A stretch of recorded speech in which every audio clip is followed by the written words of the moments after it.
Afadhali mzee ambaye ni mtulivu, ambaye hana haja ya kujaza mifuko yake, ambaye atachunga masilahi ya watu yake, badala ya mdomo tamtamu tamtamu tamtamu tamtamu.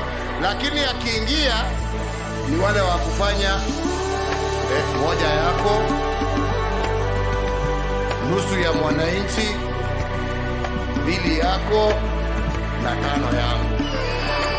Na mnawajua nyinyi mna.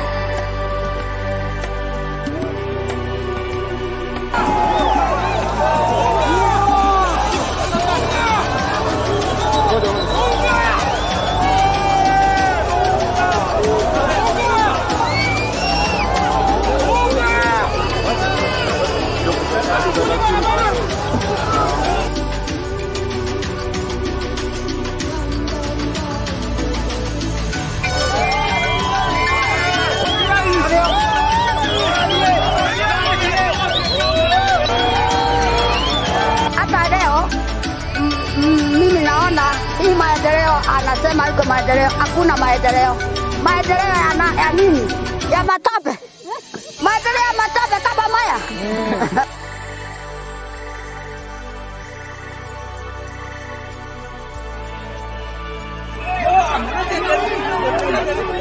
Kwenda kabisa, wani lazima.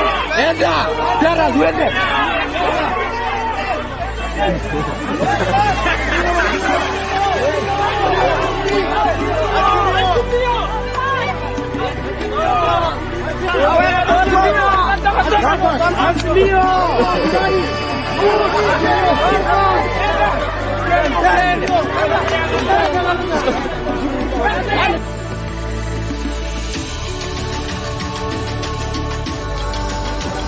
Wakenda mkoja. Mkoja.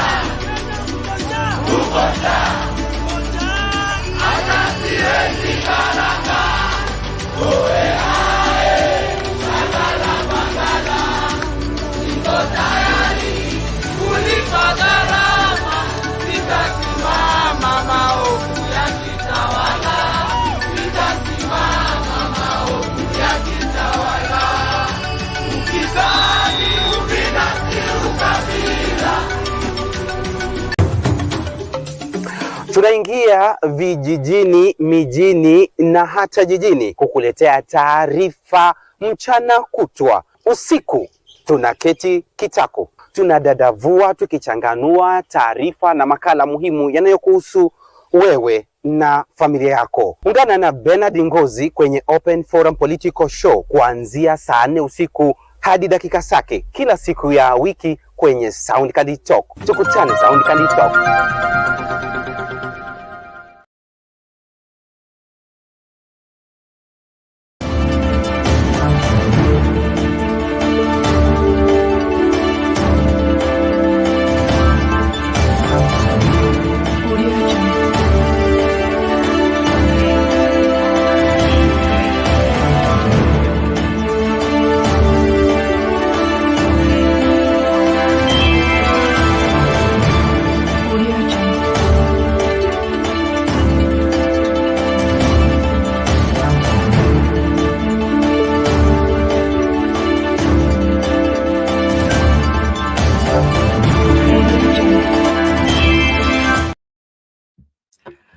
Good evening, ladies and gentlemen. Thank you so much for making time to join us.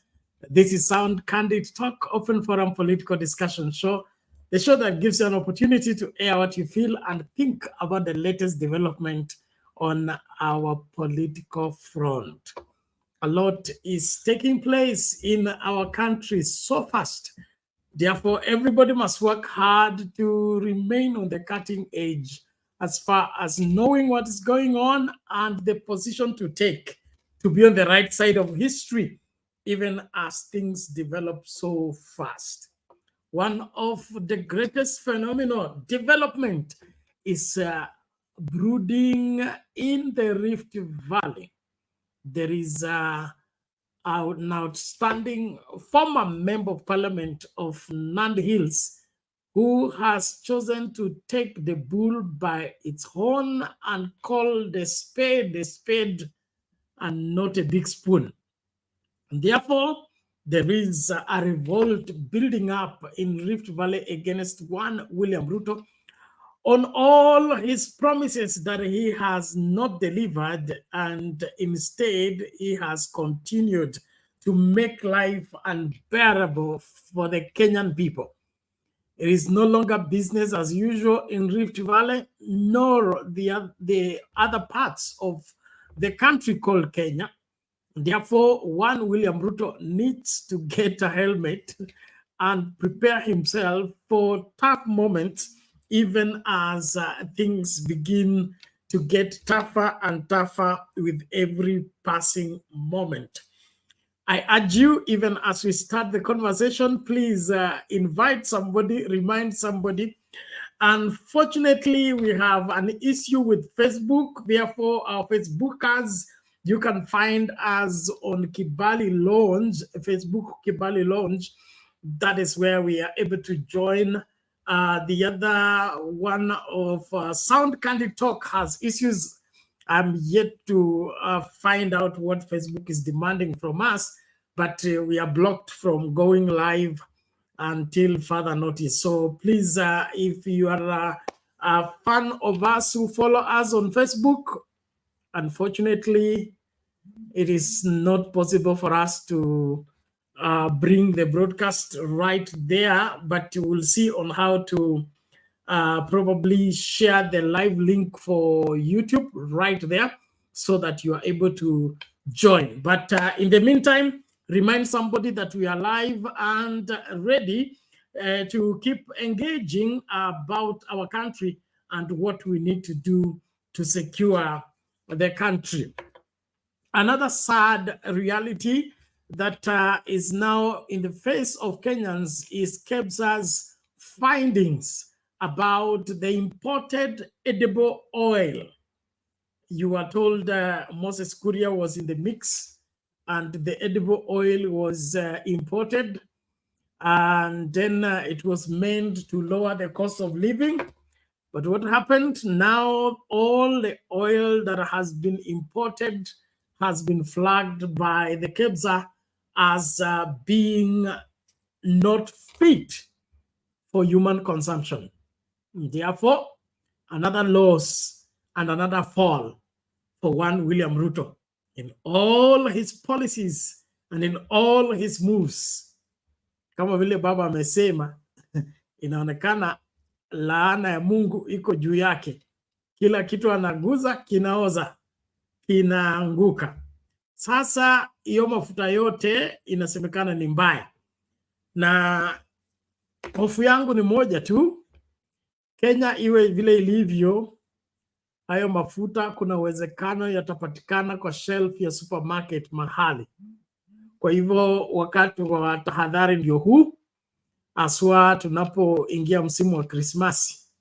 Wakenya wanaotafuta chakula kwa vyovyote vile, chunganeni sana, usinunue mafuta usiyoyaelewa, na usipewe mtungi ukasema hii inasomekana vizuri, labda ni mafuta yanayofaa. KEBS imesema hayafai kwa matumizi ya mwanadamu, kwa hivyo chunga sana. Kuna watu ambao hawajali maslahi yako, hawajali afya yako, kwa hivyo kuwa makini. Ni onyo tu kwa ajili yako. Well, another scary phenomena is that William Ruto has sold part of Mau forest to Netherlands, a foreign company. Now inaonekana Kenya inauzwa pande zote. Sijui wa Kenya mnangoja nini? Huyu jamaa hana plani yoyote ya kusaidia nchi hii ila kuuza vyote ambavyo wamevipata ili nchi ifilizike kabisa na kila mtu amtazamie yeye kama mwokozi. Haya, na kukaribisha mahala pote ulipo, tafadhali makinika. Tunapoanza kipindi, tumia hiyo link, ingia studio ukaseme ya kwako. Nashukuru tu sana wakati tunapoanza na kukaribisha kwa moyo mkunjufu, usichelewe. Kumbuka Facebook tunapatikana kwa Kibali Lounge, Kibali Lounge. Kuna shida na Sound Candy Talk Facebook, na tumewaonya kila mara ukikwambia tafadhali subscribe kwa YouTube, as well as Facebook wakati una follow. Kuna maswala ambayo huwa yanatokea bila notice tu na tunazuiwa kufanya live broadcast. So tafadhali tunakuomba, kama wewe ni mfuasi wetu wa Facebook, basi tunapatikana wapi? Tunapatikana kwa Kibali Lounge for tonight. Thank you so much. Even as we start, please keep reminding somebody, keep inviting somebody, and then of course share that link for Facebook. Those of you who are able to access our page, just copy the YouTube link page. I think I will do that, and then share it on the Sound Candid Talk page. It's still active, only that we are blocked from going live there. I think there are some issues raised that we are yet to case and to win. In the meantime, tafadhali makinika, karibisha mtu, sitazame kipindi peke yako. Nataka hiyo namba ya watazamaji kupanda. Kumbuka kuna swali la ambalo tunauliza wewe, na linatokana na matatizo ya nani?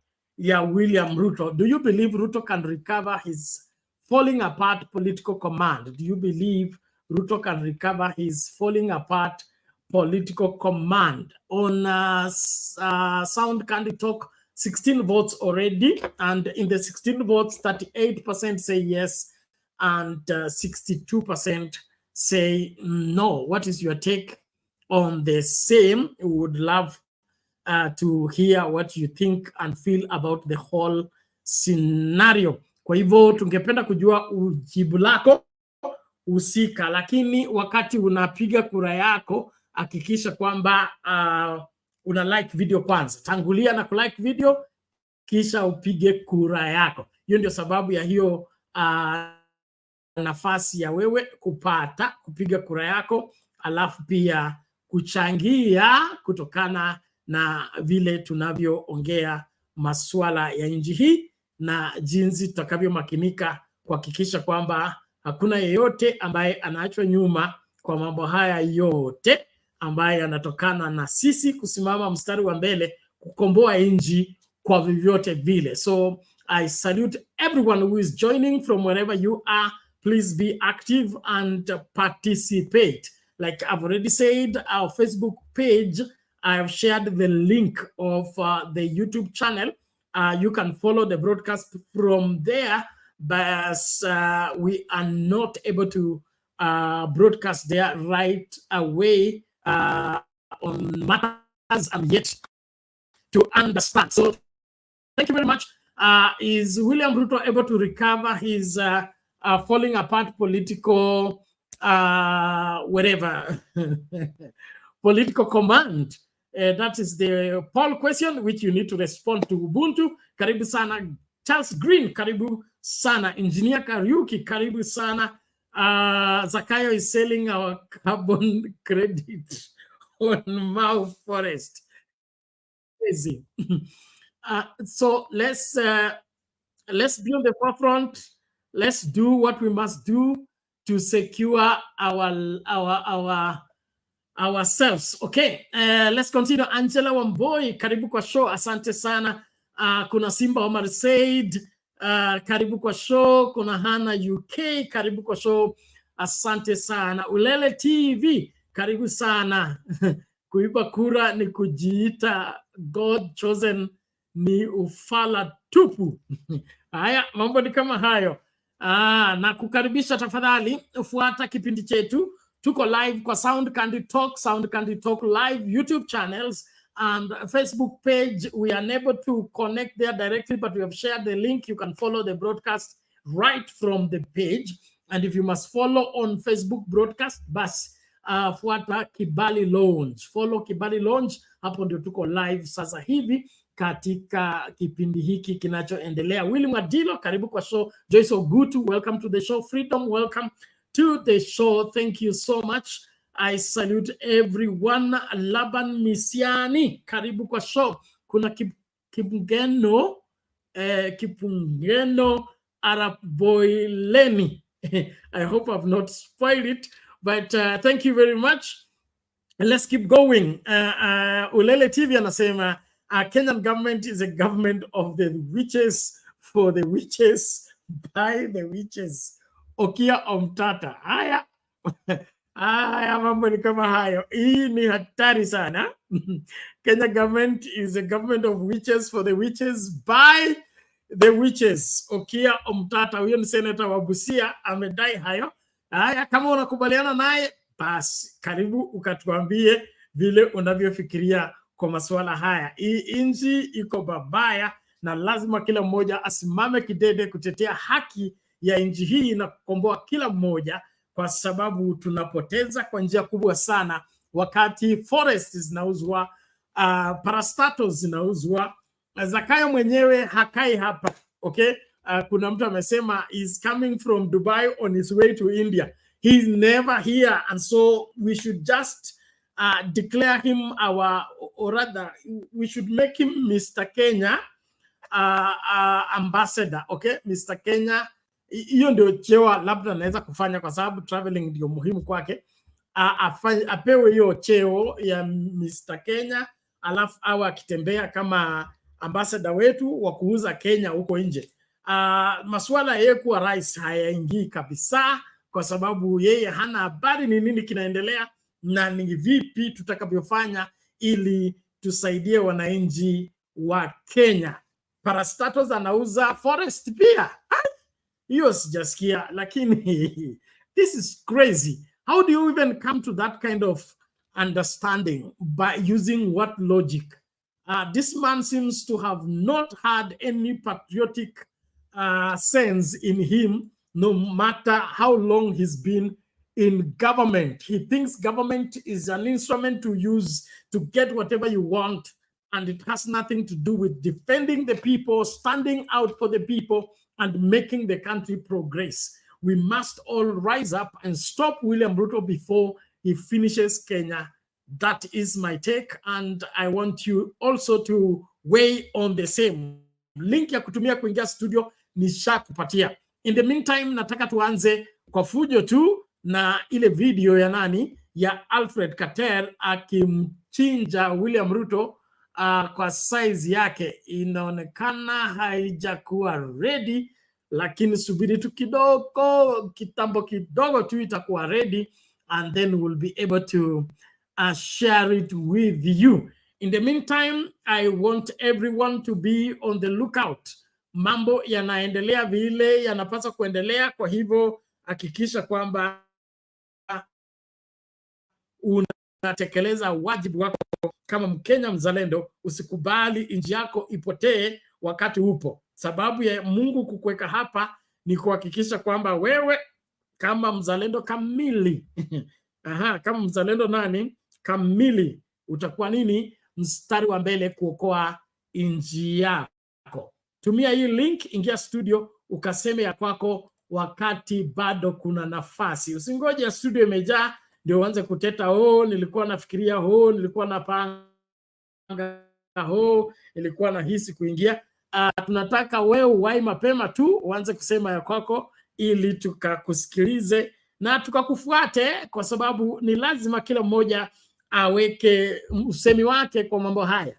Tusikubali kutumiwa vibaya na tusikubali nchi yetu iharibike, wakati Mungu ametupatia hiyo nafasi ya kuhakikisha kwamba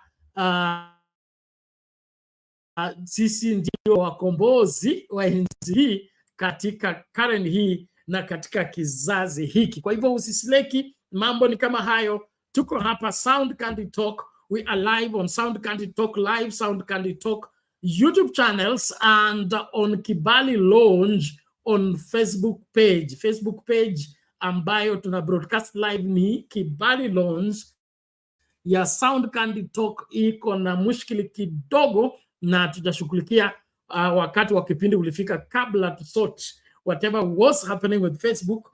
But in the meantime, we will all congregate here and make the difference by reason of us looking keenly into, don't be left behind. Don't be left behind. Don't be silent. this is a time to make noise, rightful noise in securing this country and refusing to be part of what contribute to the rot of this great country. Okay, Salimini anasema Kuria had said that Luna, kuna sababu mingi sana za Kenya kuja na hata GMO ni sawa, so alileta mafuta yasiyofaa ili oh God.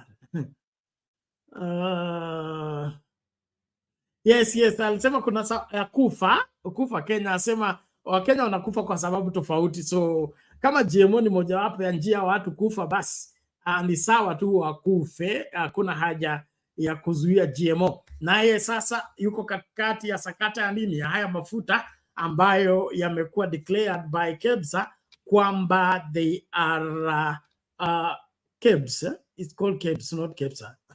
KEBS to be unfit for human consumption. And so we have an irresponsible government that such oil can come into the country before it is even discovered that is unfit for human consumption. What happened to the sugar that was declared unfit for human consumption?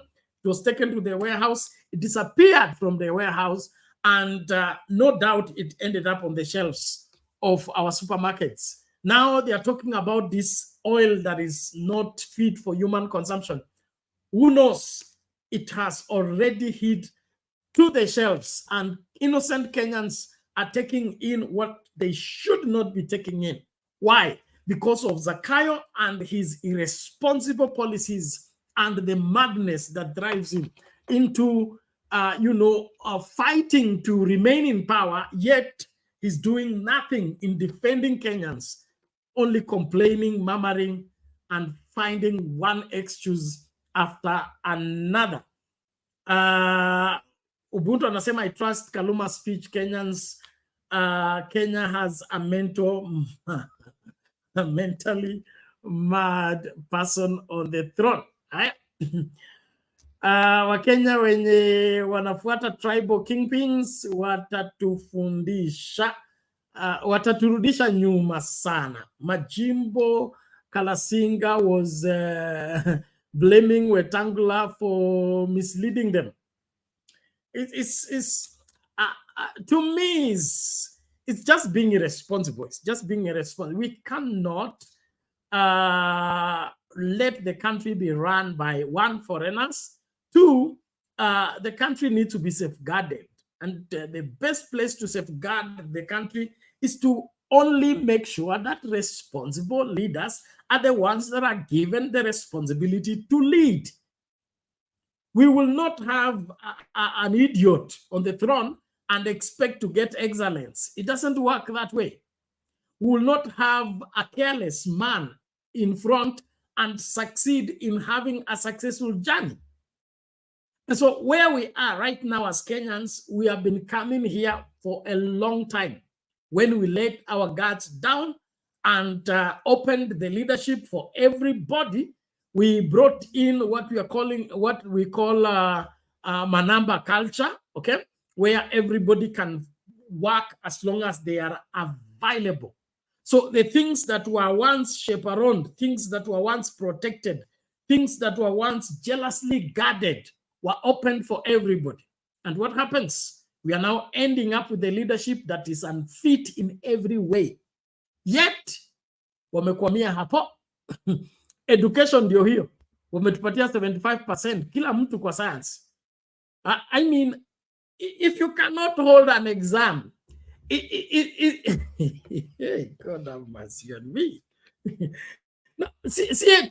Si eti hatupendi Ruto nama tunamchukia Ruto. Ukweli ni kwamba kama mtihani peke yake umekushinda, sasa itakuwa ni chakula, itakuwa ni afya ya wananchi, itakuwa sasa, angalia mafuta ndio hayo, wameleta mafuta ya kuua wa Kenya. Forest ndio hiyo. Hii forest baba alifaitia 2008 2009, wakasema, wakamkataa, wakasema mvua inatoka mbinguni, haitoki kwa miti. hao ambao walipigana kumdhalilisha baba na kusema Raila Odinga hafai kuwa kiongozi kwa sababu wamefurusha kutoka Mau Forest, hao sasa wameamua sasa kuuza hiyo forest kwa foreigner. How crazy can you be? So the foreigners are going to take care of the forest on your behalf while you're doing what? What is it that William Ruto and his administration are up to with this country? Everything they're supposed to do, they're handing it over to someone else. What is their purpose of being in office and drawing a salary if they are relinquishing their responsibility to others and not taking responsibility? I thought leadership is all about taking responsibility, going into the area there is a challenge and fix the problem. But Ruto thinks whatever that is not working should be solved. Kenyans, fukuzeni Ruto kama mnataka kuokoa nchi hii. Lakini kama bado mnambembeleza, msema mnamuelewa, ni wenu, hatawaelewa, angalieni sasa. Chochote ambacho akifanya kazi anataka kukiuza. NSSF ndio hiyo. NHF ndio hiyo. HELB ndio hiyo. Okay? Saa amesema parastatos, 11 of them zinaenda. Tena forest. Come on Kenyans, let's get out. Let's shout. Let's make noise. Let's make noise. Let's stop understanding this man. He is mad and he should be treated as a madman. Okay? And don't hold brief for what is out of joint. It's not going to work. Okay? Don't hold brief for what is out of joint. It's not going to work. Kwetu huo wanasema anaificha mgonjwa. Okay? Siku mgonjwa atakufa, kilio kitatoa siri kwamba kulikuwa na mgonjwa hapa. So whatever we are hiding here and pretending to not for it to be a big deal, is going to end up being a huge big deal. If you were here in 2003 when there was a wrestle to recover KICC from Kano, you will understand that after these companies have been taken over, it is very difficult for them to revert back to government. And so this is the time for us to fight. This is the time for us to stand up and face William Ruto and tell him, no, he doesn't own this country and he cannot sell it at will. We can't stand this anymore. So let's all rise up. Let's all speak up. Let us be heard. Let us not remain silent when things are falling apart. This is the time for every Kenyan of goodwill to rally together. Let's save our country. We'll discuss our other problems later. We'll discuss our tribal differences later. We'll discuss our other things. But this time, let's all gang up. Let's rally together.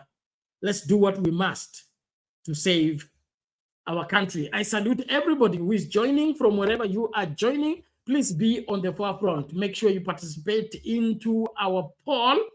The poll question that we are asking on Sound Candid Talk YouTube channel. Let me find out where the question is here. Okay. The question we are asking tonight is, do you believe Ruto can recover his falling apart political command? Do you believe Ruto can recover his falling apart political command? 18% say yes. We have 44 votes already with 41 likes. Thank you so much. Hakikisha kwamba una like video kabla upige kura. Asante sana. Okay, 18% say yes, he can recover. 82% say no, there is no way he can recover. Let's look at Sound Candid Talk Live. Okay, on Sound Candid Talk Live, we only have 5 votes in this particular polling station. Do you believe Ruto can recover his falling apart political command? Okay, we have 4 likes on the video with 5 votes. Let's make sure 6 votes now at this point. Now, what's happening with the Sound Candid Talk Live is that there is a tie. 50% say yes, 50% say no. Tuendelee hivyo hivyo, hakikisha kwamba hausalii nyuma kwa mambo haya. Naamini kwamba wewe ndio jibu ambalo tunahitaji katika nchi hii. So simama imara, sema yote, utasikika. Thank you very much. We take a short commercial break. When we come back, I believe the video will be ready. And I'm waiting for you to come into the studio. Let me share the link once again. I want you to come into the studio and speak up. We need you to raise your voice. This is not a time to be silent. This is not a time to do nothing. This is a time to do something and anything. Just save Kenya. Let's talk the rest later. Let's save Kenya as a priority. Let's save Kenya as our one and only calling at this point in time. Don't let Ruto destroy this country while you are here. It is time for you to raise your voice, speak up, and resist the evil that is out to mess Kenya. Vibaya sana. A short commercial break, then we come back. Please be on the lookout. This is the time to help Kenya. Anybody will tell you there are only 4 things in the world that a government needs to address seriously. The first thing is food. You must keep food away from the control of the ordinary fluctuations of prices on world markets, on the open markets. Number 2, you must control the cost of health. Number 3, you must control the cost of education. Number 4, you must control the cost of transport. William Ruto, I think, is empty. This head is empty in terms of what are the existential threats that face the black people, that face Africans. He swallowed the issues of the white man, the way they are packaged. He doesn't understand crony capitalism, how it works. So he has now become an agent of the West to destroy an African state. When they elected him, there was nowhere in his manifesto where he said that the IMF and the World Bank are going to govern Kenya when he gets into office. He promised to govern this country, but he's destroying it. Everything is crumbling in 1 year. It's not acceptable. We're going to get a point whereby he can be impeached if he doesn't change course and begin doing things that benefit this country, not to benefit the Western powers, not to benefit the World Bank. Right now he wants to sell the assets. These assets, some of them were put up before he was born. Now he wants to come and sell them. What will the future generations have as a state? Those who run the government in future, what will they rely on to run this government? Sasa baba, tupatie direction. Tupatie direction leo.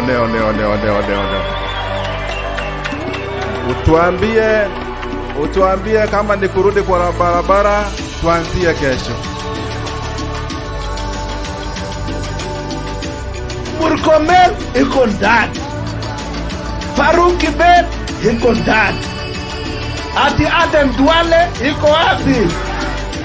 Ala, wewe Duale, tunakuambia hapa group, rudisha pesa ya NYS. Hiyo pesa si ya mama yako. Hiyo pesa si ya...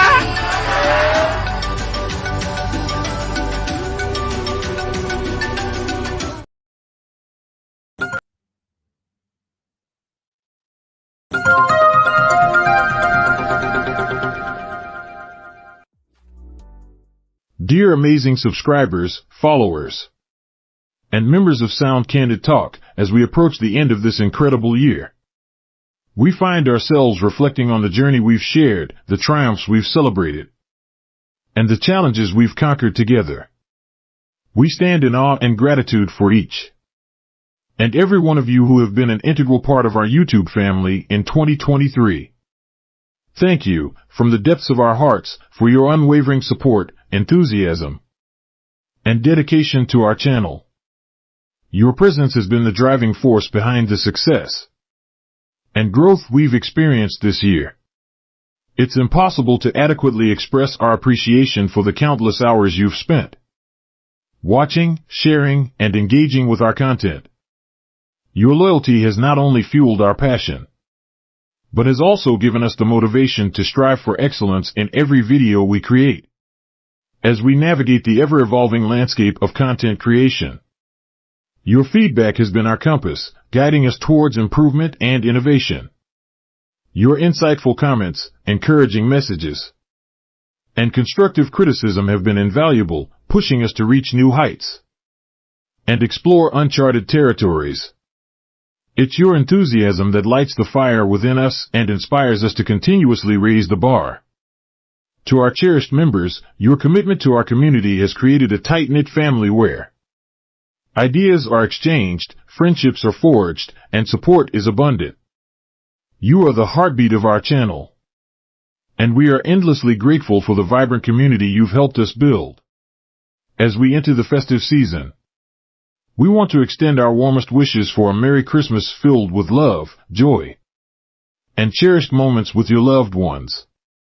May the holiday season bring you peace and rejuvenation as we prepare to welcome the promising year of 2024.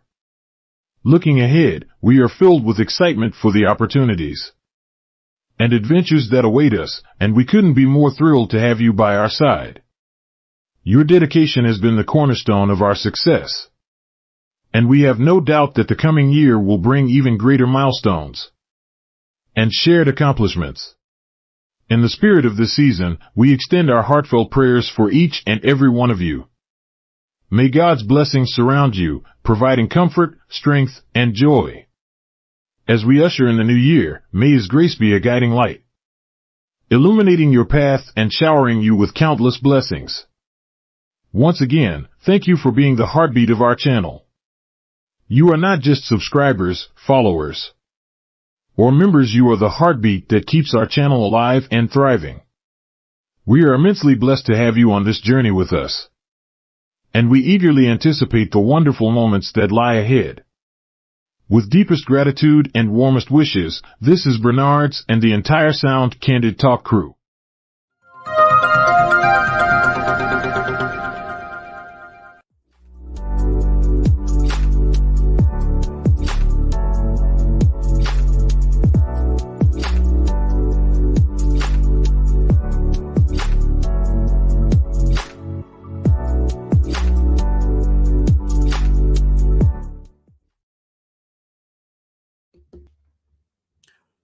Welcome back, ladies and gentlemen. Thank you so much for always being here for us. We salute and celebrate each one of you for your continued support and faithful followership.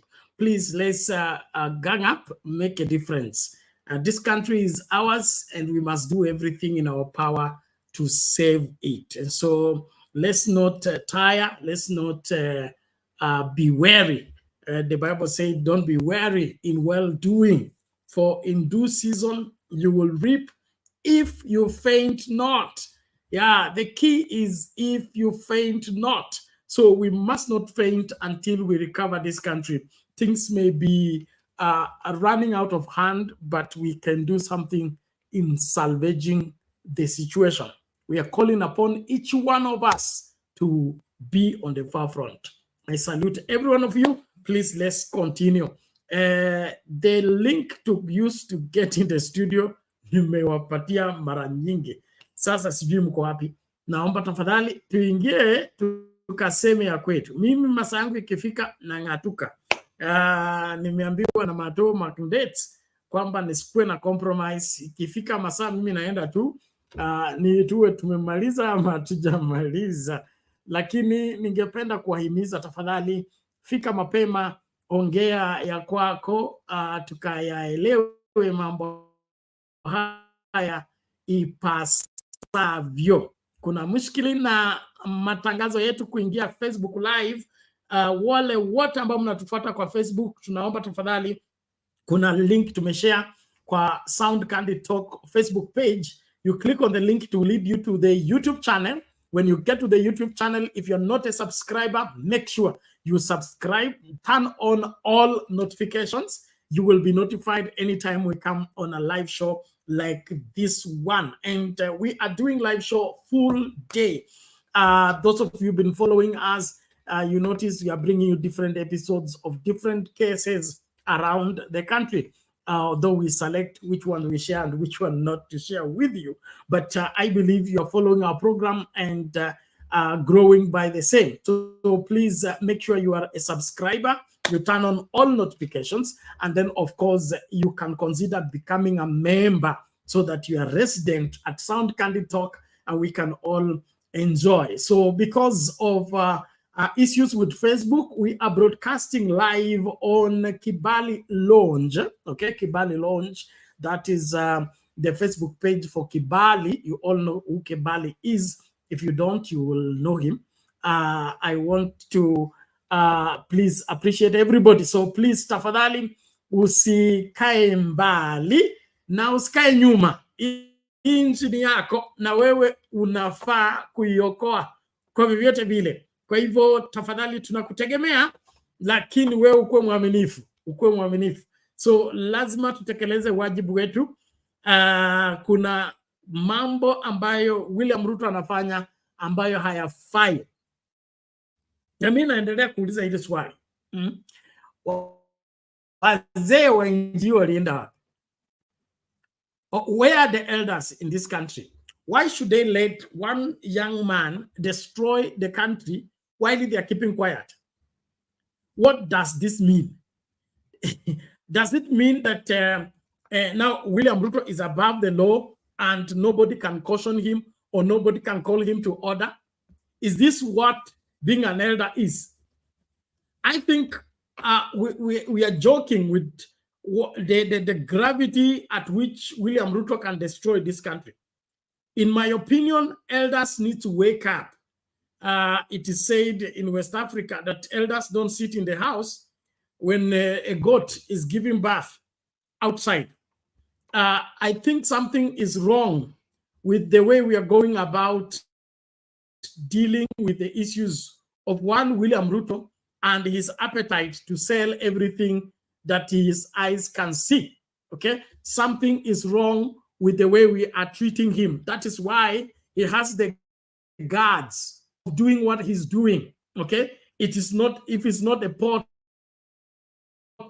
it is the parastatos. If they're not the parastatos, is now forests. Come on. Alianza na kuuza miti yetu yote. Na unakumbuka ile video ya kwamba mpaka mashetani watakosa mahali pa kukaa. Mibuyu yote ikasafirishwa ikaenda. Sisi tukanyamaza. Okay? Nini kinachoendelea katika nchi hii? Kuna dawa tumeputa ama ni nini? Wazee wetu, wale watu ambao wali University of Nairobi and all these parastatals, the people who labored in building Kenya Seed, in building this, huge government-owned parastatals to safeguard the Kenyans from harsh climate, from harsh life. The KCC and the others, where are they? Why are they quiet now? Okay? Kwa sababu this is not normal. Hata kama umepuliziwa dawa, kunao uso dawa ikakutoka. Ni dawa gani hii mmepuliziwa kama wa Kenya ili mtu anauza mpaka forest? Forest. Come on. Tafadhali, wanasema hii channel ni incitement. Mimi nataka kuwa incite, okay? Kwa vyovyote vile, it is not possible. It is not possible. Kuna mtu amesema hapa hata serikali ya Moi ilikuwa mbaya, lakini mitihani ilikuwa inafanywa vizuri. Okay, mitihani ilikuwa ina produce watu ambao wanafikiria, sio hizi madoli tuna graduateisha kila mwaka. Madoli, you tell it what to do, then it does. No critical thinking, no assessing of situations, no reasoning. We can't have that kind of organizations. We can't have that kind of education system that is producing robots instead of producing people who can reason and, be able to critically look into the situation and find 5 different possibilities of finding a solution to a problem. William Ruto wants to sell everything. He cannot handle forests, he sells it. He cannot run KICC, he sells it. He cannot run KCC, he sells it. He cannot run State House, he will sell it. He cannot run Thika Road, he will sell it. Come on, let's wake up as Kenyans and stop this madness. The madness must stop, and let it stop now, not tomorrow. So nataka Ruto sijui kama bado ako Dubai, okay? By the time anarudi awe anajua kwamba Wakenya wanajua kila ambacho anafanya na ni kibaya, hakifai. Naona wengine wanasema mbona baba amenyamaza? Baba amefanya ya kwake. Wewe fanya ya kwako. Wewe fanya ya kwako. That is Charles Nyagi amesema even Moi government never failed. This is very enriching. Never failed to deliver on simple tasks of making KCPE. This is completely a rogue regime. I agree with you 100%. Moi had, and that is the advantage of having an educationalist as a president. that I would say that. Moi, having had a background in education, he placed education as a priority, and he never played around with education. I remember after his retirement and Kibaki introducing free primary education, Moi's remarks were that if now that there's free primary education, and he says, if you people are not building up schools, you should stop giving birth. Now look at that. That is how he looked at education. Giving birth needs to be proportionally, directly proportionally, wherever, related to the building of schools. Now, our own education system itself is not working. That a whole government has worked on education and the results that came out are not computable. And then they are saying it is Safaricom. Safaricom inatumanga tu SMS. It does not generate SMS. Munatudanganya. Well, let's keep going. May 2 Hoptep anasema any foreign government investing money in this illegitimate UDA government will lose their entire investments because we will not pay back a single cent. I agree with you. Any contract you are allowing Zakayo to sign, after Zakayo is just out of town, you will follow Zakayo for payment. Kenya is not going to pay debts that it did not use. It's not going to pay debts that it did not utilize. So give him money. World Bank, give him money. IMF, give him money. But no, he's borrowing individually. You're giving him individually, and you will follow him individually for payment. Kenya is not going to carry a burden. It doesn't know where it came from. We must have our country back. And therefore, Kenyans of goodwill, let's rally together. Let's make a difference. Okay. Sylvester Daudi hapa anasema Kenyans must come out in numbers by themselves on the street, reject Zakayo forceful rule of Kenya, ignoring their outcry. I agree with you. Let's not wait for organized demonstrations. Let's demonstrate. Let's build up the demonstration. Let's occupy the streets. Wake up in the morning. We arrive on Harambee Avenue. We sit down. Okay? Then it builds up. Before they know what's happening, we have taken over the parliament. You have taken over all those wherever active roads. It's time for us to stop playing games. This is a madman, no doubt. Now we have removed every doubt. This is mad. Sell forest. Come on. Hiyo ulisikia wapi? Hiyo ulisikia wapi? Hata kama wewe ni dealer.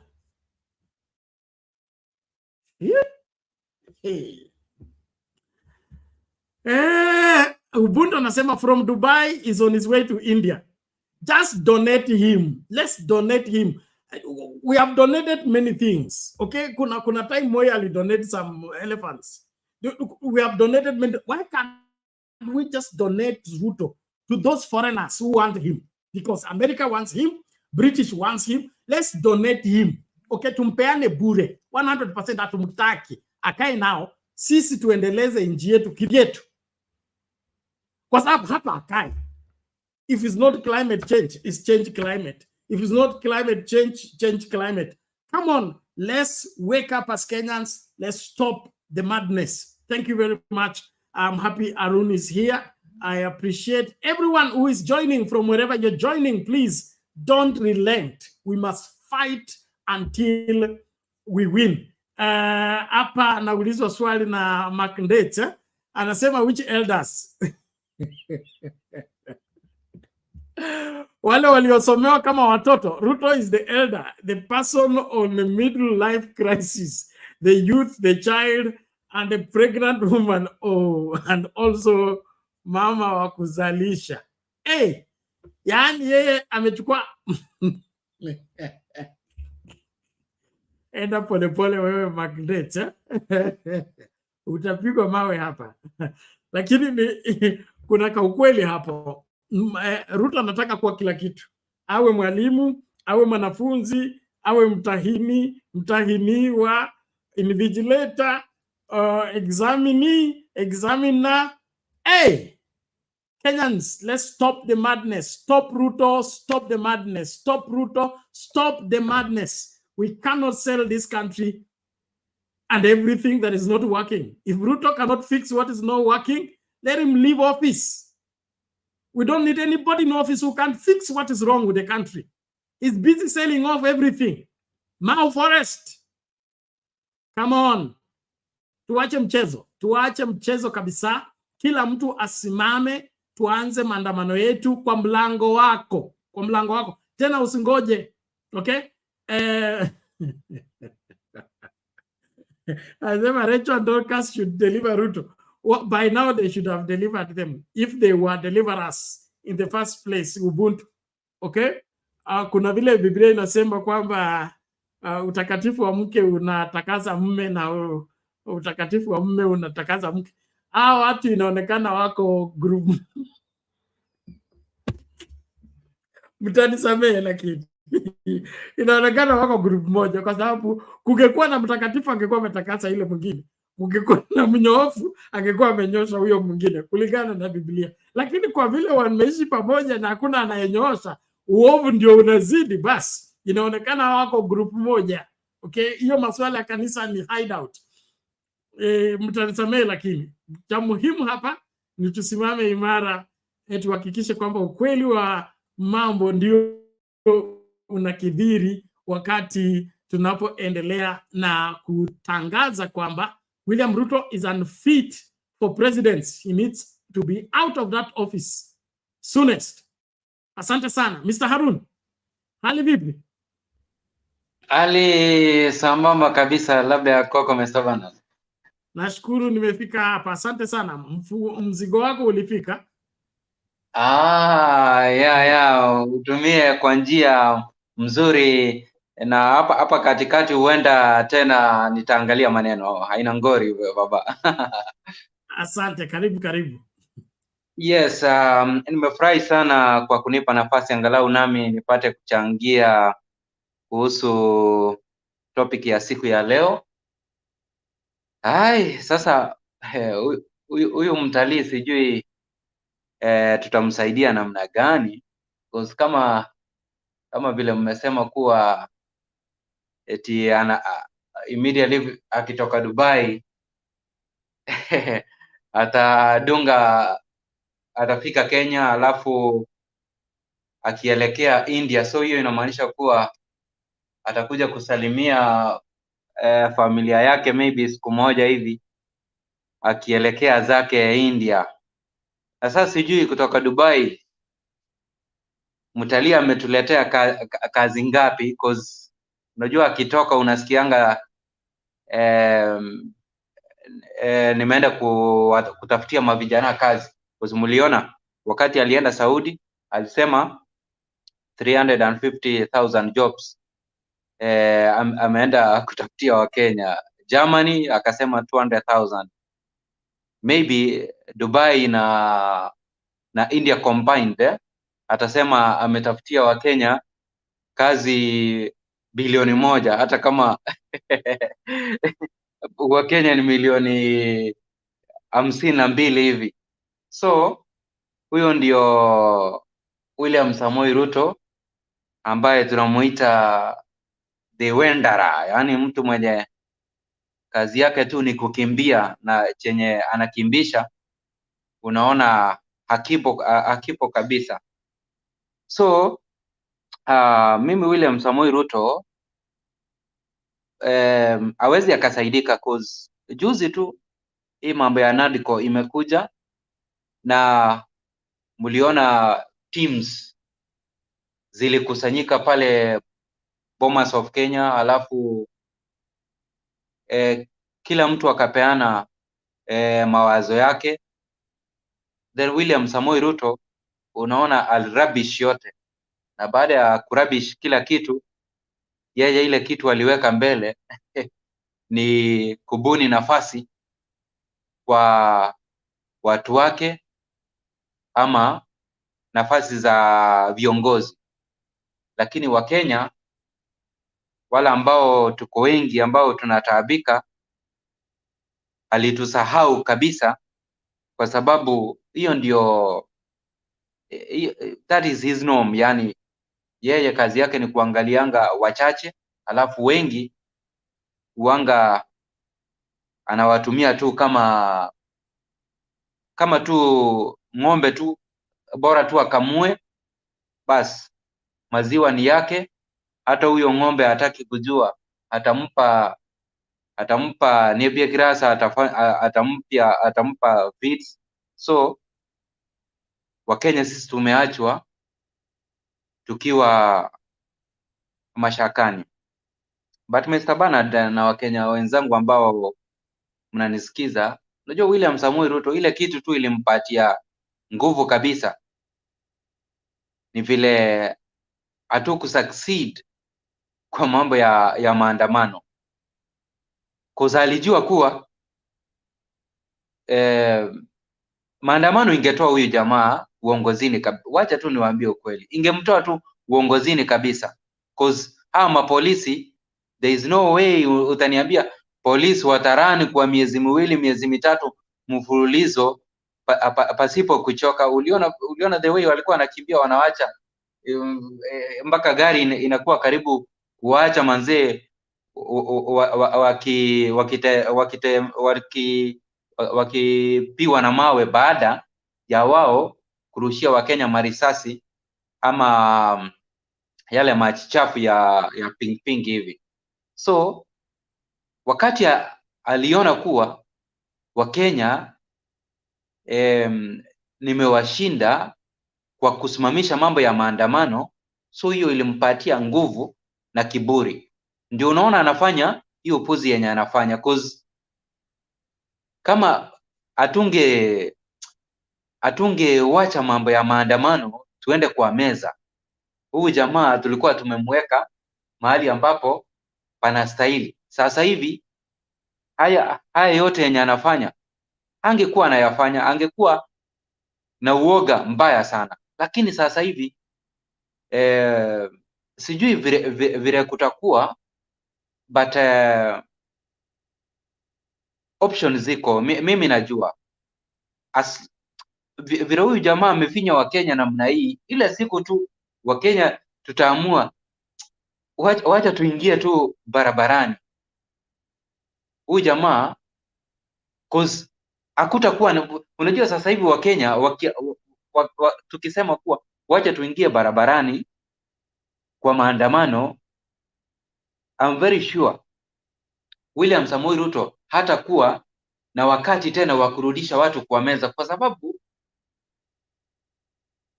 tumekuwa kwa meza na sisi kama Wakenya tumelose, lakini viongozi wachache wao wamewin, and that is the sad reality manze. So Wakenya sasa hivi tukiamua sasa ni kuingia barabarani na tusirudi kwa meza, then William Samoei Ruto hakika tutamtoa uongozini. Hiyo ni jambo la kwanza. Ama tuamue kupitia kwa magovernors. Tunaweza amua kuambia kuwa let's do kitu tunaita civil disobedient. Sasa hii kuwa kutopeana pesa kwa serikali kuu, tumnyime do hii yenye anapata kupitia kwa ushuru, in one way or the other, tutafanya nini? Tutakuwa tumemlemaza. Na tukimlemaza sasa, kama huyu jamaa hata kuwa na namna ya kulipa mapolisi, ya kulipa military, then kutoka hapo tutakuwa na njia rahisi ya kumuondoa katika uongozi. Ama tunaweza amua ku recall members of parliament. Our members of parliament tuwaambie kuwa what we are supposed to do ni kuanza kukusanya signatures, kwa sababu nyinyi ndio mmeshindwa kututetea. Now we want you to come back home, tuanze mambo ya fresh elections.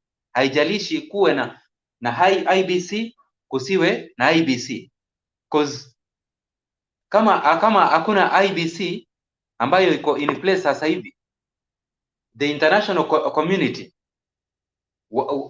baada ya sisi ku recall all members of parliament, be it wa UDA, be it wa Azimio, wote tuamue tu yani kusema kuwa kama hatutaki kuingia barabarani, huyu jamaa atuue, then let's call all members of parliament. IBC ipo haipo, bas tutaambia kuwa international community wata chip in na walete machines, then kutoka hapo wasimamie uchaguzi. That is another option. Lakini kama hatuwezi tukafanya hivyo, vinywa vyetu tushone, William Samoei Ruto afanye vile anafanya until 2027. Kama hatuwezi tukaenda maandamano, Mr. Bernard, kwa sababu William Samoei Ruto atatuua. Kama hatuwezi recall members of parliament, kama hatuwezi tukaamua kuwa wacha tufanye civil disobedience, tumnyime ushuru, then we keep quiet. William Samoei Ruto atukanyage, afanye chenye anafanya until 2027, tuende kwa uchaguzi. But nakwambia huyu jamaa tukimpatia muda namna hiyo na hizi upuzi zote zenye anafanya, mimi nasema hizi ni upuzi tu zenye anafanya, cause uwezi kuwa unataka kuuza parastatals, Wakenya wakipiga nduru unawaachana nayo, all of a sudden tena yani huyu jamaa anatuchukulia sisi kama watoto namna gani, Mr. Bana? Yani akiona Wakenya tunapiga nduru hii side, analeta jambo lingine. Akiona tena tunapiga nduru tena, utaona akileta jambo lingine. That is very wrong. Hiyo ni kuchezea Wakenya, and it is really ni kitu ambayo inatamausha Wakenya sana. So mimi William Samoei Ruto ningependa kuambia Wakenya tuko na options, na hizo options nimekwisha kuwatajia. Kuangalia yale maovu yenye huyu jamaa anaendelea kutenda katika taifa letu la Kenya. Look at ministries, angalia ile wizi ya pesa ambayo inaendelea pale. It is not in millions. Sasa hivi ile wizi ambayo inaendelea Mr. Bernard kwa ministries zetu, it is of billions and billions of money. Take an example, the recent one, hii mambo ya cooking oil. Nilisikia it is more than hayo mafuta yenye yaliagizwa na mambo ya vyakula na nini, it is more than 30 billion. Hebu niambie hizo pesa zote zimekunywa maji. Lakini cha kushangaza kuwa sana sana hii mafuta yenye sasa hivi KEBS inapiga nduru kuwa mwenyewe arejeshewe hayo mafuta, ama after 30 days kama hatakuwa ameyachukua yaharibiwe. Already kuna mengine ambayo yameingia kwa market, which means Wakenya wetu watapata magonjwa ambayo hawangeyapata kama hakungekuwa na utepetevu kwa wale viongozi ambao tumewaweka. Hata hii KEBS, wacha nikwambie, hii KEBS I'm very sure walilala, cause hii flagship yenye sasa hivi wanaipeana, wangeipeana from the word go hizi bidhaa wakati zilianza kuagizwa, cause kuna bidhaa zingine ambazo already zimeingia. Hizi ni maybe hii mambo ya mafuta ni ya mwisho, which means Wakenya wametumia hizi bidhaa. Next kanza itaingia, na kanza ikiingia, angalia hospitali zetu, hatuna madawa. Madaktari ndio hawa tunawapeleka hiyo process ya masomo, unapata mishahara ni duni, ama hawapati mambo ya promotions na nini, then wanaamua kutafuta kazi katika nchi za ughaibuni. So Kenyans, Wakenya wataanza kuaga kwa utepetevu wa kiongozi ambaye yupo mamlakani, ambaye anajiita ni President William Samoei Ruto, kwa yeye kutopatia kazi CSS ambao wanajua kutenda kazi kulingana na yale matakwa ambayo yamekuwa laid. This is another scandal. Yani sasa hivi imekuwa ni scandal, been scandal. It is really dangerous. So it is a sad day for Kenyans, kwa sababu tumelose Mr. Bernard pesa. At the same time we have lost tutalose maisha kupitia kwa haya mafuta ambayo, ama hizi bidhaa ambazo zimeingishwa Kenya zikiwa substandard. So ningependa kupeana tu utangulizi wangu namna hiyo, alafu nirudi kwako tukifanya uchambuzi wa hapa na pale. Okay, asante sana Bwana Aaron, tunashukuru kwa utangulizi huo mzuri na tunashukuru kwa maoni yako. Cha muhimu hapa ni kutafuta suluhisho la haraka. Swala la dharura alifuati mkondo. Wakati floods zinaanza, floods huwa zitafuti kule barabara iko, huwa zinatengeneza barabara yake. Saa hii mahali nchi iko, tuko hatarini. Hiyo maneno ya 2027 ni procedure which will not help. By the time we get to 2027 there will be nothing left to save, because the kind of appetite that is at work right now is like that of locusts. When locusts pass through the farm, they clear everything. That's what Ruto is doing. He wants everything cleared within the shortest time. Kuna ile verse inasema katika Revelation kwamba woe unto you, O earth, Satan has come to you with great wrath, and he knows that his time is short. I think William Ruto knows his time is short, and therefore he's selling everything and pocketing whatever he can pocket before his sin catches up with him. And so Kenyans need to realize the urgency of what we are talking about. Recalling members of parliament, it was complicated. Complicated in the sense that it is the same members of parliament that adjusted the law. Though we have the right to recall our member of parliament, they say we can only do that after 2 years in office. And so those are the procedures I'm talking about. They will cause too much delay. If we want change, we must cause it. And for us to cause it, we must disturb the due order. Civil disobedience is not supposed to follow due process. Civil disobedience is supposed to disrupt the order in the country, the order in the looting and all manner of systematic robbing that is taking place against Kenyans. So when we're talking about change, we are not talking about the usual normal change. If it's usual normal change, we can register our political parties, we begin to register members, then begin to prepare for 2027. That's a normal procedure.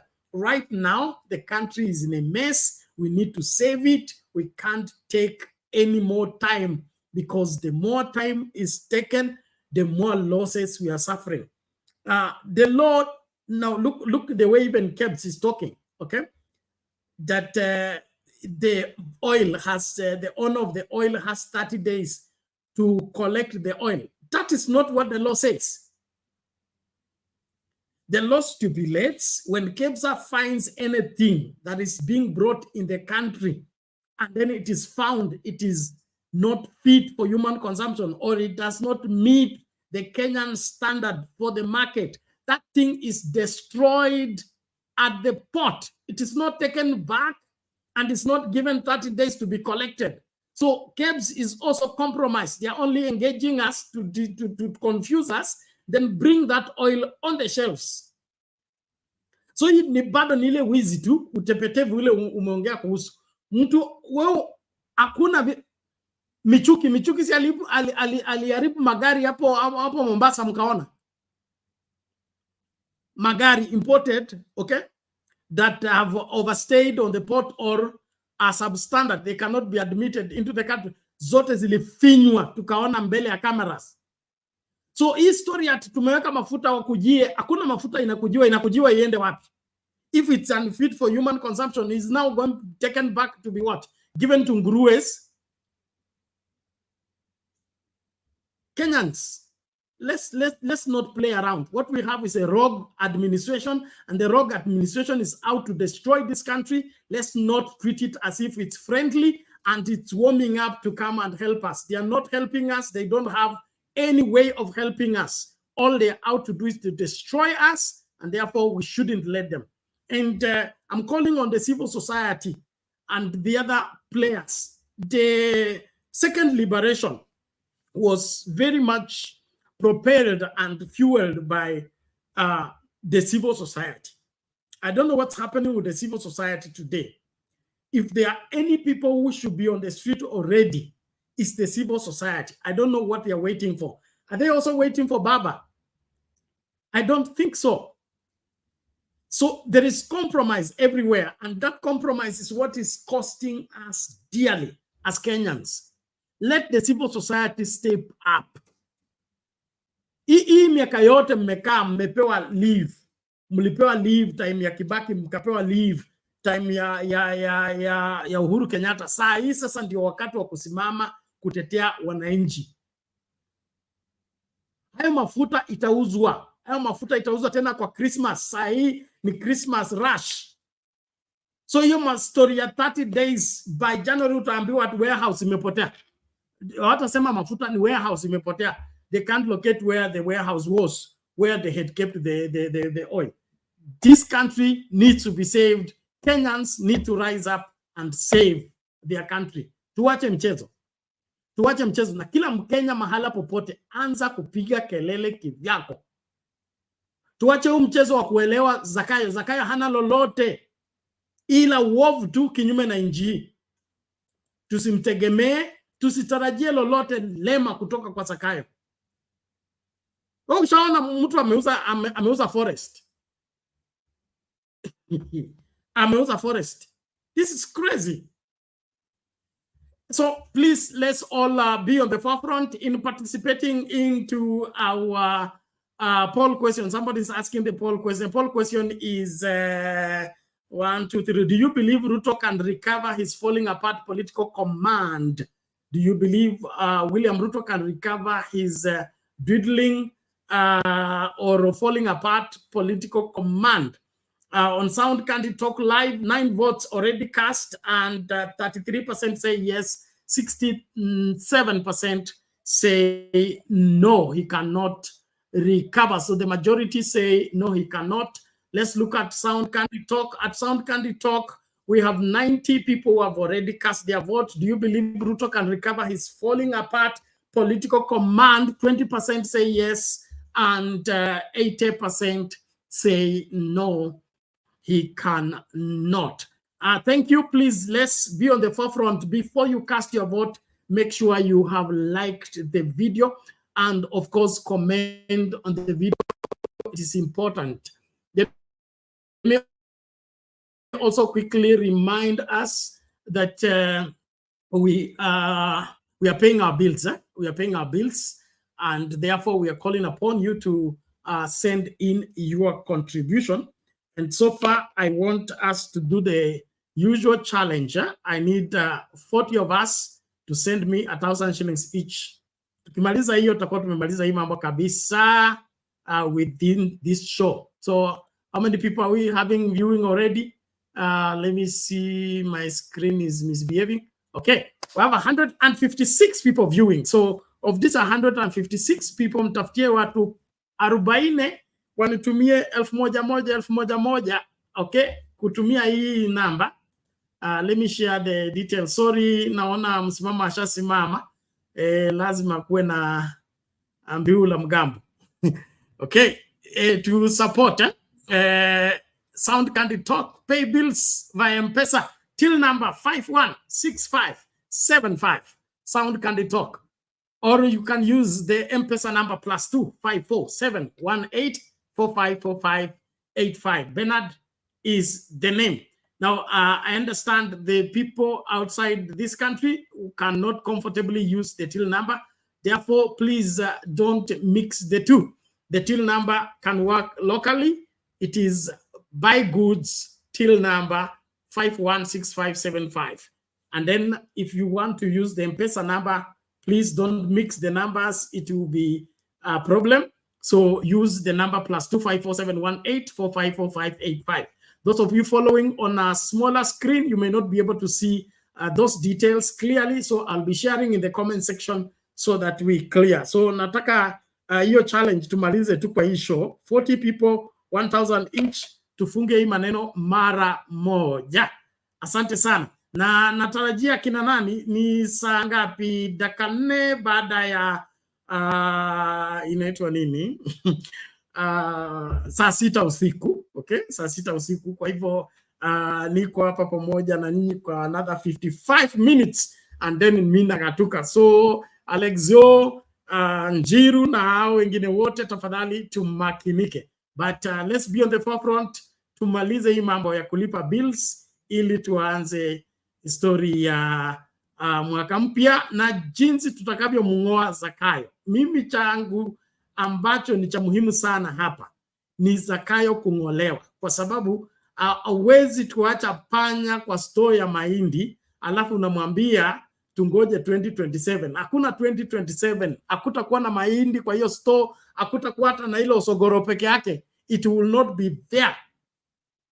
Now that he has already shown that he cannot take care of anything, everything placed under his care is either putting it to sell or destroying it, then he's unfit for public office. Let him be declared so and be kicked out of office by whatever means. And I mean by whatever means. It is important, because when a matter becomes an urgent matter, let's deal with it as an urgent matter. Not this dildaling, you're dildaling. Hakuna kucheza na nyoka, okay? hata kama ameshiba atasikia njaa, atakumeza tu. So whatever that is happening in this country is enough proof. Sijui mnangoja nini? Kama healthcare hakuna, mitihani yenyewe haiwezekani, masomo ndio hayo yameanguka, ni nini kingine mnangoja kujua kwamba Zakayo hawezi kusaidia chochote na hawezi kuokoa chochote? Vile yeye amejitolea kuwa errand boy wa wazungu, let us donate him. Tumetoa zawadi nyingi kwa mataifa tofauti, tukimtoa huyu Ruto kama zawadi kwa sababu wanamtaka, sivyo? Msimama amefika hapa. Wewe umekuja kwa boma letu ukapenda binti fulani, si wewe ndio umempenda? Labda huyo binti ana kasoro fulani, wewe umetuconvince ukatuambia huyu ndiye unafanya nini? Unapenda. Ambia haya, ukipenda roho ula nyama mbichi, basi chukua. So kama wewe unapenda Ruto, unaona yeye ndio anakufaa, sisi tutakupa, lakini usitusumbue na yeye. Tukisakupa usimrudishe. Okay, kabla msimama aje, wacha tucheze video alafu ataingilia hapo kutuchambua hii masuala jinsi yanavyopaswa kuchambuliwa. Basi the video I've been waiting for is ready. Let's play it.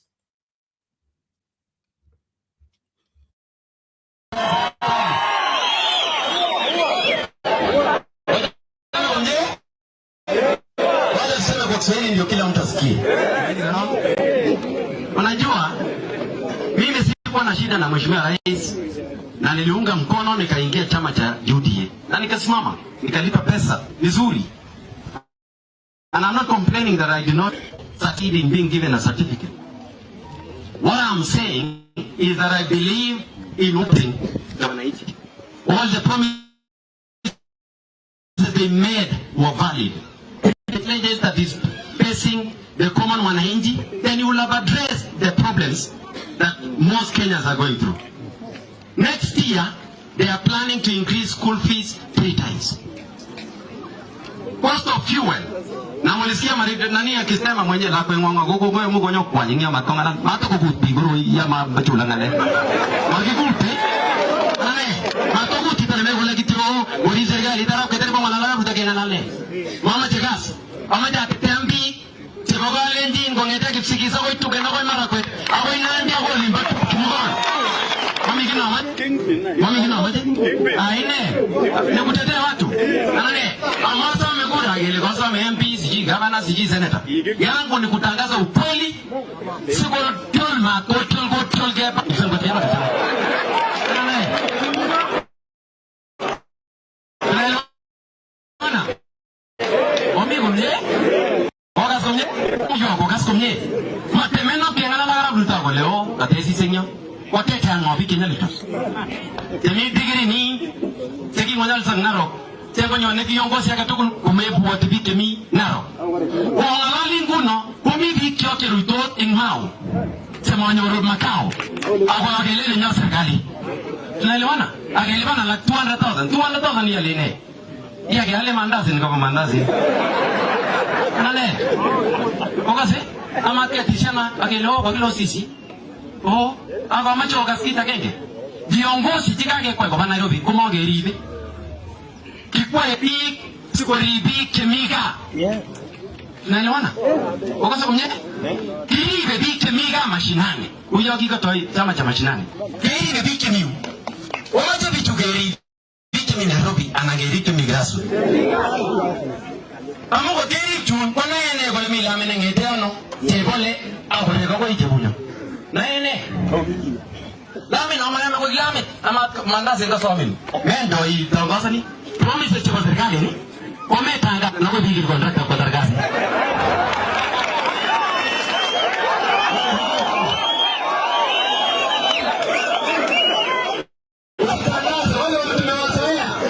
Kila siku ni kutangaza, oh tutatenga, oh tumepanga, mafuta itashuka, oh itashuka na hakuna. Unaelewana? Legaso mnye, netaki wimutia amu magi together opa maitu chumagor. Ha? barieta kesigis. Ange na langa jini barieta kalenjin na mumita chafemi.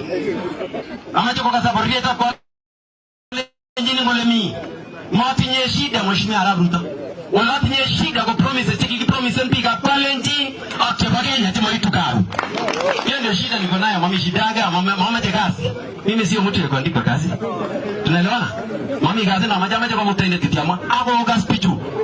Noge mbetu sekio kirgemi munyun. Wange wale mwana sahi. Ijango mwa hikiblogo.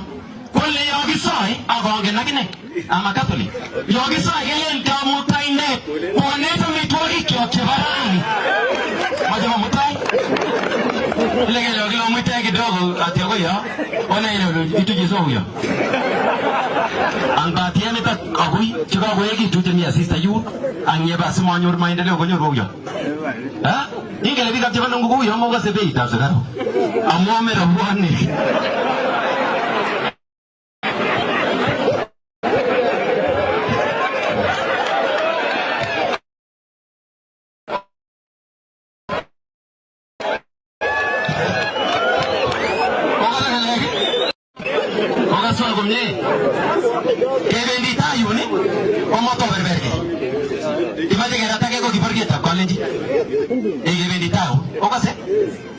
Ngala gudi nene nyo netera no bagenya siti tu no ma de president ke tinya na lekyo to balenjini tekitebe no to president ago including even now eto geter ke ni serikali na muzidanganya akase de no ataka mutei kwa mchuna lage etar mucho sikito gea anyagira balta mucho atakwaira ole janga ndoru ago bagera ne ko tebe banda ni balle beteju mami ni geite o amsai amugipendi sa nyalena sarwa alena sarwa motai agarge jotose nagigi aldo tuni ko sarbi chu ai gujose mato giweta barawe ko lisi dungo beto kita ne ko lappe ndrogi alale ko jamu atasta atili ane mama tegasi mami radini kamaje ama megina maje ko jamu angala lingi ama baraya tuti bakali mami kazi na maji kazi yangu ni kutetea wale wa chini alale na kunyorosha penye imeharibika kidogo. Mambo yangu ni hivyo ama namna gani? Ananomi yoli na genomi serikali amajezo barwa mune kitobe mwane ngare ni zo barwa peto session onde mwane kwa tiba serikali sanyi tangi tisingo wende le mi opposition kuma je mwane alale otinye na mwang na serikali ndekinde mwane otinye mere wage tuja kirungusa masene kama batangwa anale ngomo yo piga chungiroi tebalungwa kome anene kwa gonu gatwe amene ngimushochi gole pegu yasis Chona igorogo le mogisira nandis igirebana mimi nilishinda ubunge nikanyimwa bonge ngunoga nilishinda akigona certificate agirebana agile ma member ne UDA lakini kwa ane mana le gagi mo kwa member ne UDA amu UDA kwa kimwa bottom up ibale gribe je mi woni la ko kimatindo sigigi mosogigi teose kijana yake boda boda mama mboga ile kutoka bara watu ye boda boda nyiteka kwa wait pikipiki kwa la kwa muka bemwale bare tokaze ama michina wete and I don't have issues with the president of Kenya Mheshimiwa Ruto. I don't have the issues I have is about the cost of living. You went on a platform of reducing the cost of living. You said Uhuru Kenyatta could not reduce the cost of fuel.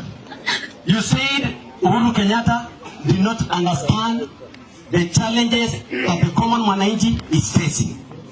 You said he did not understand how to manage an economy. You said he did not understand when someone sleeps without food. You said you will not understand when you use a bad road. Are you understanding? But now, umaja targeti.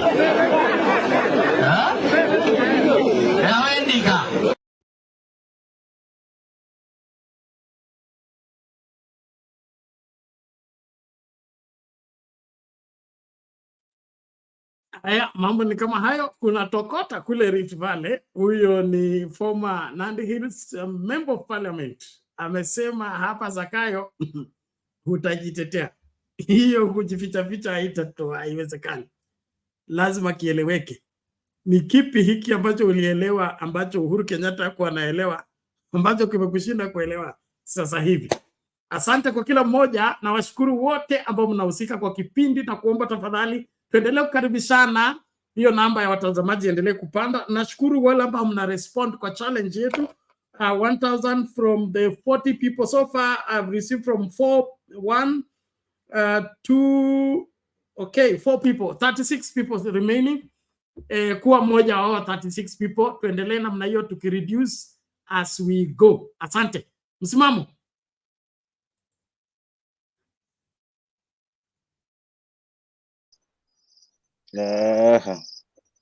Salama kaka, hali yako vipi? Wewe ndio mweledi wa lugha. Basi tuambie na ile amesema kwa lugha ya mama bado kupata. Sasa hapo kidogo ndo sasa kanichanganya, japo nimepata lilo moja lenye ambalo ameweza kuliweka aidha kwa Kiswahili. Keep ama mama Selina watatusaidia.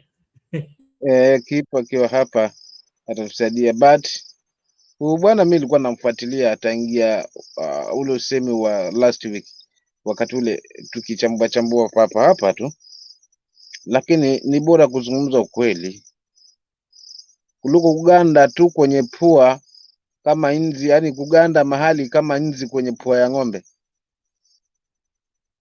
Yani umeganda kushindwa, umeshindwa. Maana mimi sioni cha msingi Bernard haswa kwamba labda kutakuwa na mapya, unless tuone vitimbi na sarakasi sasa za maskandali baada ya maskandals. Hivyo huyu bwana anazungumza ukweli kabisa, anazungumza ukweli, ahadi baada ahadi, ahadi baada ahadi, ahadi baada ahadi, na hazitimiliki. Sasa huyu alishindwa kutengeza uchumi namna hii. Mimi sasa nafasi ni yako, mbona ni zaidi. Mji mzee huwa ukalika sasa hivi, maana umewaka moto. Kama kwao hali ni hii, je, Wakenya wengine tunasubiria nini? Maana hawa mabwana wote wamekaa hapa, si kwamba wamekalishwa kwamba ni nini. Wamekalishwa kwa sababu kila ambacho unakifikiria Mkenya mwingine ni sawa sawa wao tu, despite kwamba rais ametoka kwao. So Mkenya mwingine unasubiri nini? Kama kuna watu sasa hivi wamekaa wanasikiza kiongozi na wanaridhika yale anazungumza, kwa sababu ni ukweli mtupu, haufichiki. Sasa uzuri, hata kama ni wa nyumbani, nilizungumza hapa, mtu kama ni wa nyumbani tu jina. Haya masuala kuja kuuziwa hii siasa ya juzi iliyokuja na hawa madio, kwamba mahali akiingia, nyinyi tuliwapa viongozi wangapi? Bernard alikuwa tuliwapa, Bernard ni CS wani, tukawapa msimamo ni CS wani. Haisaidii mwananchi hata utupe watu 10, lakini kama wanaingiza mifuko yao na wanasomesha watoto wao ng'ambo, sisi tukiwa mwezi wa kwanza tujue tutaanzia wapi katika hali so lazima la elimu. Huku pia tukitapatapa madaktari, hakuna dawa hospitali. Ukifika huko uandikiwa karatasi, unaambiwa ndio tafuta na hizo dawa huko mbele, hapa hakuna dawa. So tunaishi Kenya gani? Despite kwamba hata kama ni lawama hiyo serikali iliyopita, lakini tumeshuhudia hospitali mpaka vijijini. Kwa kila kijiji kuna dispensary. Lakini sasa ziwe na dawa. Kama hazina dawa ni majumba tu na watu wako mle tunawalipa ushuru wetu, inaumiza. Sasa kiti hiki hakikaliki mzee, nani Bernard, kumekuwa moto. Juzi Dubai, leo nasikia India.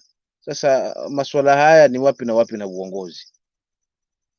Hivi safari zisizopumanika kana kwamba mtu alimfagia wayo, sasa hapakaliki nyumbani. Na si nini, ni kwa sababu hana usemi. Akikaa hapa atahitaji angalau ajisafishe machoni, ama machoni mwa mwananchi. Kwa hiyo atatafuta minzi yoyote, hata kama ni ili mradi angalau azungumze.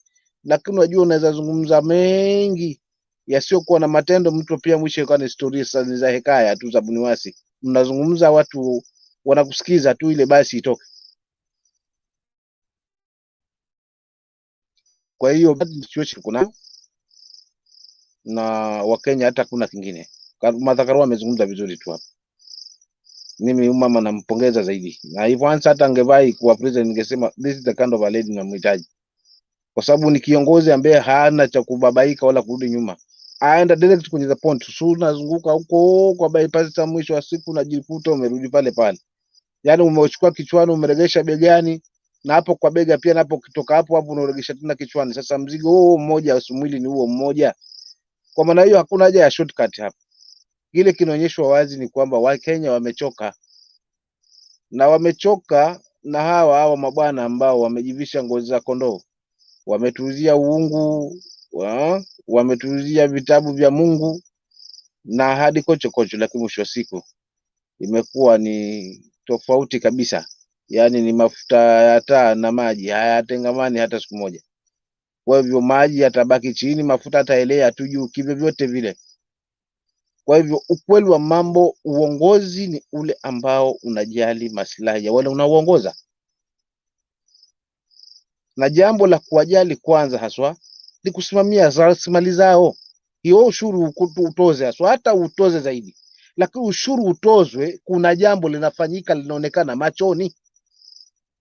Mimi sina shida na ushuru. Ushuru utozwe, lakini tunajua tumetoza ushuru huu umefanya hili. Kuna makandarasi ambayo yameweza kusimama, wapigiwe ma contractors. Tuambieni hii miradi imesimama, ni kwa nini imesimama? Mkenya aone, mwananchi aone. Ni rasilimali zinatoka katika taifa letu, pengine ni madini nini, ziwe na mipangilio. Huo ndio uongozi. Si uongozi huyu mwekeni kwanza ni mtu wetu bwana. Hii kesi yake yani imebadilishwa sheria kuwa ni ya watu fulani tu. Ikifika kwa watu wengine inakuwa si sheria tena. Kenyans will have to wake up. Na uwezo tunao, hata kwamba kuna kitu cha kutuzuia hapa Bernard. Kwa sababu ni kipi ambacho pengine tunangojea zaidi. Sasa hivi tusubiri maskandal tu, yatajitokeza baada ya lingine.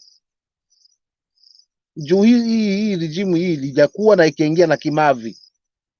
Yaani huku tuna msemo kimavi ni kwamba unaenda pwani, unaenda kuvua, wenzako jana waligawa shilingi 3000, umeingia katika dau la watu wamekosa. Hicho ndo kimavi. Kwa hiyo Bernard, that's the situation tuko nayo. Wameanza hivyo. Juu walikimbia parliament, wakimbia judiciary. Mara wamebandika miradi hii, mara wameleta hii JMO, mara tukizungumza hii. Yaani ni baada ya neno. So Wakenya ni muda gani tutasubiri yapi tena tuyashuhudie kwa macho ndo tukubali? Huu ndio wakati. Haina haja akiongoza seme. Waacha tujitokeze. Tuna haki ya kuandamana. Yasitishwe na mtu yoyote kiongozi akapatikana sababu hayo maandamano ya Raila na tumemtengea ofisi ya opposition. Tena hiyo nayo jadiliwe kwa bunge, si kwa katiba. Maana akikubali hiyo ofisi, Mudavadi naye amepata cheo, amepata nafasi ya ofisi. Hii yote ni takataka. So for real, tunahitaji mtu atakayesimamia rasilimali vyema, mtu ambaye atahakikisha kwamba mzigo na ubeba Mkenya unahitaji kupumzika. Na ndio maana Mama Karua amesema punda ameanguka, maana alibeba mzigo mpaka ameanguka. That's true. Well, Bernard, mimi sina mengi. Wangu ni kuwarai tu ndugu zangu. Tusichoke mpaka tukichoka tumepata. Na ili tupumzike kabisa, ama inzi kuachana na kidondo ni kuhakikisha bwana huyu hayupo. That's the time tutakuwa tuko safe. Na kama hayupo yeye pamoja na watu wake wote, maana kama ni mawaziri wamekaa pale kama boya tu, wanasikiza waamuliwe. Na yeyote atakayejitokeza kidogo kitaumana, tulikula. Wabunge ndo hao, bunge letu limenyamazishwa. Yaani hata kama mradi una mapungufu, lakini kwa sababu ya utapitishwa. So ni mahakama, the same thing applies. So tunahitaji yapi? Jamani, tukilia gharama maisha haisi tatizo. Tulilie uongozi mbaya tuuondoe kwanza. Nataka kuja tumemwambia kabisa kwamba bwana yetu tumekuondoa, lakini tambua kwanza kufight, pambana na hapo kwa gharama maisha. Tusingangane tunakulia akishukisha kimbo leo, akishukisha sukari leo ndipo tutasema anatengeneza. Kumbe tuharamisha tu hasali, kwa sababu ni mambo atakuja 2026 2025, mambo atabalika, hatutakwenda hivi. Wengine watauma na kupozea, kwa sababu nategea pale mbele tunaenda wapi. Tutachezeshwa mchezo mwingine wa Kenya ambao mwisho wa siku hatutaamini, lakini mtu haachi kazi yake, huacha tabia. Ni ngumu. Uyoga mchungu, hata uoshe namna gani utabaki kuwa mchungu. Wakaya tujisahau, mwaka ndo huo naenda, na safari hii let's tuanzishe maandamano wenyewe. Hilo tu ndo langu na warai wa Kenya wenyewe, yasionekane ni ya Kalonzo, yasionekane ni ya Wamalwa, yasionekane ni ya Odinga. Haya maandamano dunia nzima wayaone ni ya wa Kenya, na wanafanya kwa mujibu wa katiba yao. Asante.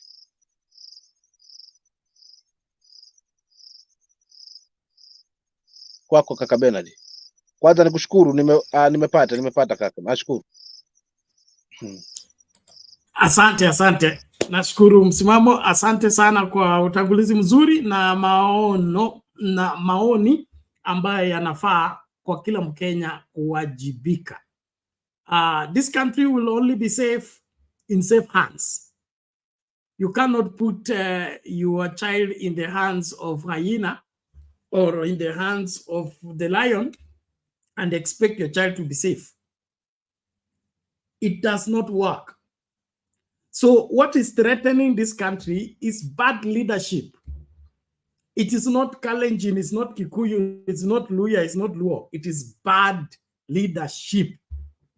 And the bad leadership is led by one bad leader. Okay? Wakenya wanapaswa kudeal na William Ruto kama vile unadeal na jingas. Hiyo jingas. Wakati jingas zimevamia kidole cha mguu, okay? Unachimba kando hivi. Okay? Uizingire vizuri, alafu uingoe mzima, ndio kidonda kitapona. Lakini ukitoboa kikiwa ndani, basi umemultiply. So Wakenya tunataka kuzingira huyu Ruto vizuri, okay? Alafu tumungoe mzima.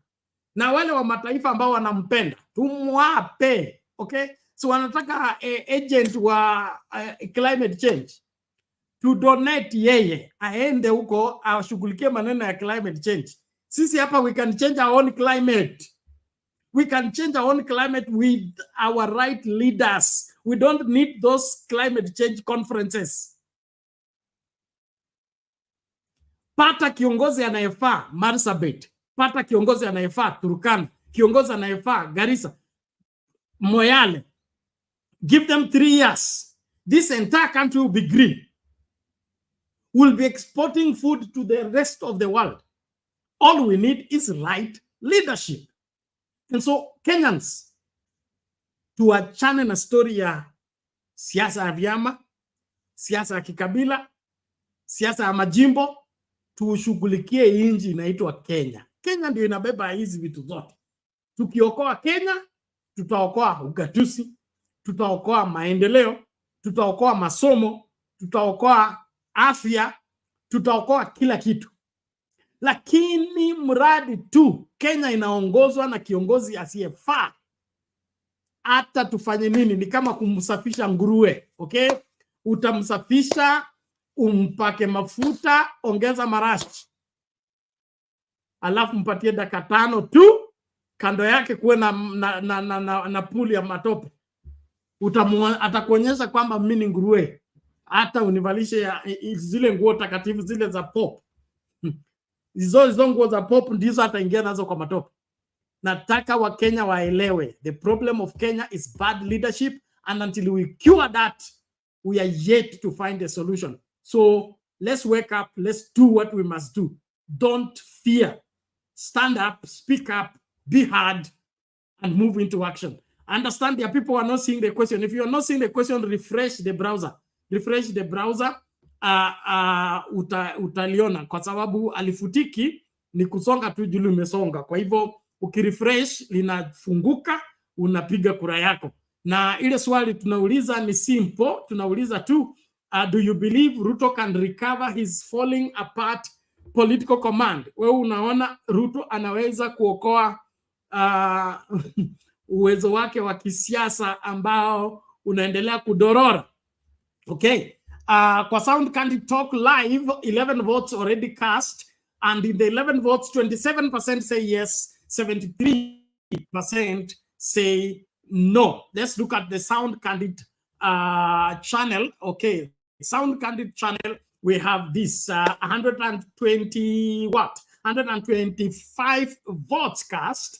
And the question, do you believe Ruto can recover his falling apart political command? 21% say yes, and 79% say no. No, that means there are people who believe Ruto can recover from where he has fallen, but the majority of Kenyans right here on this particular channel and this particular show believe he cannot.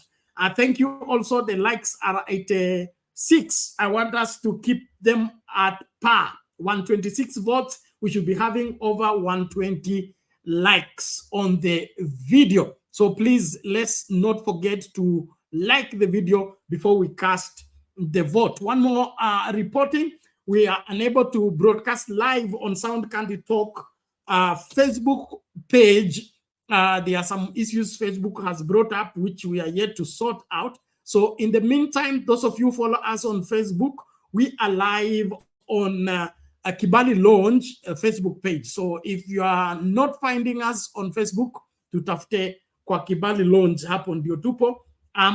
Tushaweka link ya Sound Candid Talk YouTube channel kwa Ingozi M. Bernard Facebook page and Sound Candid Talk Facebook page. So tuwezi kuingia hapo live, lakini tumeweka link. Ukiklik kwa link itakupeleka kwa YouTube ambako show iko live na utaparticipate ipasavyo. Ningependa kuwashukuru kila mmoja tunapoendelea, na bado natafuta watu wangu hao.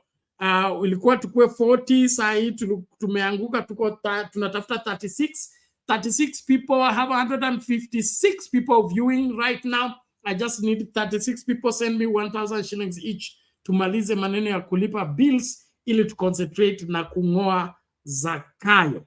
Asante sana. Nitacheza video nyingine kisha tuendelee na mjadala. Karibisha mtu, makinika, hakikisha kwamba uko mstari wa mbele kutekeleza wajibu wako. Lawama peke kila uchao haitasaidia. Tutekeleze wajibu wetu, tuokoe nchi yetu. Hivi Raila amuke, Raila mahali huko, mimi nikiwa mbunge wa Manyata Nakuru, na pia nikiwa spika wa bunge Nakuru, na kuomba hatutaki tena kwenda mwezi mzima, mwezi ingine kama hakuna maandamano bwana Raila. Hii kitu tunajua ilikuwa yako. Hii kitu ilikuwa yako, lakini ilipwa. Wewe utagoja.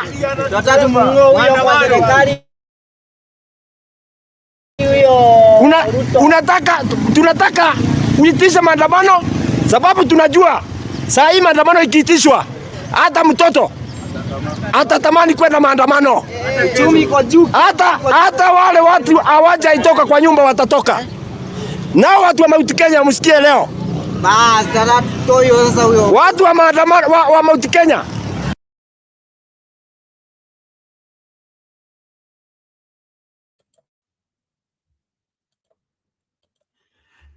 Aya, ujumbe ndio huo unatoka Nakuru. Huyo ndio spika wa bunge la wananchi la Nakuru, anasema maandamano yamenoga, wanangoja filimbi tu ikipigwa hata watoto watatoka. Na alikuwa na onyo kwa watu wa Mount Kenya. Mimi naona kila mahali kumeiva. Cha muhimu ni tuanze sisi, tusingoje viongozi. Okay, tualike viongozi wakati tuko barabarani tayari. Okay, and then let's use our networks. In Mount Kenya we have Maina Njenga ashasema baba peane direction. That means he's fit and he has a network. So all we need to do is the underground network.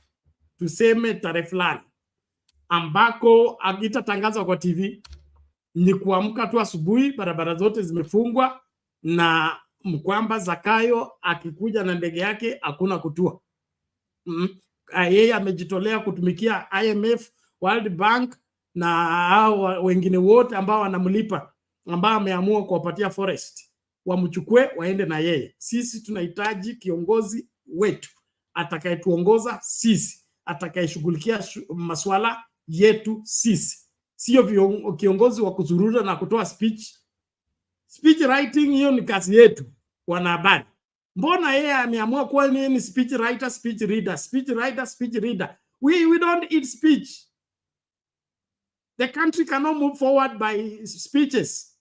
The country moves forward by people rolling sleeves and working. Na Uhuru alituambia kazi haifanywi juu ya gari. Sisi tukaa I was on the vehicle. Sasa ndio hii. Mliambiwa kazi haifanywi juu ya gari. Huyu sasa ameibadilisha, anataka kuifanya juu ya ndege. Ona sasa vile kunaenda. Masomo kila mtu anapata 75% kwa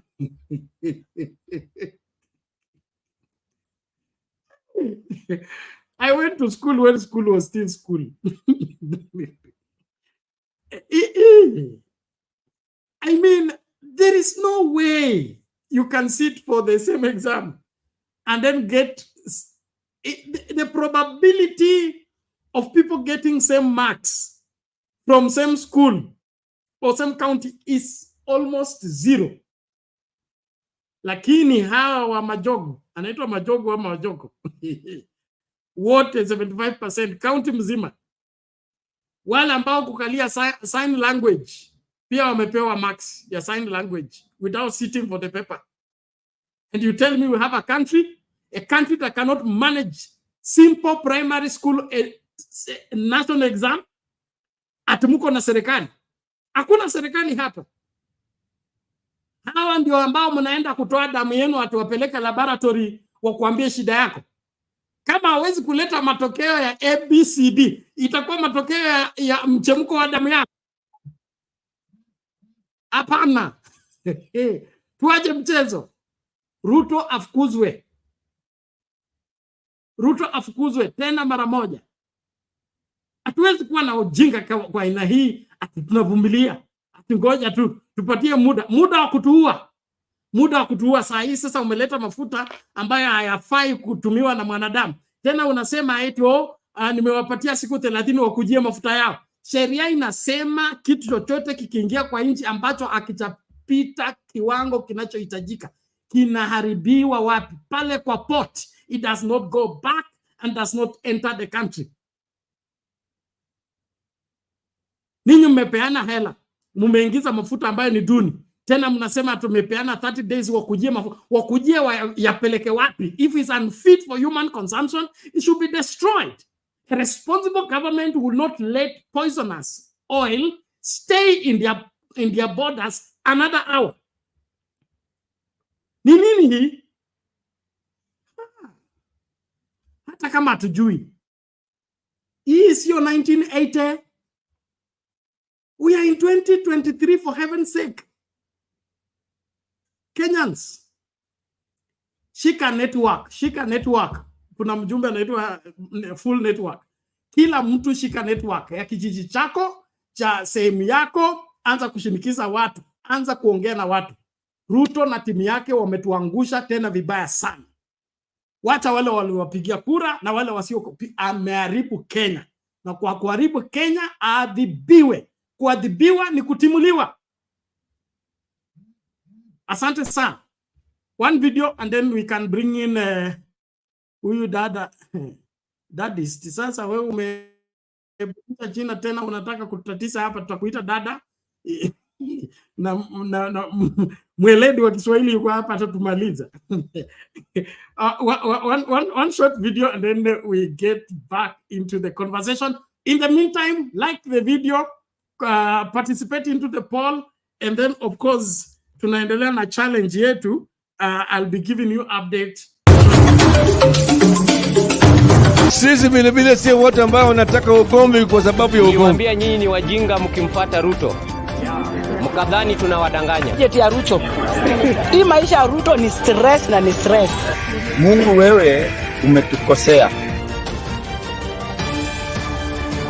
Sasa tumesema siku ya Jumatano,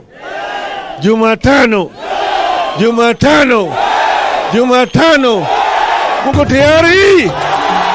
Muko tayari? Tumesema sisi si majambazi.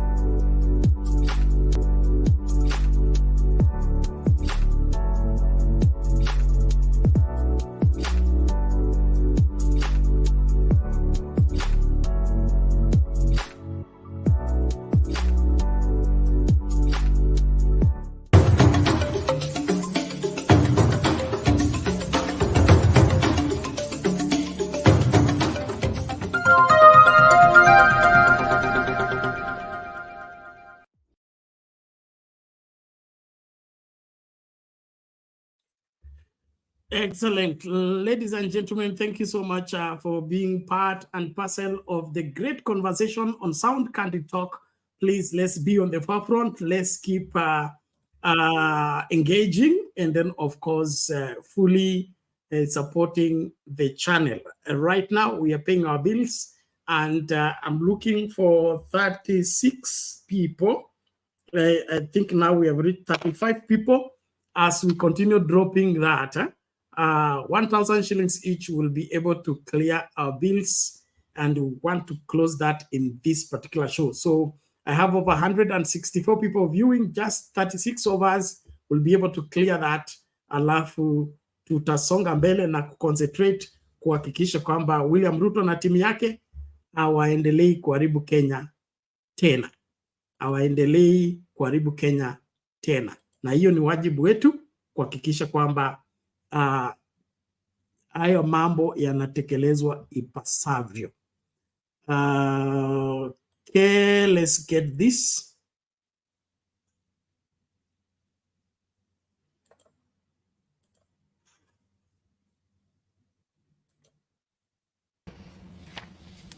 Politics now, and Azimio leader Raila Odinga says lowering the cost of living by the Kenya Kwanza administration is not negotiable.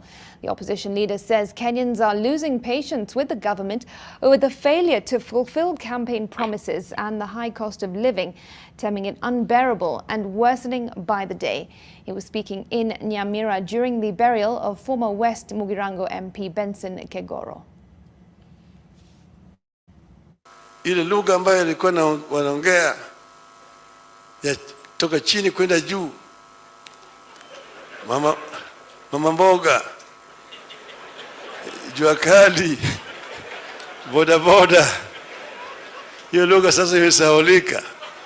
Sasa masahau boda boda na mama mboga, sio kila kitu ushuru. Nisema punda imechoka, kisa nasema punda imeanguka.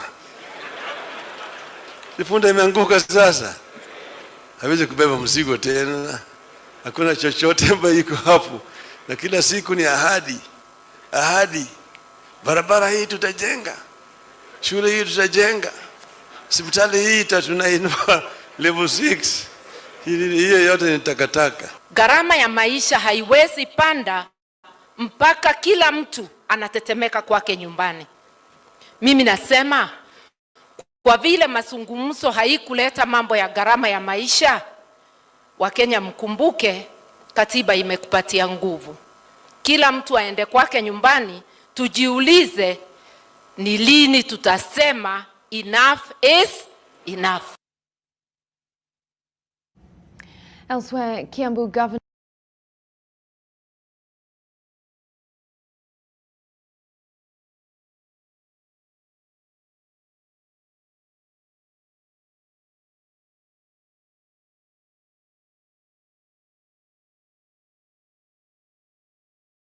Raila Odinga and Martha Karua have said enough is enough, threatening unspecified consequences against the Kenya Kwanza government for failure to lower the cost of living.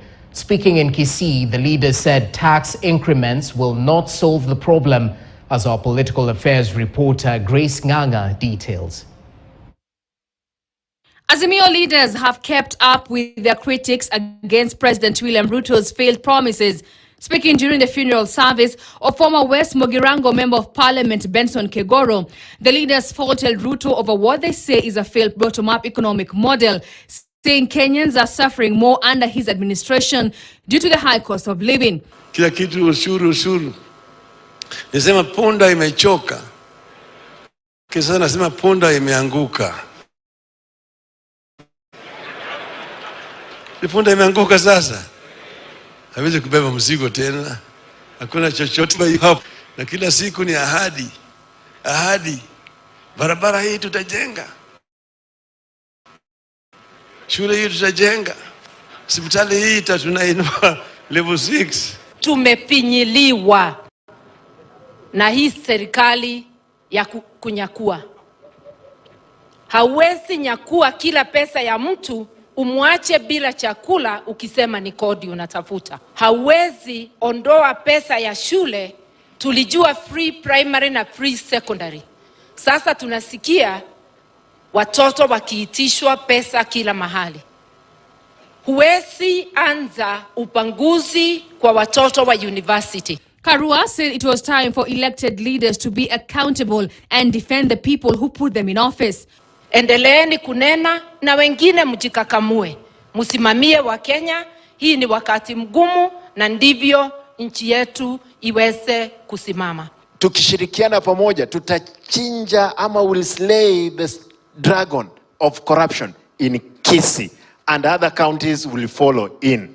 Also present was Uganda opposition leader Kizza Besigye, who said every administration should work towards uniting its people and work on benefiting them, not a few individuals. Ni umoja wa viongozi, sio umoja wa watu wa Afrika. Na viongozi wa Afrika wakati mwingi wanakuwa viongozi wa kutukandamiza. Odinga described the late Kegoro as a patriarch who was well conversed with the history of Kenya and a man who loved to see the youth prosper. Huyu mzee kwa kimombo anasema he had a photographic memory. And was a man of all ages. And through him you could learn a lot of things. Aged 90, Kegoro rested in his Nyarondo home in Borabu constituency, Nyamira County, last month. Grace Nganga, KTN News, Nairobi.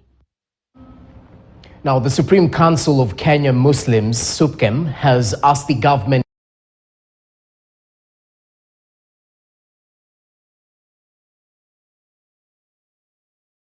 Mr. Bernard.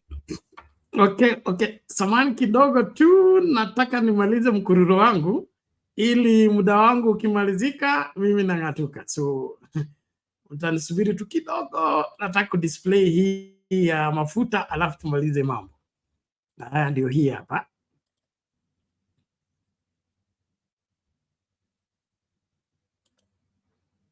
Haya mambo ni kama haya. KEBS declares Kenya Kwanza's government cooking oil import unfit for human consumption. Okay, this is it. Cooking oil imported by Kenya Kwanza administration is unfit for human consumption. Yani serikali iende ng'ambo, inegotiate mafuta, ilipie mafuta ya kuje, yakifika yanakuwa declared unfit. Yani, I can't get that to settle well in my mind. What is government? Serikali haifanyi kazi kwa kujaribu. Serikali inafanyanga kazi kwa information, credible information. It has to be scientific. It has to be thoroughly scrutinized. It must meet all requirements, including political challenge, before a decision is made. Hii mko nayo sio serikali, ni sarakasi. Arun, ulikuwa unasemaje? Ningependa kuchangia kidogo. By the way, kupitia kwa hilo swala la mafuta, unajua hiyo edible oil ni scandal sawa na hii ya mafuta ya petroli G2G government ni oil deal cause government ndio walifanya nini, yani government inanunua kitu ambacho inajua kuwa hakika ni substandard, alafu baadaye wanakuja kutuambia na we have used, in fact tumetumia pesa mingi, it is billions sio millions, we have used billions and billions of money kuagiza haya mafuta yaje, lakini sasa hivi mnakuja kutuambia kuwa haya mafuta is unfit for human consumption. It is really saddening. Na mimi nashangaa hapa Kenya tuko na Bidco, kuna Pwani Oil, kuna kampuni mingi kabisa. Hizo kampuni manze ndio zingepewa do, lakini William Samoei Ruto kwa sababu ameweka watu wake wale mpaka wahakikishe kuwa hakuna chochote kitaliwa the next day. It is really sad, yani. It is so sad. Na cha kushangaza hata ukiangalia issue sasa, ni scandal gani tutadili nayo? Ni hii ya edible oil, ni hii ya G2G tutadili nayo, ni ya fertilizer, ni scandal ipi ambayo hata ukitaka kuunda ma commissions Mr. Msimamo, ukitaka kuunda ma commission za kufuatilia vile pesa zetu zimeliwa na hawa wezi, because hawa sio viongozi, hawa ni wezi yani, they are ni mabandits, yani hawa yani hata ukiweka hizo commission zitajaa na tunajua kuwa hakuna chochote kitafanya nini kitatokana kupitia kwa hizo commissions. Unajua William Samoei Ruto mahali tu alikosea tu kabisa ni wakati alichukua tu watu wake, akachukua tu familia yake, his kinsmen akaweka pale. Sasa hivi hata akitaka kuvuta unajua itabidi avute hao watu wote na akivuta akijaribu kuwavuta basi watatoboa. Na mimi ndio nasema kuwa Wakenya haya maisha tuko nayo ni machache sana, but let's do vitu ambazo ziko right. Sasa hivi hebu niambie William Samoei Ruto, unajua yule mtu mwenye atalengwa hapa Mesabana ni Moses Kuria, cause yeye ndiye alikuwa trade, unaona. Sasa akilengwa na atolewe, Moses Kuria atakuja atakasirika na atatoboa vile William Samoei Ruto aliiba kura, I'm very sure. So hiyo ndio sasa William Samoei Ruto inabidi afanye tu kumrusha kwa nini nyingine, kwa ministry nyingine, ndio huyu jamaa asija akafanya nini, asija akatoboa siri. That is how hapo ndio. By the way, hata mliona enzi ya Uhuru Muigai Kenyatta, mbona hakuchukulia huyu William Samoei Ruto mbona hakumchukulia hatua wakati aligundua kuwa huyu jamaa hakika mikono yake si safi, anajua vile walicheza kutoka 2013 2017 vile waliingia uongozini, so ikawa amefungwa mikono, ikawa amefungwa mdomo, lakini yeye mwenyewe alituambia kuwa mimi najua huyo William Samoei Ruto vizuri, mkimpatia uongozi mtalia kwa miezi mitatu.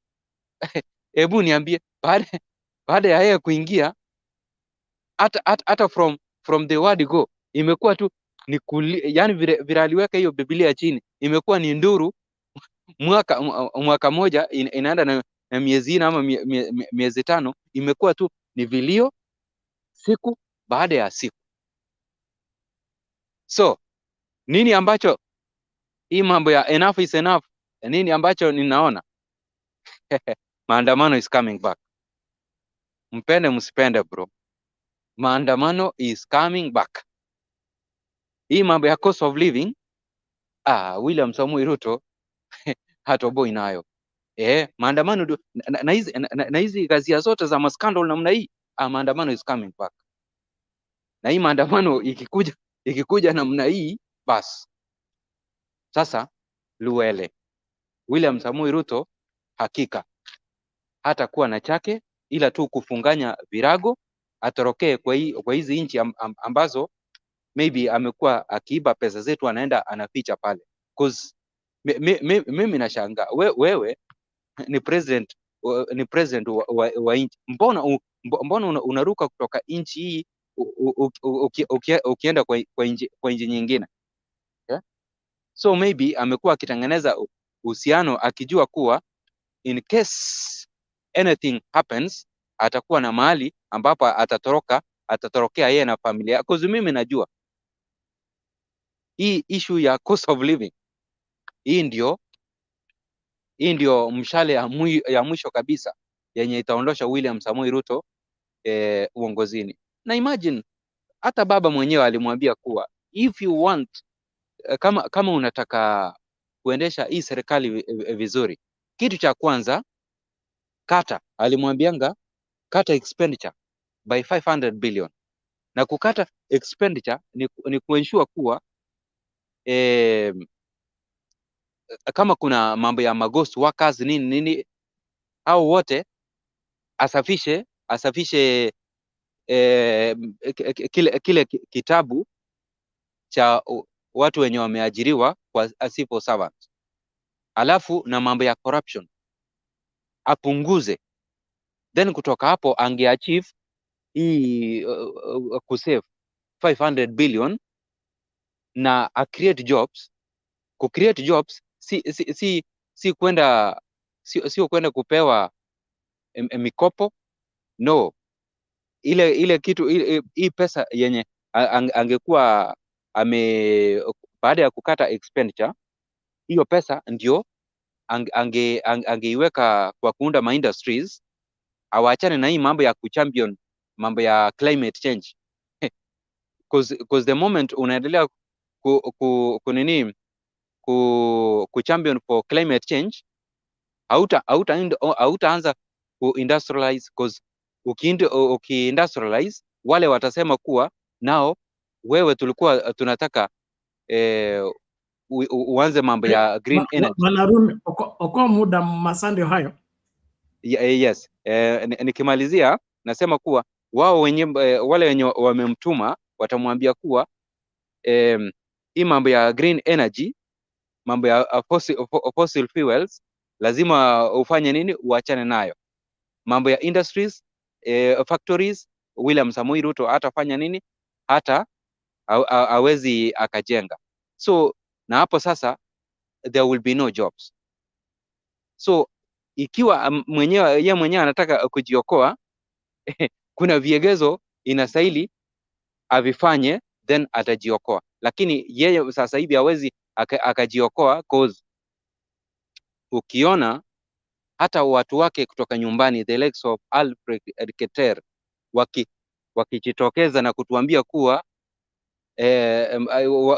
wa Kenya, ndio huyu ni kijana wetu, lakini vira anapeleka nchi yetu ya Kenya, hatuwezi tukafanya nini, tukajiokoa.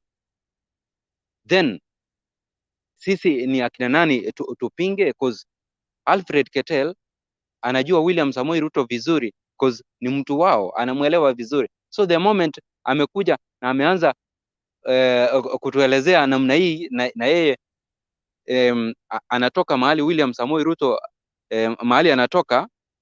Now it is high time Wakenya tujipange.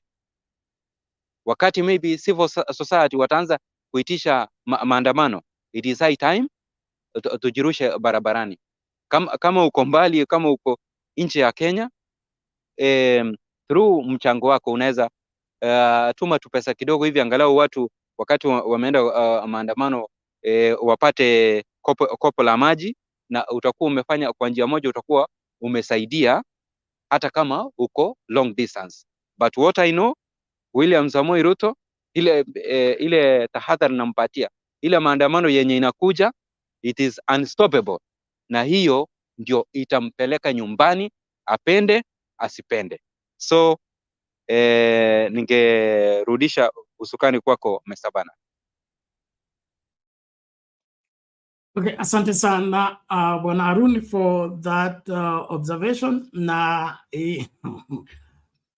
tumefika mahali ambapo lazima kitaeleweka, and it is all by reason of Ruto himself frying himself in his own fat, kwa sababu amechagua kutosikiliza kilio cha Wakenya, na Wakenya sioni wakumsamehe kwa haya. Wacha tusikilize hii hapo tunapoendelea ku sijasema tunafika kikomo, lakini let's listen to this Kenyan first. Tangu siku za Kenyatta, Rais Ruto sasa anasema amemalizana na ushuru ameweka juu kabisa, imekuwa haiwezekani. Sasa hii Ruto anasema anataka kuuza national monuments. Appetite ya tax ametufinya kwa ukuta, hiyo haitoshi. Anasema atauza KICC. Anasema anataka kuuza KICC, Kenyatta International Conference Center. Ile ilijengwa, hiyo ni monument yetu. Anataka kuuza Kenya Port Authority. Anataka kuuza Kenya Pipeline. Anataka kuuza Kenya Oil. Jamani, Mheshimiwa Ruto, wewe hautosheki na hii pesa unachukua ya tax. Kama ningekuwa mambo Mbotela ningemuuliza, je, huu ni mbona? Tumechoka na sisi tunakwambia rais. KICC na hiyo mashirika mengine hatutakubali ushike hata moja. Kenyatta, hayati mzee Kenyatta Jomo alikuwa rais, hakuuza mashirika. Akatoka hapo moja akakuja na udhalimu wake kwa miaka 24, hakuuza shirika lolote.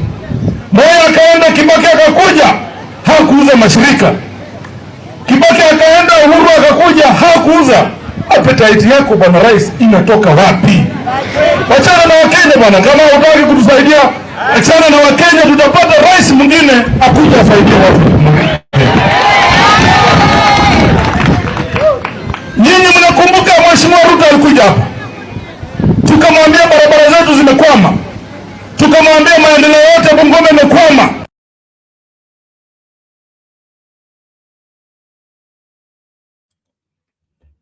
Tutapata rais mwingine ambaye atakayetusaidia. All in all, thank you very much. Now, ladies and gentlemen, we are still on our challenge. Na ni kama tumekwama hapo, sijui nini kimefanyika. 35 people, I need 35 people to, and you can pay for some people. That's we are counting 1,000 per person. So you can pay for 3 people, you can pay for 5 people, pay for 10 people. Tumalize tu maneno ya hesabu na hiki kipindi. Na it's already 5 minutes after 1 AM East African time. Hiyo inamaanisha nimeingia injury time. Nisipopata mkombozi basi tutaanza kutamatisha, lakini naomba tafadhali tuwe mstari wa mbele kutekeleza wajibu wetu na tuendelee kusupport channel. Kuna wale wanasema hawaoni poll question. The poll question, kama ulioni, una refresh your browser. It is there. I can see on both my browsers, both channels ziko na swali. Na swali tunauliza ni kwamba, do you believe Ruto can recover his falling apart political command? Is he able to recover? 13 votes on Sound Candid Talk Live, and 38% of 13 say yes, 62% say No, on this other channel, Sound Candid Talk, we have 143 votes, okay, and 101 likes. That means over 30 people have what? Over 40 people have cast their vote without liking the video. Please make sure you like the video before you cast your vote. Do you believe Ruto can recover his falling apart political command? 22% say yes, 78% say no. Thank you so much for participating. We are calling upon you. Please, let's be on the forefront of ensuring that we do our very best in securing everyone and everything. Ningependa kusema there's a new twist nani ameleta hapa ambayo I think it is not something to ignore. Surest amesema kitu hapa, anasema hii story ya mafuta kusema kwamba hayafai kutumika na kwa mwanadamu inaweza kuwa ni njia moja ya kukwepa. Okay, kukwepa nini? Si hela shishakulwa, alafu controller of budget si anajua pesa zililipwa. Okay, so kama hizi pesa zilikulwa na labda mafuta iliingia na inafaa, na tunataka kukwepa kusema kwamba hizi pesa that cannot be accounted for, we need it to be accounted for. Why can't we say tulinunua mafuta alafu mafuta ikakuwa mbaya tukarudisha mafuta? Okay, so it's another scandal that trying to baptize of course the faulty expenditure, because what is happening here is scary. And then of course mafuta yajaanza jana, we are talking about, it's now about 3 months or so. So either haya mafuta yashawekwa kwa shelf, they are only looking for how to account for that money, and so they come up with this story of KEBS and all that. Aruni aliongea kuhusu Moses Kuria and all that. I don't think it's about elections anymore or about Moses Kuria being saved or not. It is a matter of mismanagement of government resources. William Ruto has, everything William Ruto has done has gone bad. From the dollars to the G2G, now there is this edible oil, there is subsidies, there is withdrawal for Kazi Mtaani, Linda Mama, and all that. All those things, he has gone against what Kenyans had established, and it has backfired in its face. And so he's looking on how to save his face. And one way is to now begin to claim, yale mafuta tulileta ilipatikana ni mbaya, ile deal tulifanya inaonekana imekataliwa, and all that. This is Mr. Excuses. He has always been excusing himself. And therefore, what I think is that he's looking for how to escape from this mess again. And so, kuna kitu ambacho kinaendelea hapa kitahitaji uchunguzi. Lakini mimi nashukuru vile naona mori ya Wakenya ikipanda. Cha muhimu hapa ni tuondoe jingas from the leg. The leg will stop paining. As long as tunapalilia hiyo jinga, tukiipatia chakula, tukiipaka mafuta, our leg will continue swelling and paining. Lazima tung'oe hiyo jinga out of our leg or out of our foot, and we shall be at peace. That is what is needed. So Kenyans of goodwill, let's not relent. Hata tukibaki wawili, we must not relent. Ukibaki peke yako, don't relent. Everyone who makes history stands for something that is beyond them. And that is how to make it into the records of people that will be remembered for saving a country. So, hata ukibaki peke yako, fight until you save this country. You'll be remembered for the same. Thank you so much. And so, as we continue with all this conversation, please, let's be on the forefront. And our challenge of 1,000 for 35 people, please, let's keep it going. Don't, even when I sign out, let's just keep up. I'm keeping records here, and I will let us know when we have reached where we are going. but we encourage as many to participate as possible. And also apologies, we are having issues with Sound Candid Talk page via Facebook, and we have a lot of following on Facebook. We have over 12,000 followers on that particular page, and that means we have locked out those people from accessing us. I don't know why Facebook is on our neck. The majority of our broadcast is live broadcast, so labda tumevamiwa huko kwa sababu ya hiyo. So until that is sorted out, tufuate kwa YouTube Sound Candid Talk Live and Sound Candid Talk, and right now on Facebook tunapatikana kwa Kibali Launch. So kama lazima ufuate kwa Facebook Kibali Launch, although we have shared the links za YouTube channels kwa both Sound Candid Talk and the other Facebook page. I salute every one of you for your faithful support and continued followership. Please, let's not relent. Our country, we must save it, and we must save it by all means. By all means. Nilituma Mato kwenda kunitafutia Big J na Stone PK. Walikuwa wamepewa na jukumu. Wamefika wapi? Tunataka hiyo updates, okay? Zakayo ni mtu ambaye lazima ashughulikiwe kwa vyovyote vile. Nimeona Angela hapa anasema kwa njia yoyote ile, hata kama ni kwa uchawi. So get rid of Zakayo, let's help this country and let us thrive in the same. Nitacheza video alafu nipatie huyu Kenyan would love, nione kama upendo wake unatosha. Mimi nikianza kung'atuka. Aje hapa asalimu nyinyi. Let Keter come and greet these Kenyans.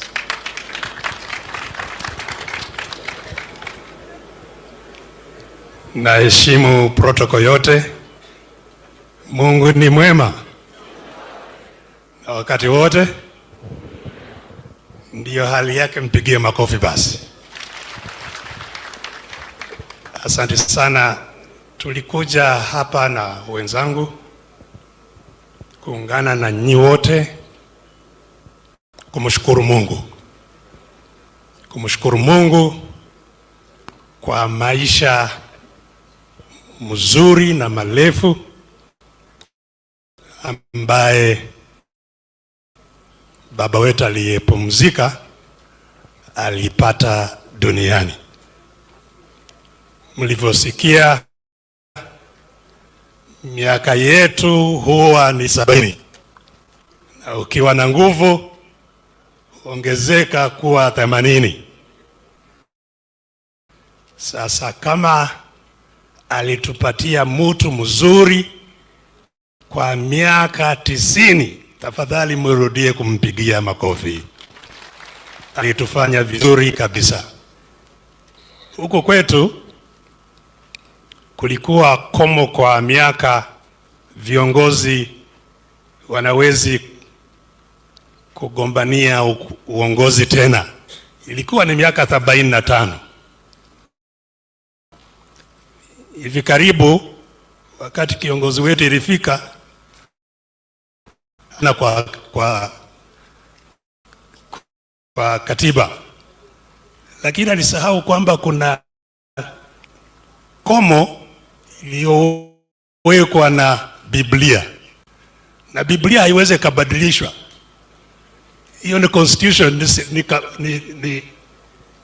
ni katiba ambayo haiwezi kubadilishwa. Kwa hivyo ni kweli miaka yetu huwa na komo, na namshukuru Mungu kwa kuwa tulipata mzee Ogero kwa miaka mrefu. Nimekuja hapa zaidi juu ya ndugu yangu, kaka yangu George, ambaye tumefanya kazi pamoja kwa njia mbalimbali, kazi ambaye najaribu kuunganisha watu bila kuunganisha tu serikali. Kuna jumuiya ya Afrika Mashariki ambaye zaidi naungani viongozi wa serikali wasio watu wa nchi zetu, watu wa kawaida. Ninakaa hapa Uganda, lakini nilikuwa sijawahi kufika hizi eneo zote. Leo nimekuja kama mtalii na naangalia sijui. Na hiyo ndiyo lazima tujaribu kujenga, kuwa mtu mmoja. Watu wa Uganda na watu wa Kenya ni mtu mmoja. Nilikuja na huyu mheshimiwa Wafula Ruto ni Musamia, Samia wa Uganda, lakini ana wandugu zake wengi ambao ni wa Kenya. Kwa hivyo sisi ni watu mmoja, sisi ni mtu mmoja. Waganda wa Kenya ni mtu mmoja, na nadhani tutumie undugu huo kujenga umoja kati ya watu, na vile ndiyo tunajaribu kujenga barani Afrika. Isiyo Afrika, umoja wa Afrika, Africa Union ni umoja wa viongozi, sio umoja wa watu wa Afrika. Na viongozi wa Afrika wakati mwingi wanakuwa viongozi wa kutukandamiza, sio viongozi wa kuinua watu wa kawaida. Hivyo basi watu wa kawaida tuungane sisi pamoja, tujenge umoja wetu, sio umoja wa viongozi. Na ndiyo sababu niko hapa, tuendelee kujenga umoja huo. Familia ya George ni familia yangu, na familia yangu ni familia ya George. Nashukuru sana kuona kwamba ni watu wengi sana ambao wamekuja kumwaga mzee huyu. Hamkupata nafasi ya kuongea kama nimepata, lakini kuwepo kwenu hapa kila mmoja ni kauli kubwa kwa ni nani ambayo anasindikizwa leo. Ndiyo statement ya juu sana kuonyesha alikuwa ni mtu gani. Kuwepo kwenu wote hapa. Nawashukuru, nashukuru familia na viongozi wote, magavana, maseneta, mabunge kwa kuhudhuria na kumpatia heshima kama hii ya mwisho. Asante sana, mubarikiwe sana. Asante Kiza. Sasa sikusema juu ya George. Huyu George Kigoro tumekuwa naye katika harakati ya ukombozi. Yeye anafanya kazi kwa shirika ya haki ya kibinadamu, lakini yeye mwenyewe ni shujaa. Yeye ni shujaa kabisa. Ni mtu ambaye haogopi chochote, na ametusaidia kwa mambo mengi zaidi. Ana ujuzi mingi na vile vile na uhusiano mingi sana. Pande hii vile umeona Kiza amekuja, pande wa Tanzania, kila mahali katika bara ya Afrika yote George iko huko. Sasa kulikuwa na ile kwaya ambayo walikuwa naimba hapa, wakanipatia mimi hii fimbo, wakanibeba. Siwezi kusahau. Nataka wakuja hapa niwapatie kitu kidogo.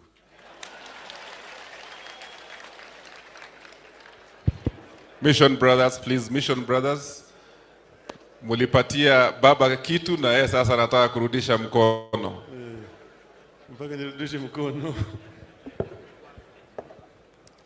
Wamenitoa mimi heshima sana. Na hii ni 200. 200,000 kutoka kwa baba. 200,000 ambao baba ameweza kuwapatia Mission Brothers kwa kumwimbia wimbo mzuri, na vile vile kumtuza fimbo.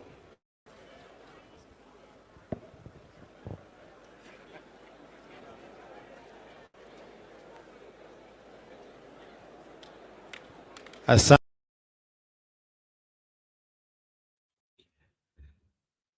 Haya, naona anointing ya fimbo inatembea. Kenyan would love, we inaonekana wewe ndio uko behind all this. All in all, kabla uingie najua uko na mengi ya kusema. Let me point out something here. Kuna kitu Mugambi, yes, George Mugambi anasema our leaders are vibing story at 2027 and he has instruments of power. How do we navigate these current issues, bro? Our leaders' silence is speaking volumes, unfortunately. George, that's why we are talking about unconventional way. There is the usual way, and there is the unusual way. Politicians are addicted to people. And when people congregate and begin to do things without the politicians will join the people. That is the advantage that we have. And that's why we shouldn't wait for them. We should move, because inchi ikiharibiwa, we are the greatest losers, not the politicians. Our children and our children's children will have nothing to inherit. So let's not play games. Let us stand up and not look for excuses.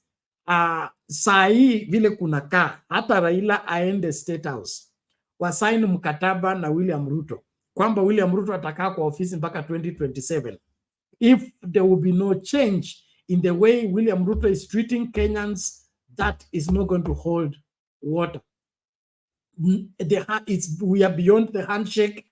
We are beyond political agreement. Right now, kile kipo ni Mkenya kwanza. So, hiyo story ingine ya au kukubaliana wakule sisi tukilala njaa is not going to work. And that is why we need all Kenyans to be on board and say no to the madness of leaders taking us for a ride and offering us to be on the chopping board.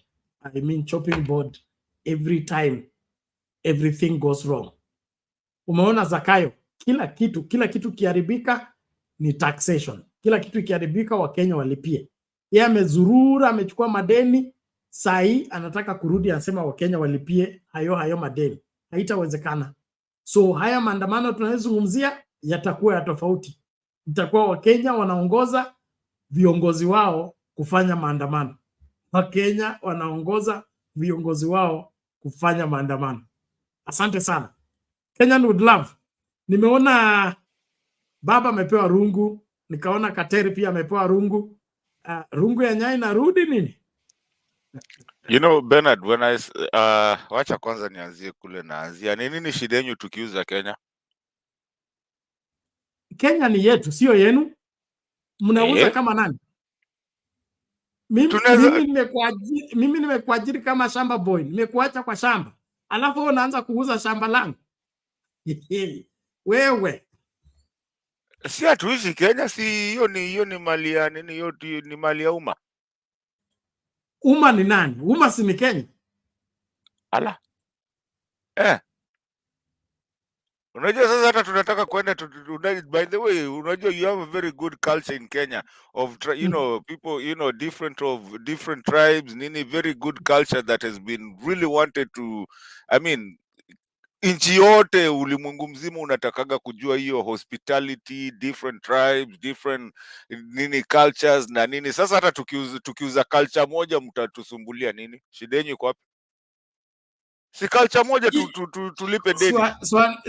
Swali langu ni kwamba hii mnauza hiyo hela ikienda wapi? Kuuza sio shida. Tutawaambia baadaye, wacheni kutusumbua. Hiyo tunajua tumeweka nini kwa hustler. Mmeuza kondo hatujaona pesa. Mkauza mbuzi hakuna pesa.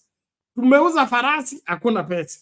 Tena mnasema mnataka kuuza sasa ng'ombe ya maziwa ile imebaki eti tutaona pesa baadaye. Tunawaekea, sisi ndio accountants, tunawaekea na we invest for you. Gadi hata hasla fund imekataa. No, we investing for you. Nyinyi msijue tumeka huko kwa nini savings. savings account for you. It's good for you. Ukizeeka na watoto wako mtajua mtakuja kuchukua nini kurip the fruits yenye tumeweka. Anyway, you don't need to know where we've invested. It's top secret. Hmm? But Bernard, the games that are happening in Kenya are so big. Thank you for playing that video. When I posted it out there, because somebody sent it to me and I was looking at that video and I'm like, there's something that is actually catching me up just before I come to that video because it's very, very dear to me. That's why nilikuwa nimeituma. You see, Bernard, this oil, I'm starting to kind of wonder if this oil, the cooking oil, let me just start with that because Bernard, tutafunga pamoja leo. You know today what day it is. Oil, how comes we cannot see where the oil is? Kwa nini hatuwezi pelekwa hiyo go down? We know the other one tulioneshwa sukari kulenye ilikuwaga list. We know tulioneshwa kidogo, lakini hata sidhani kama tulioneshwa yote. Alafu all of a sudden pia ikapotea kwa hizo go down. This time hata hatujaona hii oil. Seriously, are we talking of which oil are we talking about? Ni ya kujipaka ama kuna oil ingine ilikuja ama na hatujui kule iko ama was there even any oil? Wewe ndio agent wa Kenya Kwanza, tuambie. Si oil ililetwa na Kuria akiwa minister wa trade, alafu tukamtoa huko. Iliingilia wapi na ilifika wapi na iko kwa go down gani na tumelipa how much rent kwa hiyo go down na iko wapi? Ama ni stories za Abunuasi? Because maybe I'm starting to think like maybe there was no oil. Hakuna kitu iliingia because Elianto is not, I mean, everybody knows the oil. By the way, can somebody tell us what the name of this oil that was coming? It's cooking oil. I think kila mtu anajua cowboy, anajua Elianto, anajua nini. Can somebody tell us the name of this? Because sugar at least hiyo tulikuwa hata hatujui kama ni ya mumia zama ni nini. Can someone tell us the name of this oil? What was coming in? Ama ililetwa ikiwa kwa barrels na bado ikabaki kwa barrels na hii haikuja kwa package. Ilikuja ikiwa kwa tank, ndio tuanze sasa kujaza, tunajaza kwa deep fry, tujaze kwa oil pwani, tujaze kwa Eliando, tujaze salad, but it's the same thing.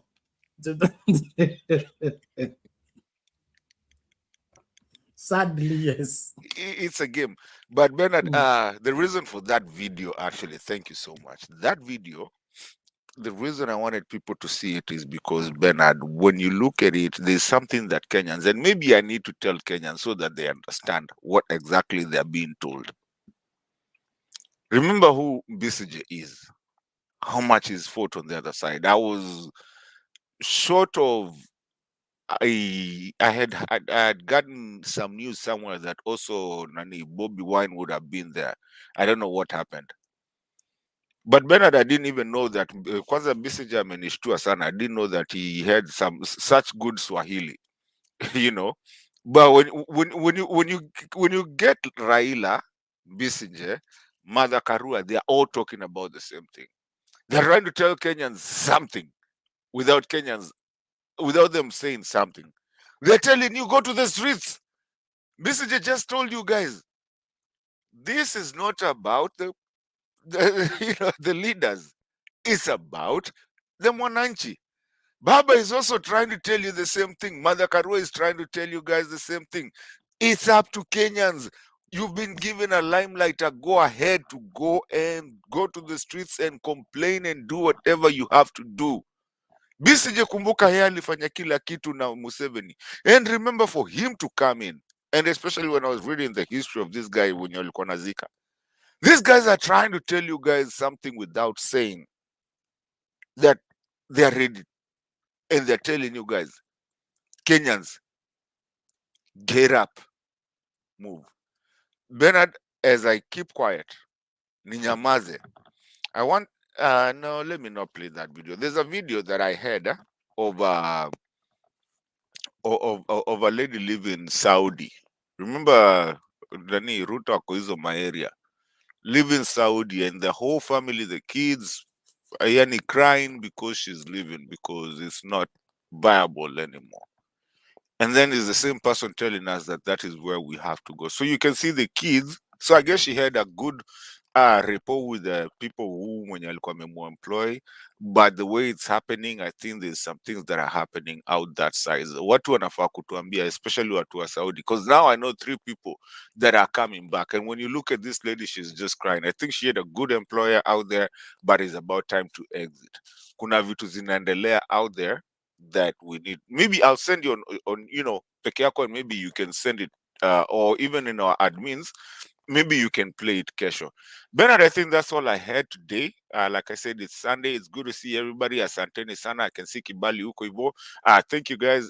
We really do appreciate you guys. Bernard, we appreciate you today today and every day for what you do for us. Asante Harun kuwa hapa na kila mtu. So Bernard, today I cannot, lakini I just wanted to throw that Kenyans are being told by Mother Raila Besigye, and Besigye coming to Kenya and speaking in Swahili, and not English. Luckily, Bobby Wine was not there, but there was something about he was supposed to be there. We appreciate you, Asante Bernard. Thank you for giving me the chance. I thank you so much, sir. Okay, thank you, Kenyan would love. We appreciate that, and let's keep going, ladies and gentlemen. Reporting.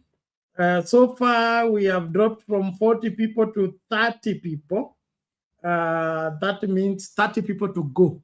Okay, 30 people to go. So let's keep into the pay our bill support so that we clear this as soon as possible.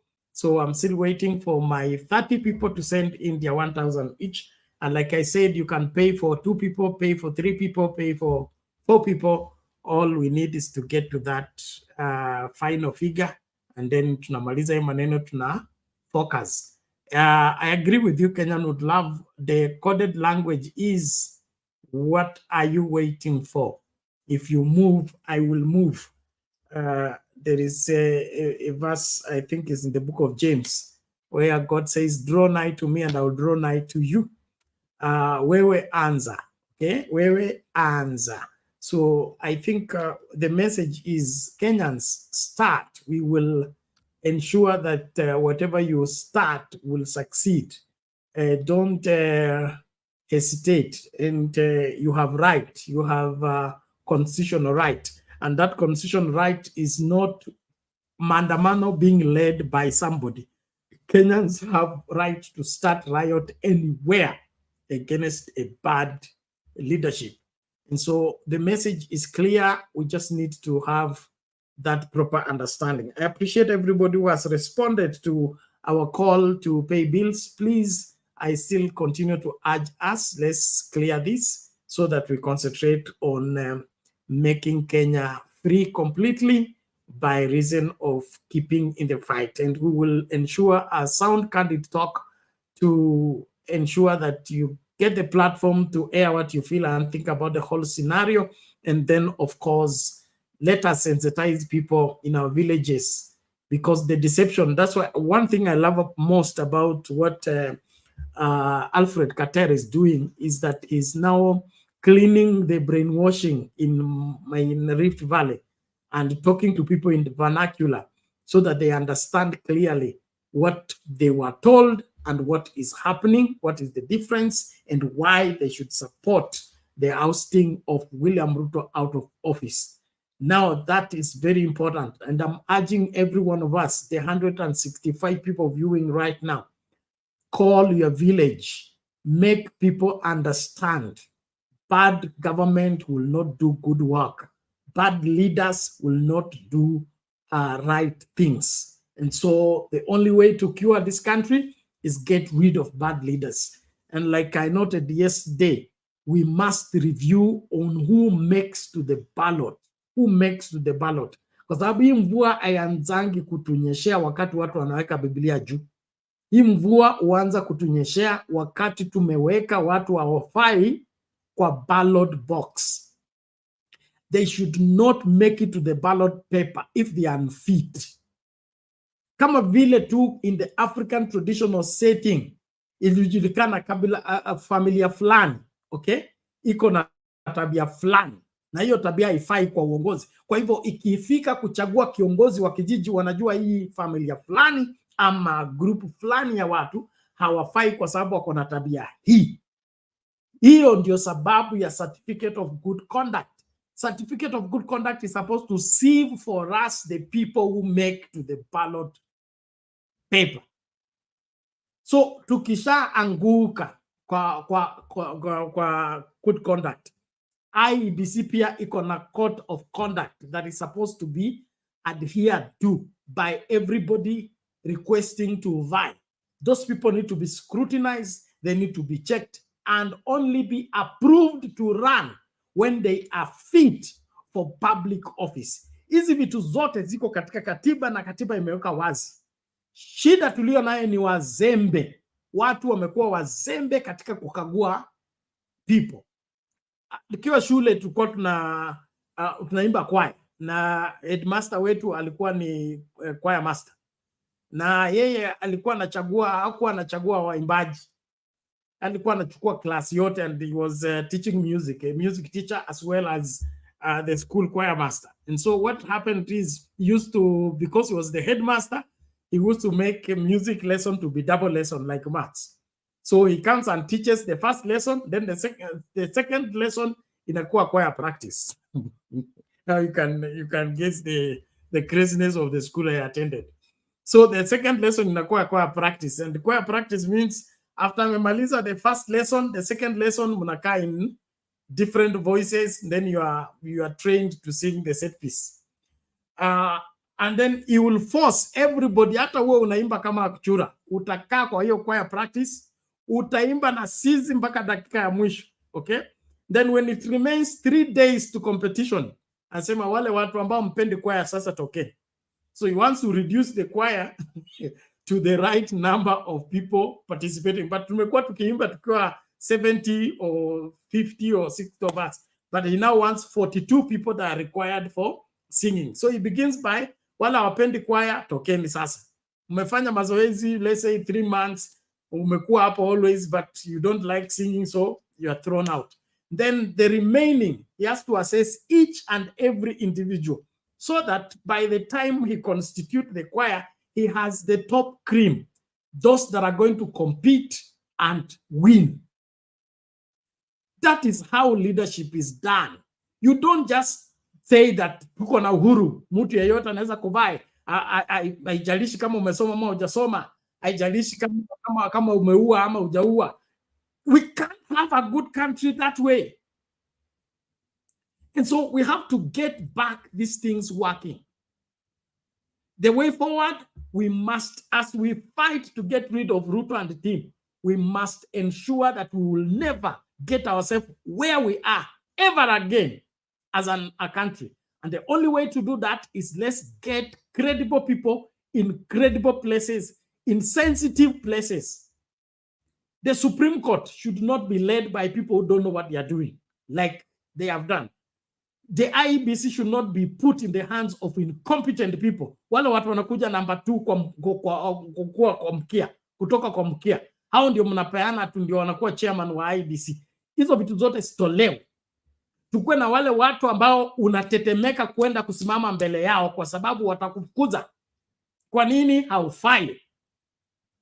And so if we have the best of the best making it to the ballot, it becomes very easy. If an accident happens, we will not fall in the hands of incompetent people. Why? Because we took care of it from the beginning.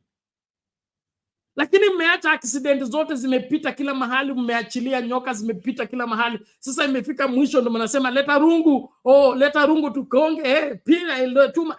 Why are we turning the management of the serious management of the country to be an accident? As a people, that's irresponsible. Very irresponsible. And that's one thing that the Uhuru administration will go into record for making happen. Yes, we can't let people with questionable character be given public office. It doesn't work anywhere. So let's wake up as Kenyans. As we solve the Ruto problem, let's make sure it never occurs again. And the only way for it never to occur again, we must have a credible IEBC. And the people charged with the responsibility should know their work. And nobody should make it to the ballot paper if they have questionable character. History zingine za kusumbua watu twende kutibu wagonjwa ambayo tungeazuia is uncalled for. Well, thank you everybody once again as we come to the close of the show. Harun, nitakupatia dakika moja useme la kwako. Mimi nimeanza kufungasha hapa. It's 19 minutes to 2 a.m. East African time. Yeah. Yes, asante sana Mr. Bernard. Tumekuwa hapa tangia mwanzo mpaka tamati naona tunaelekea. So mimi ningependa kuambia Wakenya namna hii. By the way, Kibaki akiingia uongozini, dosari zake hapo nyuma zilikuwa chache na muliona mwisho wake. At least huyu bana alifanya nini? Aliinua nchi yetu akaiweka mahali ambapo panafaa as far as economy is concerned. Tukapatia Ruto, mukaona vile wote wawili they failed our country. Ruto ndio huyo na Gachagua. Ruto na failure yake wakiwa na uhuru. Sasa hivi Gachagua amekuja akiwa ameiba 200 million. Wa Kenya wamempatia uongozi ama wao wenyewe wamejiforce kwetu. Angalia mahali tuko sasa hivi. So nasema kuwa nguruwe hata ukimuosha namna gani still atakimbia tena kuweka hiyo mdomo yake kwa uchafu na atajichafua. So hata William Samoei Ruto virako hivi na hiyo tabia yake ya awali, hata sasa hivi ukimpatia siku 5, siku 10, miaka 100, mwizi ni mwizi, muovu ni muovu, hawezi akabadilika. Because kama angekuwa amebadilika tungekuwa tumemuona wakati waliingia na uhuru. So don't expect anything new ambayo itakuja kupitia kwa William Ruto wakiwa na Gachagua. Those are failures. Alafu jambo lingine la pili nikimalizia. Sasa Mr. Bernard, unaona Alfred Keter, the likes of Barjok, former governor, mwenye alisema kuwa this government is insensitive. Wao wenyewe vile wameongea namna hiyo, unasikia hakuna mtu anawapiga mawe. Lakini William Samoei Ruto utamuona sasa hivi akija, hataenda kwao nyumbani, atakimbia Mount Kenya manze, mko na shida. Sasa atakuja kuosha. Sasa hapo ndiye atakimbia kwa kanisa, alafu aende kuambia hapana, so far nimepewa pesa sijui bilioni ngapi, sasa nataka niweke hapa, nifanye hivi. Sasa hayo yote atayazungumzia Mount Kenya. Yani it is so sad kuwa hapa kwingine wakimgonga Mount Kenya anaenda kunawa mikono. Yani hapo ndio mahali pa yeye kunawa mikono. So it is so sad mlikubali kiongozi kama huyo. Na jambo langu la mwisho nasema kuwa Wakenya mmeambiwa msije mkafikiria kuwa Martha Karua, the likes of Baba, the likes of Azimio watawaambia mwingie barabarani. Washawaambia kuwa enough is enough. It is high time sisi wenyewe tufanye nini? Tujiokoe kwa kuingia barabarani pasipo na kiongozi kutuandaa. Then kutoka hapo tutakomboa nchi yetu ya Kenya. Thank you so much. Back to you, Mr. Bernard. Okay, thank you Bwana Haruni, tunashukuru sana kwa mchango wako, maoni mazuri na watu wa Mount Kenya. We are banking on you. You are the big brother. Tufukuzieni nyinyi wasomi wa Biblia, mnajua kuna msemo moja inaitwa nini? Mstari mmoja katika Biblia. I think it's in the book of Songs ama ni gani? Anasema tukamatieni hao mbweha wadogo wadogo wanaoharibu mizabibu. Tukamatieni hao mbweha wadogo wadogo wanaoharibu mizabibu. Watu wa Mount Kenya, tukamatieni hao mbweha wadogo wadogo wanaoharibu mizabibu. Inji haiwezi kuharibiwa tukiwepo. Ubuntu anasema Maraga for IEBC chair. He would do a very good job, but mimi nataka tuwe na watu strict kila mahali, okay?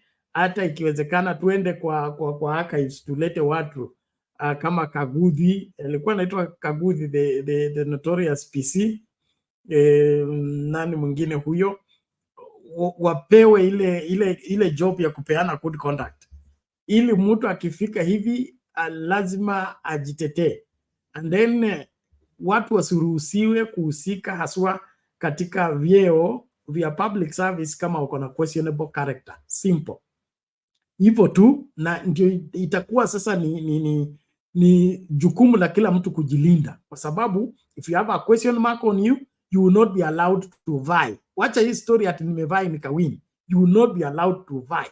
Hii ndio italeta discipline. Hii ndio itatufagilia cockroaches zote kutoka kwa parliament. Kwa nini hakuna mtu anapewa certificate of good conduct aingie kuvai kama ako na tabia ya, ako na kesi ya kujibu, ama familia yake, ama kule ametoka kuna kuku zilipotea, ama kuna kondoo zilipotea na zinatafutwa kwa nyumba yake. Anything, any reason why somebody should not be fit for public office should be used to bar people from participating in the election. When we become strict there, hizi nyingine zitakuwa formality, na itakuwa hata tukiangukia mtu ambaye labda hatakuwa he has the public support like we assume, but he's a good character person who is going to take care of the affairs of the country, not these sellers who want to sell everything and everyone.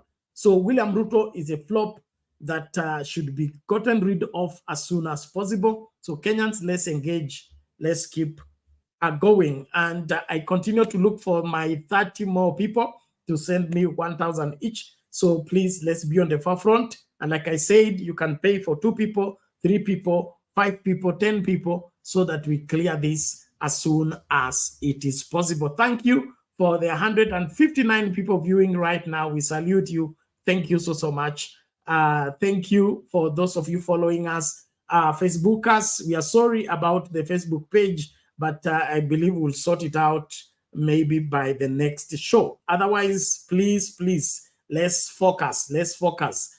Jarongo 1212, thank you so much. Ubuntu, thank you so much. George Mugambi, thank you so much. Kuna nani huyu? Julius, asante sana, anasema nomination. Huko kwa nomination. Mimi hata sitaki maneno ya nomination. Nataka kabla any election for you to participate in, we should be the best. Only the best to compete among themselves, so that we can get up with the very best into leadership. That is how to sieve problems out of leadership. But the moment we compromise on who makes the ballot, we have already lost it. It doesn't matter how much we chase after it. We will always get it wrong. But if we become strict from the word go, that every person with questionable character is not allowed to vie, and we stand there, chapter 6 isimame vizuri, tutakuwa na nchi ambayo inasonga mbele. From governor, from MCA, from member of parliament, women rep, senator, and everyone else, strict, so that the people we take into the seat of leadership are people to be depended upon, not these jokers who go and receive 10,000, 100,000, and then turn around and say, oh, they are now supporting the finance bill. Now the finance bill ndio hii imeharibika, tena wanasema oh, unajua we are losing popularity Mtukufu Rais, you need to look into this. Look into what? You are the one who supported the bill. We advised you it will mess the country. Now it has messed the country, and then you turn around, you are not becoming popular.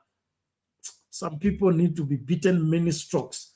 Rose Mensla, thank you so much. Han UK, asante sana. Asante sana.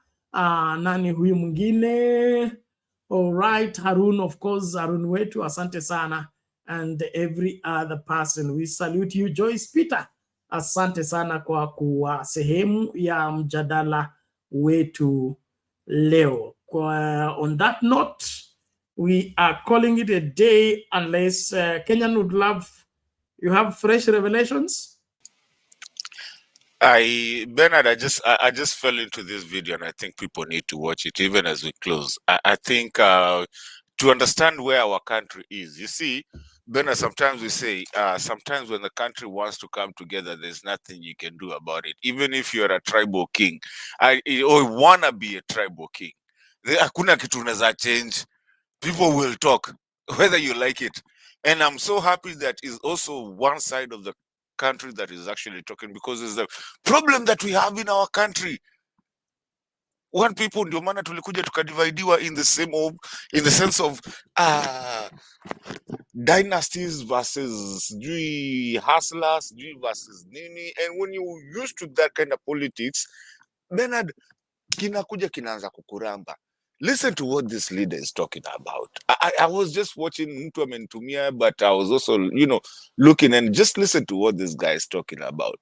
And I want you to listen to it vizuri. Nataka hata si Wakenya waangalie what these guys are talking about, where they're from.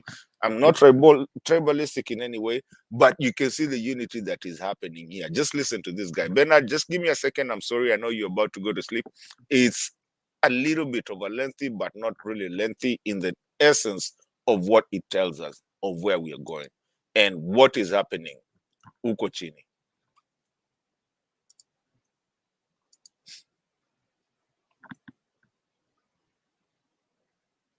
Kwa watu ambao wale tumewapatia heshima kwa ni watu wa kulinda mtu na mali yake, kutumia ile vyombo ambao wamepewa kumaliza watu ambao hawana makosa.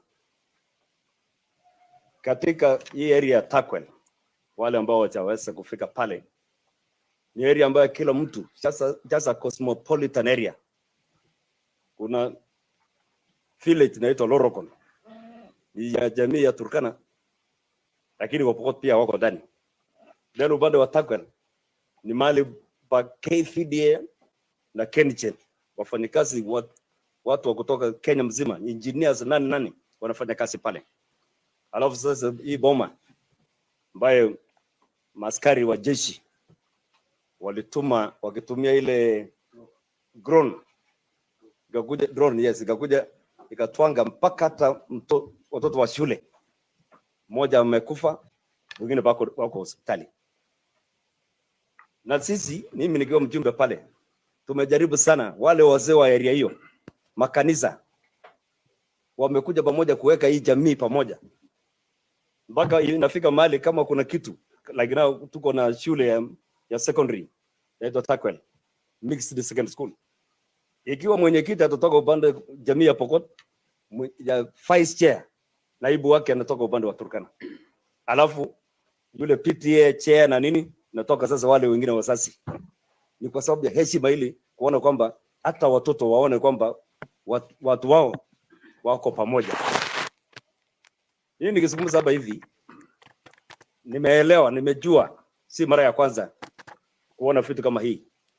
Wakati wa Moi alileta kitu inaitwa Nyundu Operation. Gaiseri Pelet ndiye alikuwa anaongoza. Lakini hakuna matunda ambayo ilitoka vizuri. Ilileta chuki kati ya wananchi na watu wa security.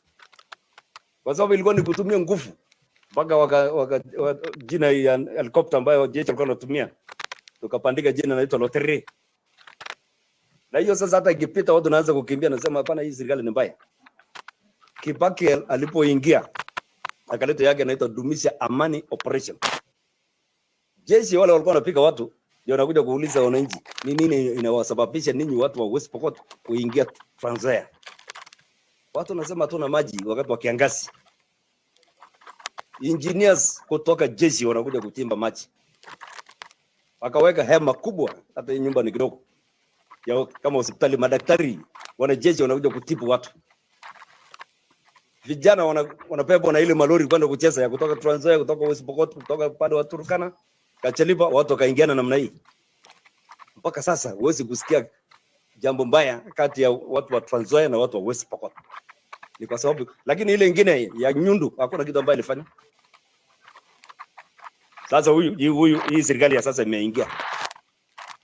Hata wenyewe hata wakaribii watu ni kutumia hiyo mashini ya drone. Kuweka bomu landing na kukonga mali hata jui. Imekonga mbuzi, imekonga ayena ama imekonga nani. Hata kuongea peke yake hakuna. Waziri alikuja mara moja upande wa West Pokot, tulifanyia kwa area Peter Lochakapong, Mheshimiwa Sigora. Na hiyo ni moja peke yake, alafu akaenda tena upande wa Jessica. Line moja tu hivi. Walilala hapa, alifanya hapa, akalala, kesho yake akamaliza huko. Mpaka sasa hajarudi.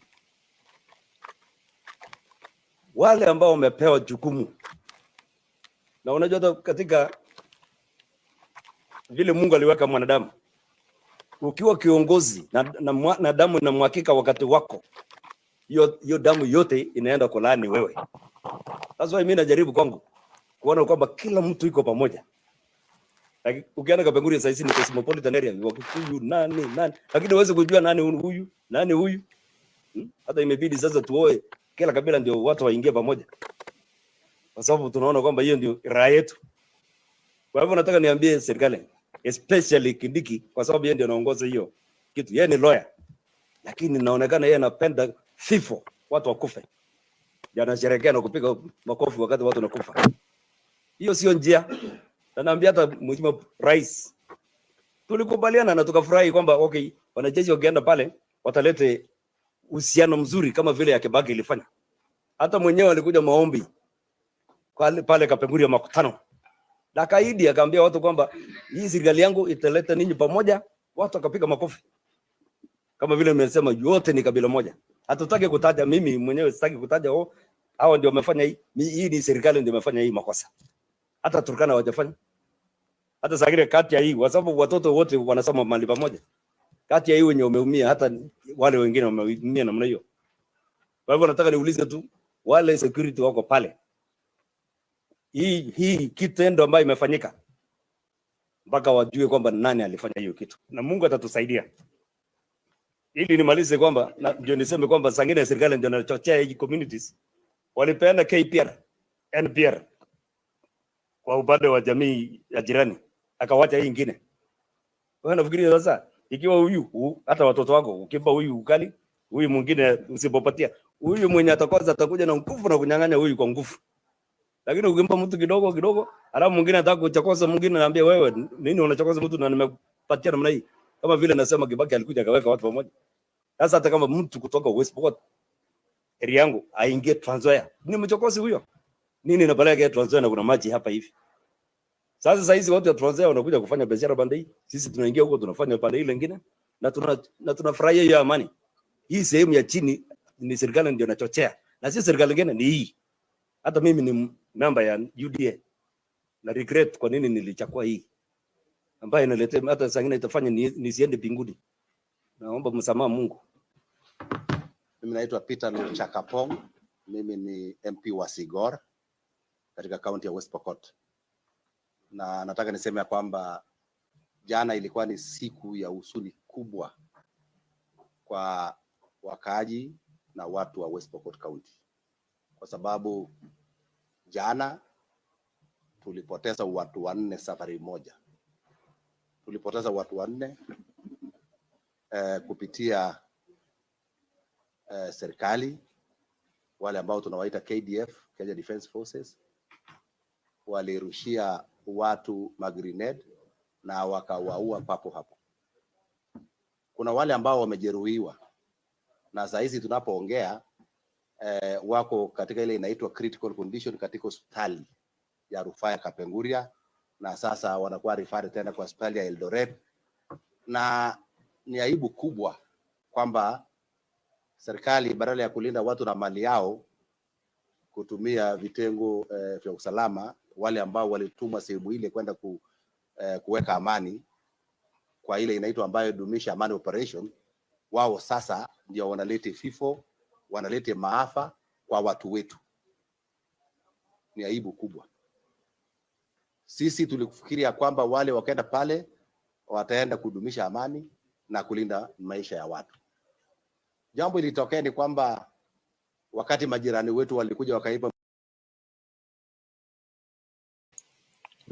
Bernard, these are the things that are not showing up in the media. You unaziangukia. And when you look at that, do we have a government? What are we? Do we have a president? What do we have? These guys are telling you that, hey, I voted for UDA, but I'm done. I mean, I am sorry. And when you look at that, UDA or not UDA, ODM or not ODM, hata kama baba ageshinda, will still shout the way they are shouting.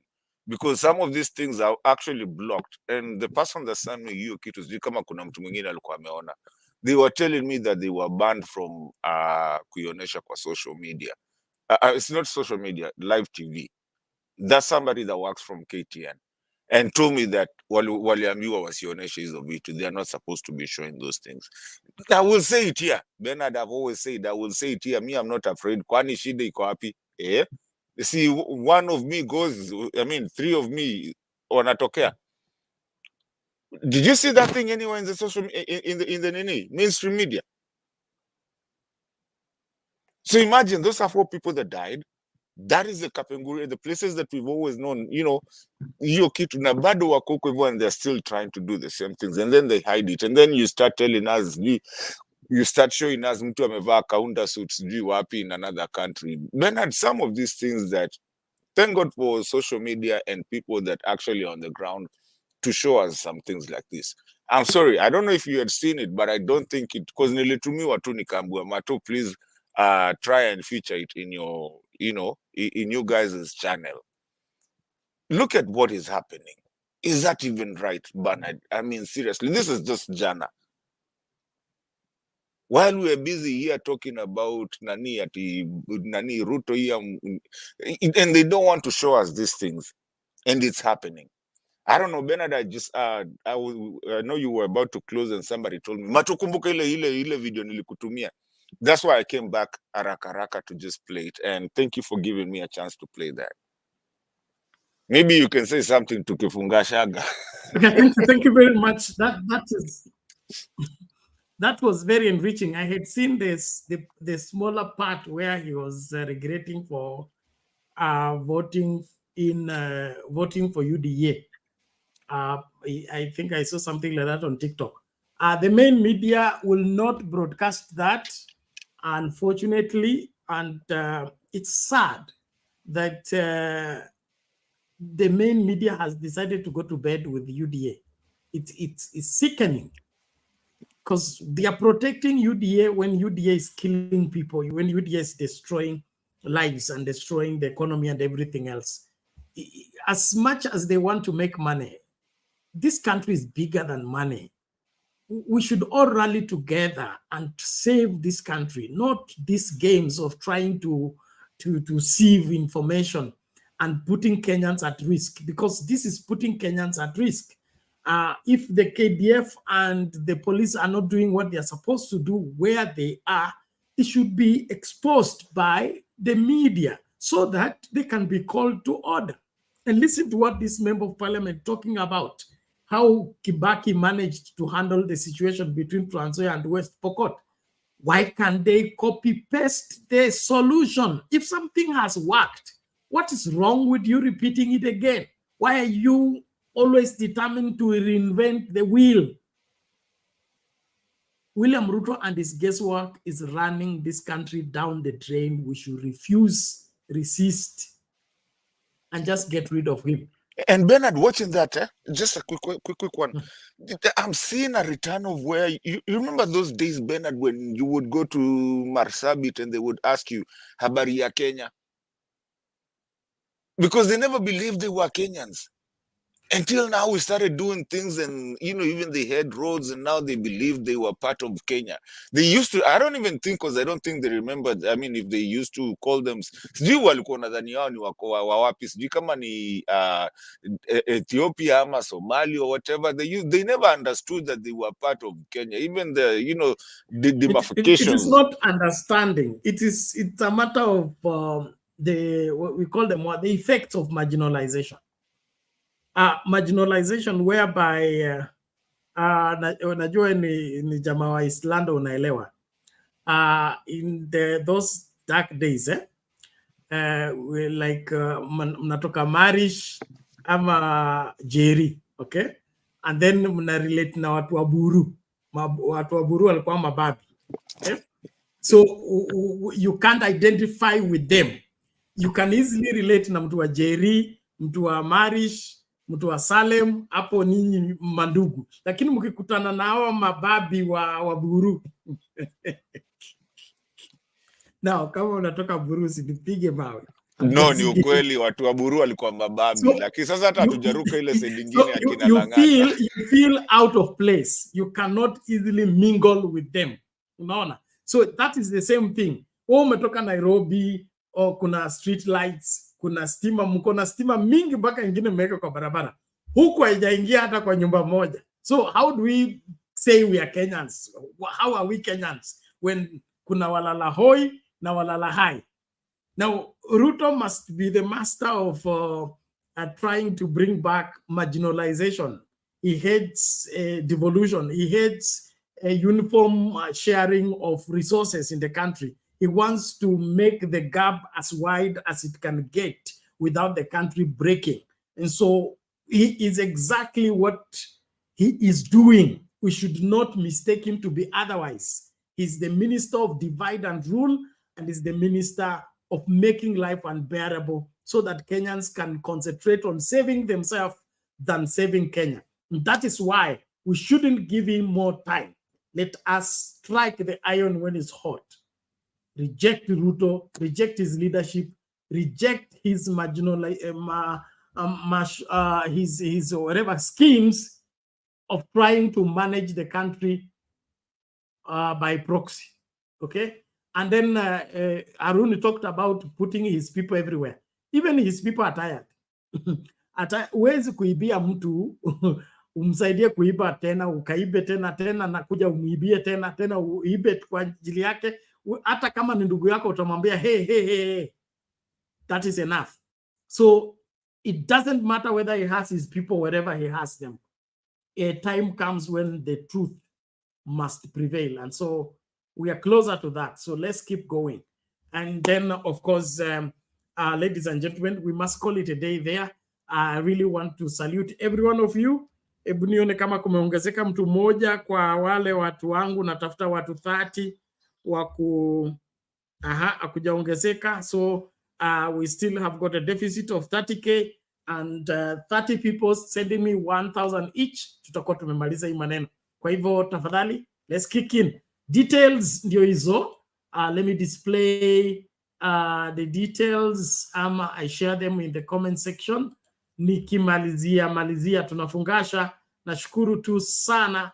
Naomba tafadhali tuwe mstari wa mbele. Na kama unaweza lipia watu wawili, watatu, wanne ndio tumalize hii safari haraka na mapema. Tafadhali fanya hivyo. Nashukuru sana. Till number 516575.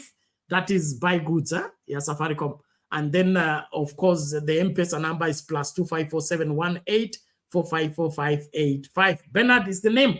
I really want to thank you so much. And on the parting note, I want to play that video of thank you for working with us for the whole year, and look forward to...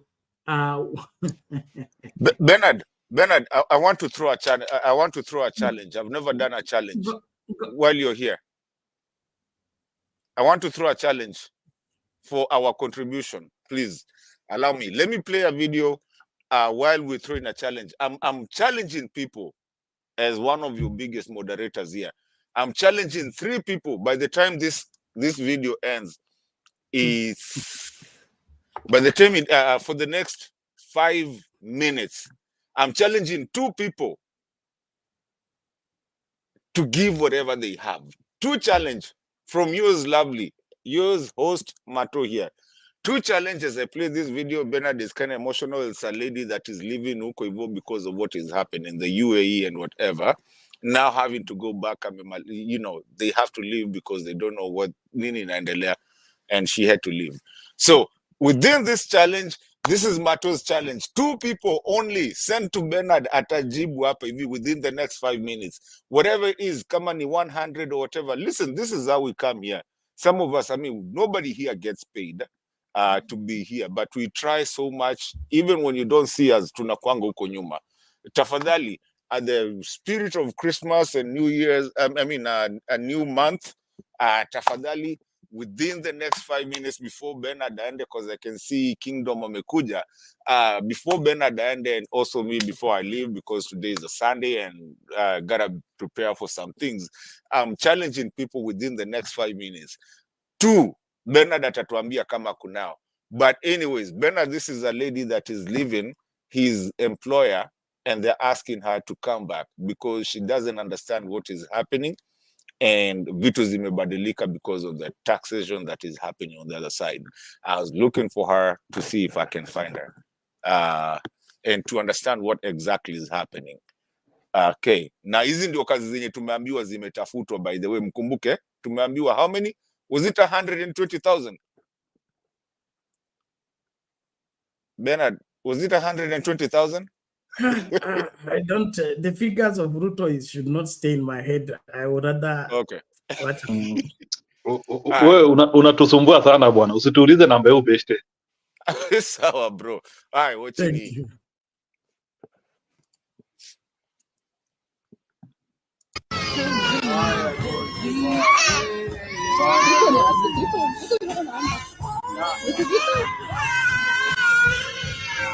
Maluka. Ramalag.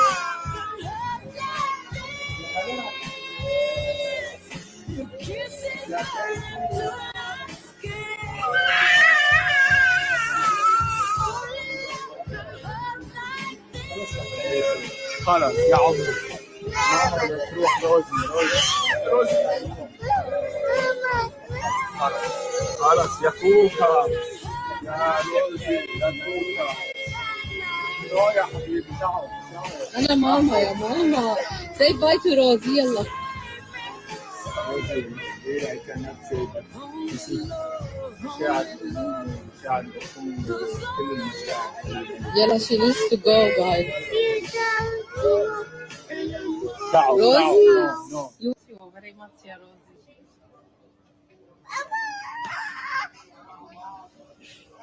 come back if you can Rosie you need to come back. Come back. We can't survive without you. Bring your kids with us and come. Really, bring them. تعال ماما. بدك تروح روزي يا ميمي.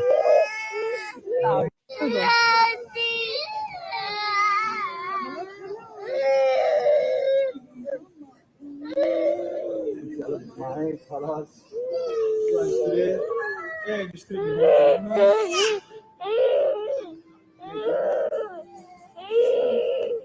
يلا علي رضا حترجع ان شاء الله روزي اوكي روزي برافو بابا سوا بيزو let's go خلص ناطرينك روزي come back to us Okay, Bernard and Njiru, as you come in now, you know tumechokoza tena, so today it has to be 5 hours Njiru akibaki hata because of that. I don't think that in that we kuna kitu tumechapa sana, but I think people need to understand what is happening with other countries. When you look at kids like that, because of what they've seen, but now you have to leave a place that you've been working because of difference of governance, and because now people are being cancelled, they need to pay things they don't need to pay, like at paying for your visa. Now it's become so much, you have to renew it, and the money is too much that you can't even sustain kukaa na watu hata. At least we can see good people wenye amekaa now, but you can see sasa because of her mavisa zake na vitu kama hizo, ati now she has to leave such a good family.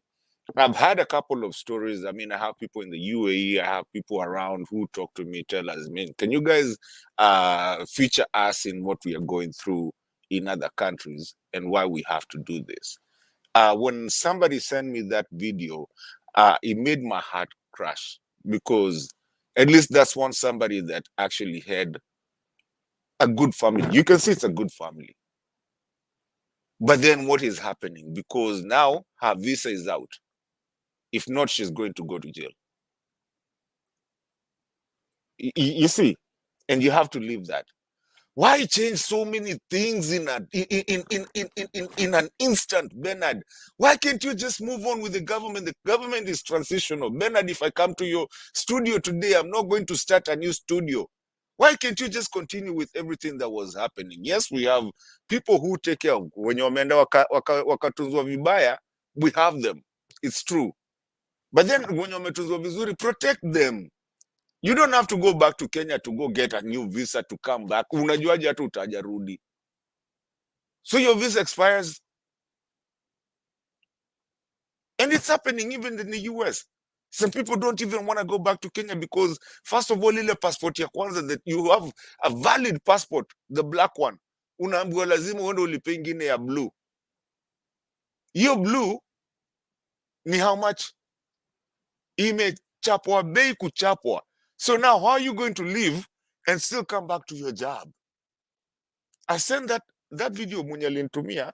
I told them I would play it, but as an example of what people are going through. And so many people cannot tell you, especially diaspora.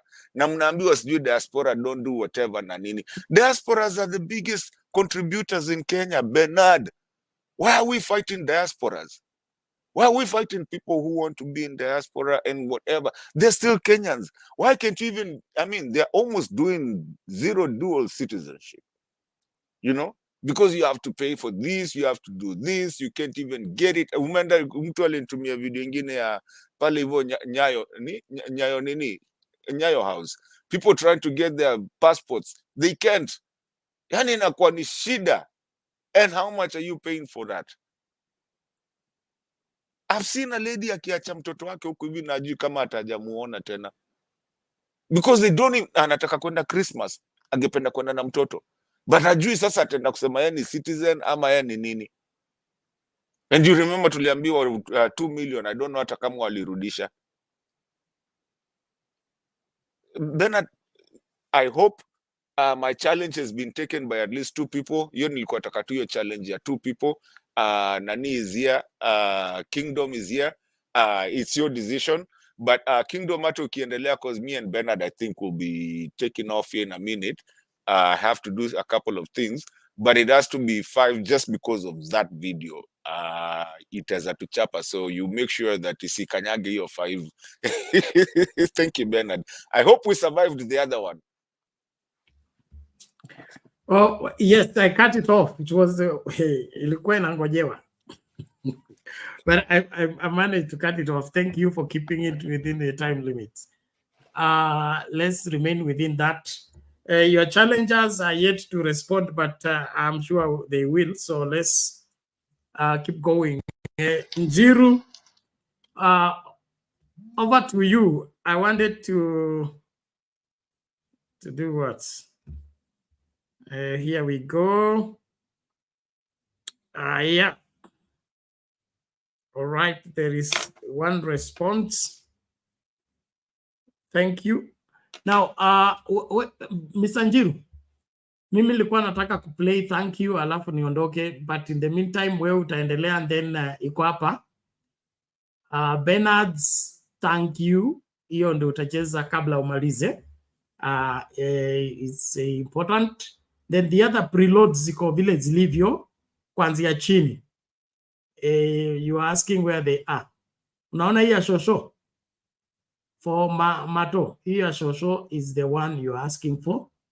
All those are preloads. Mambo mengine naomba tukutane kwa kipindi kinachofuata. Over to you Mr. Njiru, na mikakati iendelee.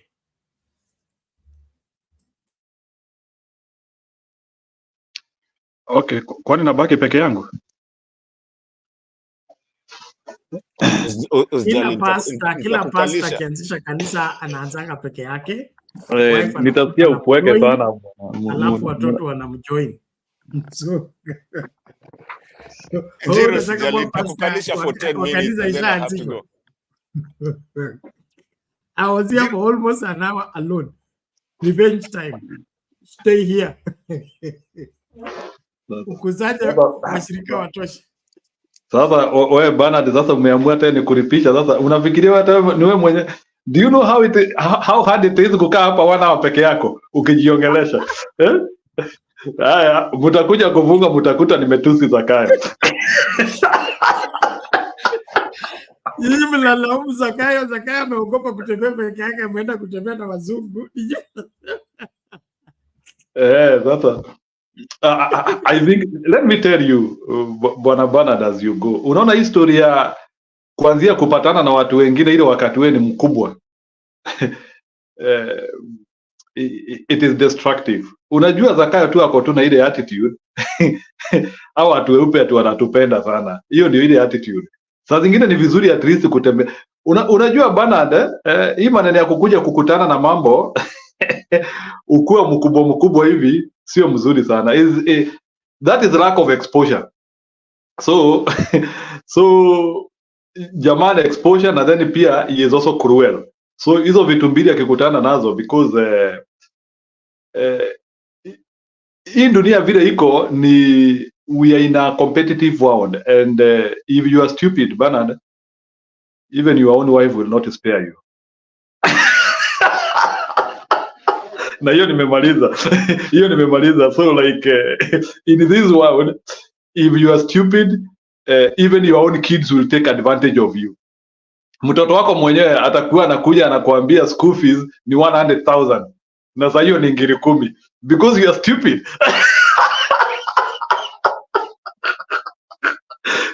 Yeah, I remember those times mwanafunzi anafukuziwa school fees, alafu jamaa anaenda anaongezea 0. Umefukuziwa 1,000, jamaa anaongezea 0 hapo nyuma. So that's what I'm telling you, and that is a kid doing to you that, meaning that a stupid man can even be gotten advantage of, hata na mtoto yake. Ni mabibi wangapi tumesikia hata wanaibianga wanaume zao hata wakiwa wamelala saa zingine.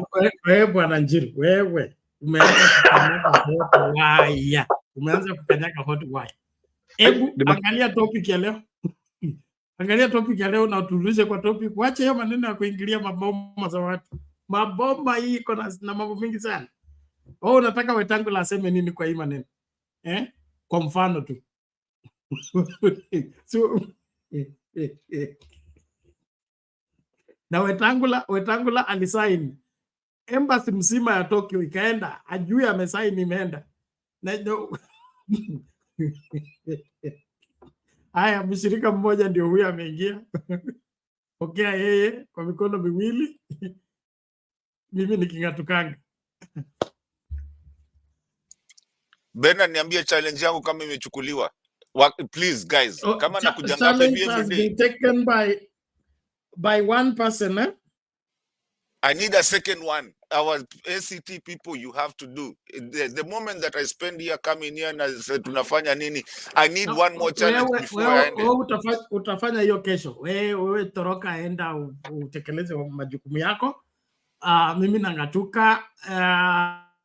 The Kingdom and Unknown Scripts, you have 28K to raise before you finish the show. 28. So 28 people watume 1K each. Hiyo mambo ishe namna hiyo.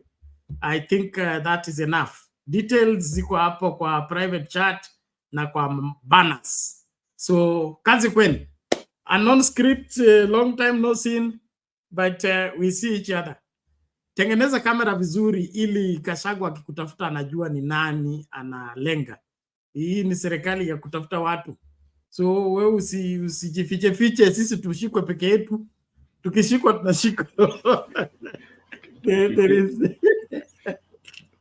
a story as I go. Ngoja kidogo, kuna story ya my favorite preacher. My favorite preacher alikuwa anaitwa Shambak.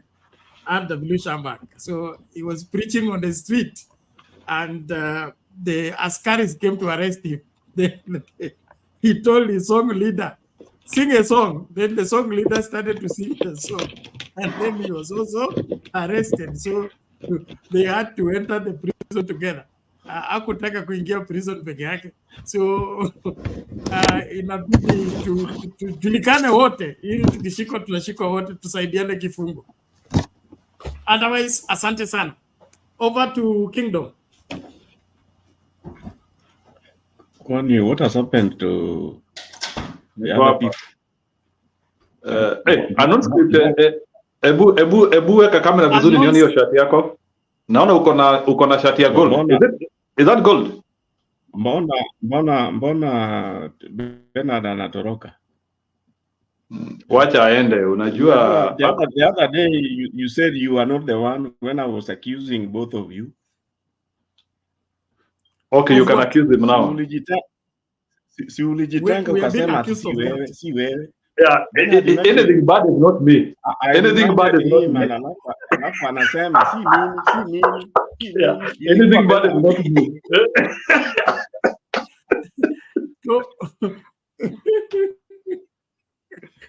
What are we being accused for? Closing the show mapema? Yeah? Our director, kuna mambo anataka. Huyu jamaa akona charge mbaya sana. Anakaa ile dynamo ya baiskeli. Hebu muulize akona charge mbaya sana. Anyway. Mimi sitaki kuwekwa hapa isivyopaswa. Ni saa ngapi? Saa 8:27 masaa ya Afrika Mashariki. Umecombine marangi vizuri. Congratulations. Your colors are good. I can see purple, I can see blue. Fulana naona imechanganya hivi. It was good at least. Hiyo si wewe ulichagua. Uweze chagua hivyo. That one I know. Na miwani ni ya rangi gani? Inaonekana umelipiwa fare kwenda Beijing. Kutetea wale watu. I know your choices, Bernard. Bernard, I know your choices. Hiyo uliwekewa hapo, ukaambua shati iko hapo, fulana iko hapo, tai iko hapo. Crazy man. Okay, ni sawa. Go ahead. Let's catch up later. A non-script, you can find me later on nini kama kuna maswala. Mimi muda wangu umeisha. Yeah. Naomba nipumzike kwa sababu running this place alone is taxing. Nimekuwa mchana yote na nimekuwa usiku. So that means lakini si hata salary unapata alone. Libi yangu hata sijaenda. Libi yangu sijaenda. Tukimaliza kulipa salary anapata alone. Mbona he is bothered? Ati? What are you talking about? Wewe, you people, hiyo ni conspiracy. Okay, ni sawa. Gentlemen, tuonane masaa yenu. Asante. Okay, unknown script karibu. Naona umekuja na is that gold color? Hebu niambie ni rangi gani? Colorblind, you know. Yeah, but most hizo zinakuanga marangi za wamama mostly. But sijasema ati iweze valiwa na mwanaume.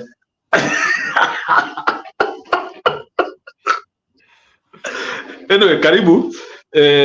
Na hiyo 28K nyi watu muchangie. So, unknown script. Which 28? I'm not getting you. Si unajua hii channel it needs facilitation. Okay.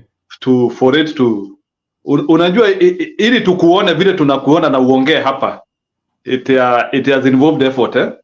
You are not speaking in a vacuum. You know that, eh? No, the other day when Bernard mulisema ati the team watches this, and I came to realize they don't watch this. No, unajua, even if they don't watch unknown script, you should not be worried of that. This 143 people are enough, whoever they are. Wakuwe kwa KEBS, don't worry about those senior guys. Speak to yourself. You know, I need to talk quickly to some of the senior guys. I understand. Not on this platform. You need to start knowing somebody who knows somebody.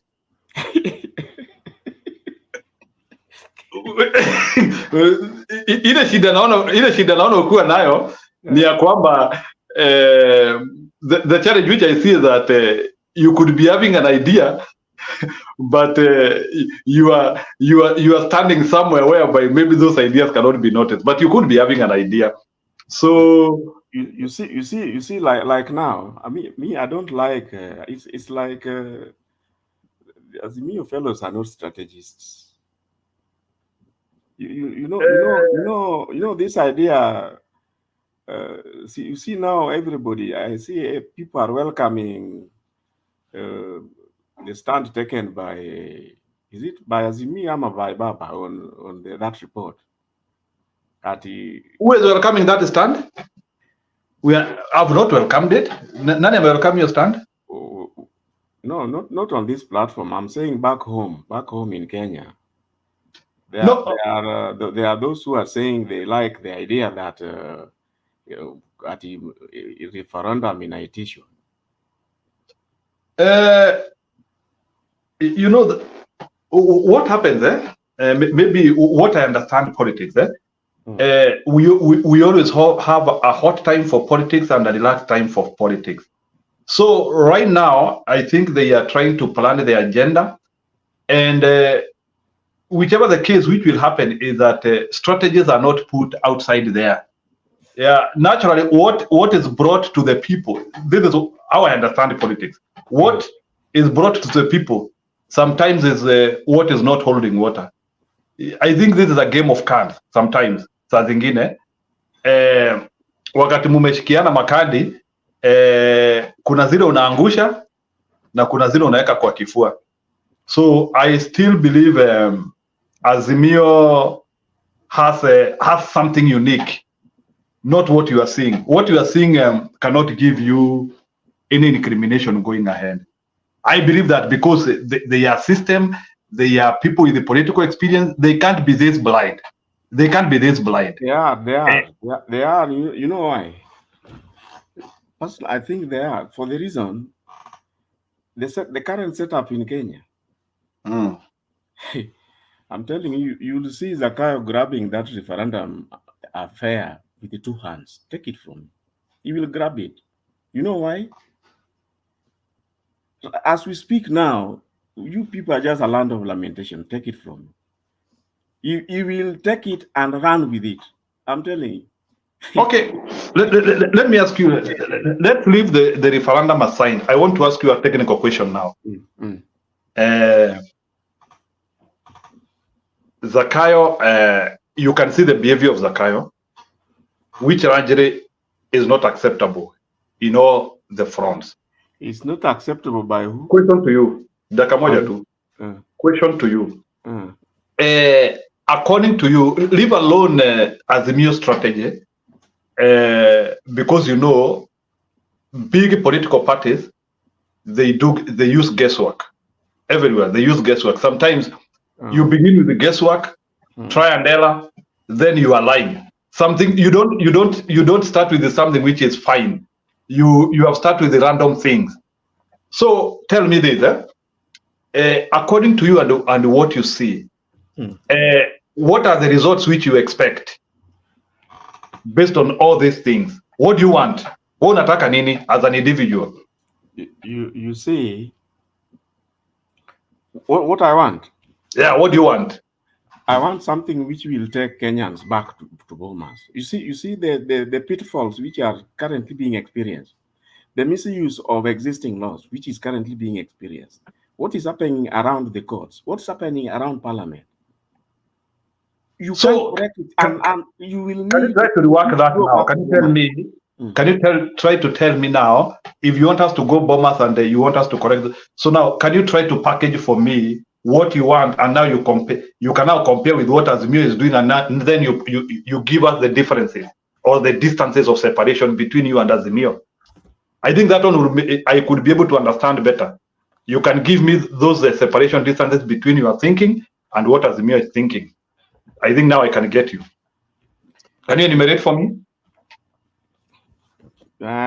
In that case, you want me, because why don't I compile whatever I have? Then I give you a comprehensive. That is okay. You can give me a comprehensive. In any case, I would rather I'll call you. I call you, I share with you. Because I wouldn't want Okay, I agree with that. But what I would want you also to visualize these things is, according to you, without explaining to me, your thoughts, your distance, your thought separation with Azimio, how far is it? Let me tell you how far it is on the face of it. Have you realized that whatever Zakayo does, none of it is illegal? Have you realized that? He's using the same laws. And you can imagine how hurting they are to Kenyans. And believe me, none of those things that Zakayo is doing, especially hurting Kenyans, especially maybe we call it impoverizing Kenyan, is illegal. Doesn't that worry anybody? Of course, people are worried. Let me tell you, it's not that Bwana no script at the Kenyans have left Zakayo to do what he wants. What have they done? Let me explain to you the scenario, what is happening, and I want to explain to you. I know you have ever done an experimentation. This is what happens when something new is happening. There is usually that plateau phase. Unakutanga like when you are plotting a curve, you have an area of increase, then unakuwa na plateau phase, then after having a plateau phase, then a sharp decline. Yeah, then the so-called the law of diminishing returns. This is now what I want to explain to you now. You see what is happening. Don't think that Kenyans are ignorant.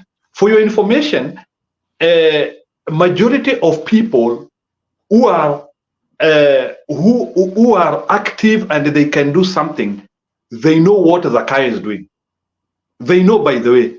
I can tell you for real. And what can they do? No, you see, knowing, and you see, allow me explain to you.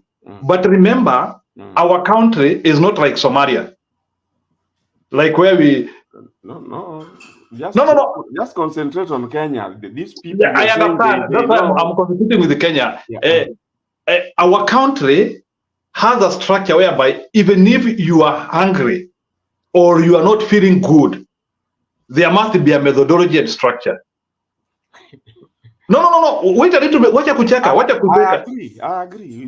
Like for example, no matter how angry I am, even that idea of agitation and even getting out, even to riot or do what ama kufanya chochote, it has to be methodological.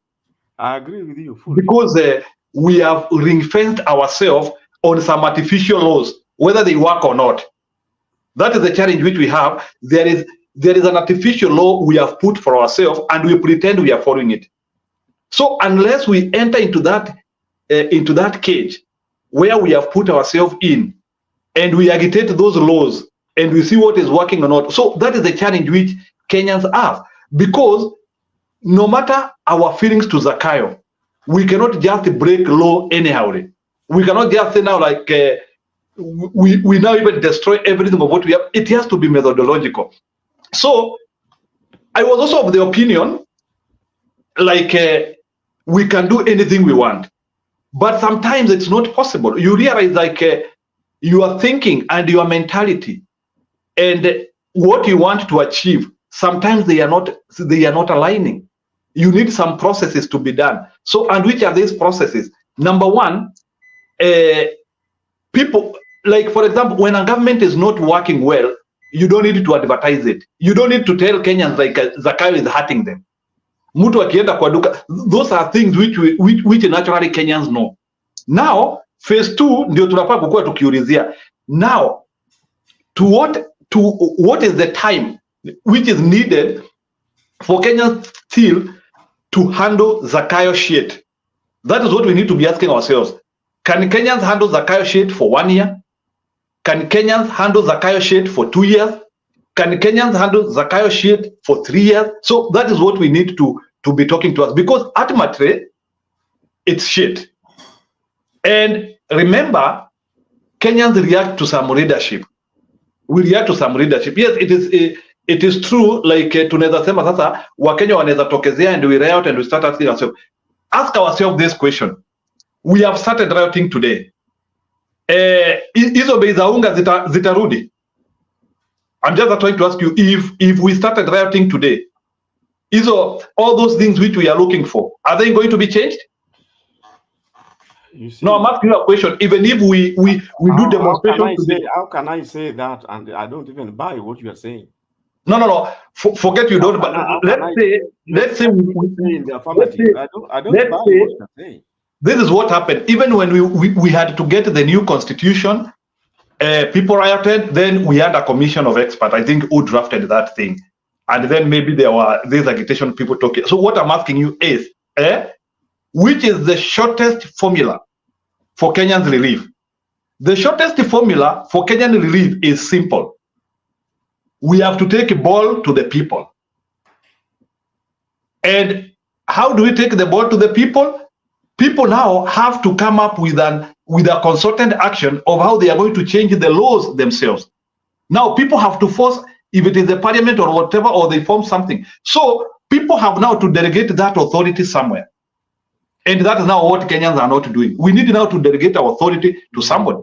If we think Raila Odinga is the one who will help us, we delegate our authority to him. And then he leads us now in the next dispensation to change the things which are supposed to be changed in Kenya. Otherwise, as things are, we are here. You know, nilikuanga nacheka Uganda. Now, some other countries which are stuck with one person for years. Those people are not stuck because of a choice. You are stuck because people are unable to empower the person who should fight for them. So mnajaribu kuempower huyo mtu anakamatwa sijui anapelekwa wapi. It's only that kama sasa sisi tuko na hiyo baraka kidogo, I don't think they can be able to arrest Raila Odinga. But for us as Kenyans, we need to know that we do not have Raila Odinga for so long. He will be quitting politics hata kuwa ati anakaa in the next 10 years. I don't think he will be in the face of politics. So between now and the time when somebody like Raila Odinga, who is having some influence, is exiting politics, we have to delegate that power to him fully. If we think he's the guy who is going to fight for us. But that is what Kenyans are not doing. We have not delegated our power to the person to fight us. That is what we are not doing. So we are just speaking on different mouths. We are on. But if Kenyans are delegated, and we can do it simply, watu wa Kiambu wakuwe na mkutano yao, waseme what the government is doing, we have passed a resolution, so and so is going to fight for us. Watu wa Machakos wakuwe na kamukunji yao, so and so is going to fight for us. Watu wa Mombasa wakuwe na their own agitation, so and so is going to fight for us. We need to delegate. People's authority has to be delegated, and that is what people are not doing. So counties have to sit down and they delegate their agitation force to an individual. If they don't want to agitate, to delegate that force into an individual, then they do it by themselves. They can agitate by themselves. So watu wa Mombasa, watu wa Nairobi, all the 47 counties, if all of them they are having the same feeling, now uliniambia Zakayo is affecting us in different ways. I hope all 47 people are being affected the same way. So we need to hear resolutions county-wise. But we cannot be having this, we cannot do this way, and even counties are not resolving anything. That is the challenge. So I just wanted to dissect for you things which we have not done, and the people need to do it. You see, you have to appreciate or realize, for true, be realistic, understand that there is no way you can, for example, have Kiambu to delegate the authority onto an individual. You know why? Because there are two main forces, two main opposite forces everywhere you go. Now that is why you hear some people say hii ni yetu.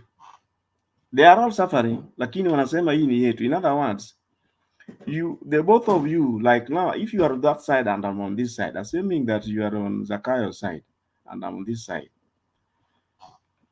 then Zakayo is hurting all of us. But mwenye anasema huyu ni yetu, I've got some psychological satisfaction. Take it from me. Satisfaction and psychological comfort.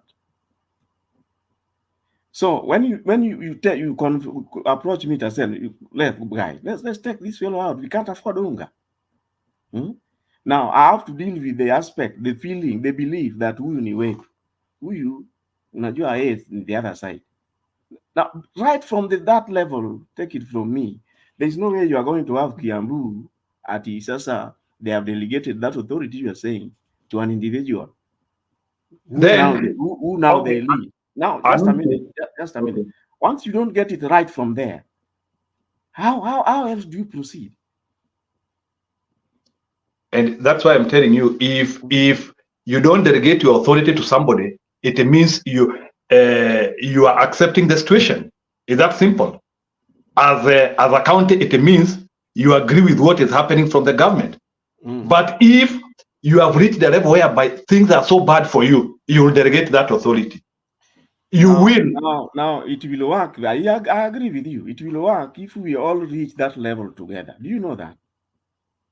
But because of remember the other day when we were talking about cost of living, and my point was that this cost of living, the way Kenyans are impoverished, that cost of living thing, it doesn't affect all Kenyans the same way. So they cannot come to a common point or a common rallying status or level to pursue Zakayo.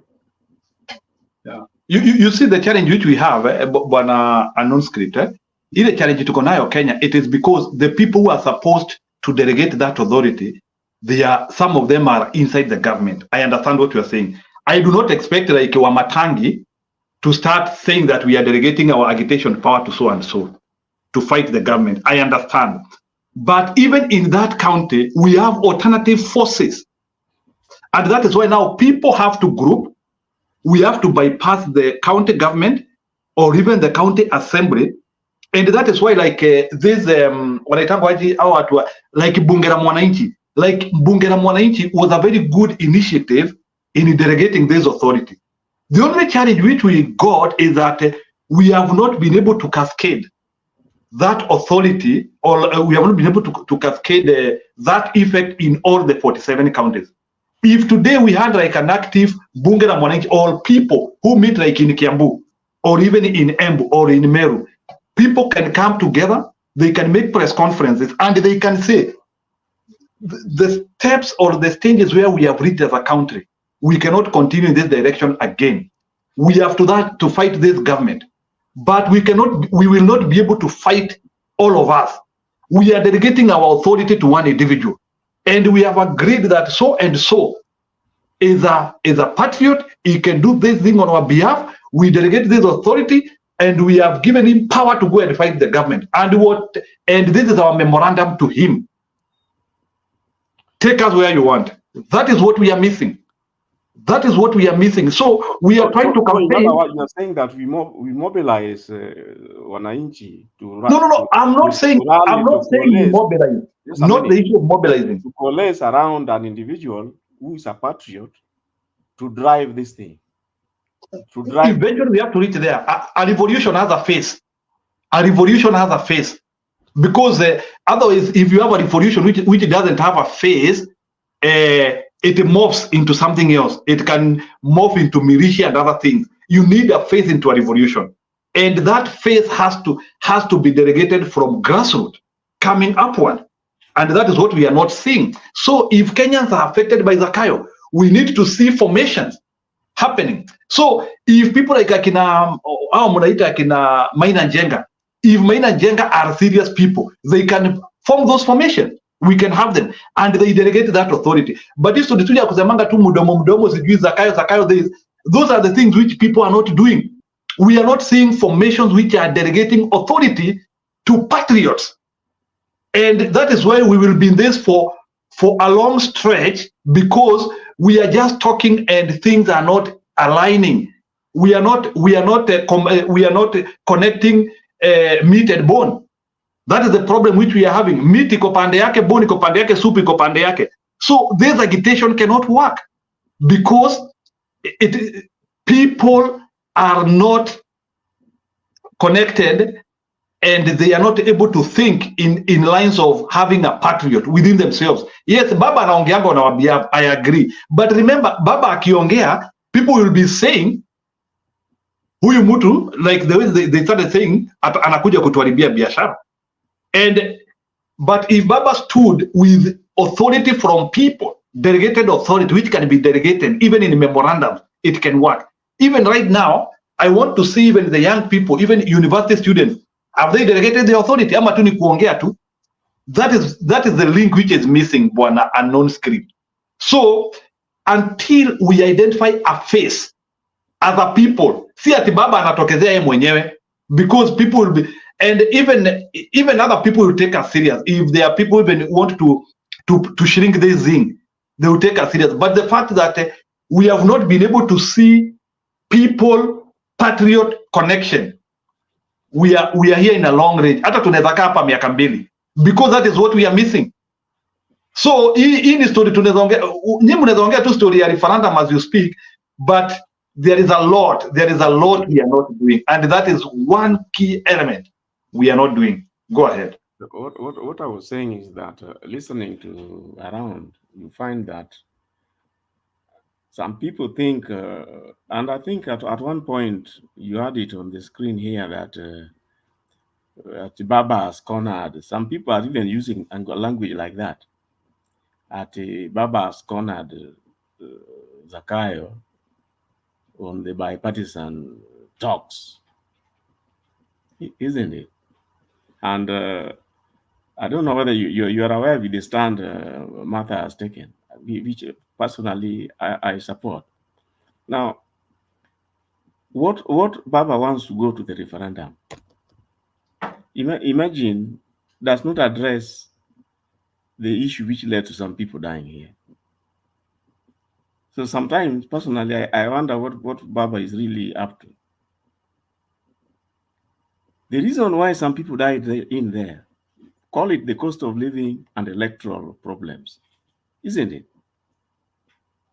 Assuming now this Kalonzo thing has come up and they have presented it to Parliament, and Baba's addition to it is that instead of going to Parliament to pass it,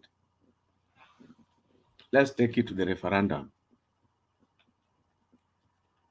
What will be different if you go to the referendum?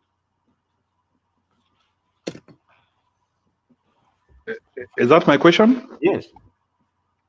You see, the reason why I'm asking you that, there is a section of Kenya right now who I think that is very intelligent of Baba, that okay, to the Mbele, let's go for a referendum. And the reason for that, change of governance, you can't do it without going to a referendum anyway. I think we have said it here on this platform several times. The issue of official opposition, the issue of prime cabinet, call it prime minister or whatever it is. Yeah, I agree. Without going to referendum. But now, just a minute. Okay. Now that the Kalonzo, whatever it is proposing it, now, I do not know what it adds to all this by Baba saying, okay, to peleke a referendum. Okay. What will you get there in the referendum which you can't get in Parliament? Okay. Nimekupata. You see, I'm thinking, I'm not pro referendum. I don't know about it. But I want to tell you the reason why some people could be pushing referendum. Referendum is a quicker medicine as opposed to waiting for 2027. So instead of saying that how can you elaborate? Yeah, that's what I want to explain. So let me ask you a question for you. Which one is better? We leave Zakayo up to 2027, you do whatever you want, or we have a referendum in between, which can actually change the course of things, depending with how we put the question. Which one would you prefer? You see, you're putting a question of either or. And I No, think of course, because those are the two options we have. Those are the two options we have. Either we have Zakai up to 2027 doing whatever he is doing, or we have a referendum in between there, which can change the course of things as we wait for 2027. Because remember, this presidential term is up to 2027, Yes. unless otherwise. Yes. And you cannot change that because the oath has been done. You see, let me tell you, Njiru, I said it here the other time. You see, that thing I told you, we were here with you when I said that. You see, now Kalonzo reporting. This is a walkover for Zakayo come 2020. Did I not say it is a 2027 strategy? It puts Zakayo ahead of the pack. It puts, yeah. So that's just a minute. That's why I was thinking that if you tell me that do we go for a referendum or do we wait? To be honest with you, my answer is not even going for a referendum or waiting. You realize everything I've been saying here is completely different. That route is going to give Zakayo an unnecessary advantage, be it through parliament or be it through a referendum. And that's why I was asking you, when Papa says go to the referendum, does he think now that advantage will go out? Is that your feeling? If we go for a referendum, the advantage is going to get from the Kalonzo report will go away. Let's try to analyze this. Let's ask, why do counties do referendums? What is the importance of a referendum? Let's be basic. Why do you need a referendum in a country? You have the sovereign power, the sovereign participation of the citizen. What's come out of a referendum? Like, for example, what is the end product of a referendum? See, I'm telling you, the sovereign decision of the citizen. I understand, but when I talk of a product, is it results into an emboldened government or a stuck government? The referendum can actually change the trajectory of governance. It can. I agree, it can. That is why, like in some nations, it is even depending on the results. There are even some resignations which are done depending with the result. Like if you fail in the referendum, like in the UK, I saw the prime minister resigning from the referendum result. So me, I'm not pro referendum. I'm pro something else. This is my thinking. My thinking is simple.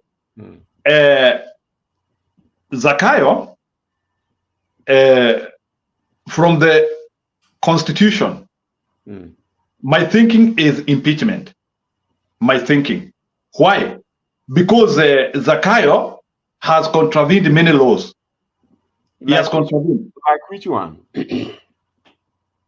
See, Njiru, I think you better listen. You know, when I came here, the first thing I said, I asked you here, which law has Zakayo, as much as he has done very many things we don't like, can you point which law he has broken?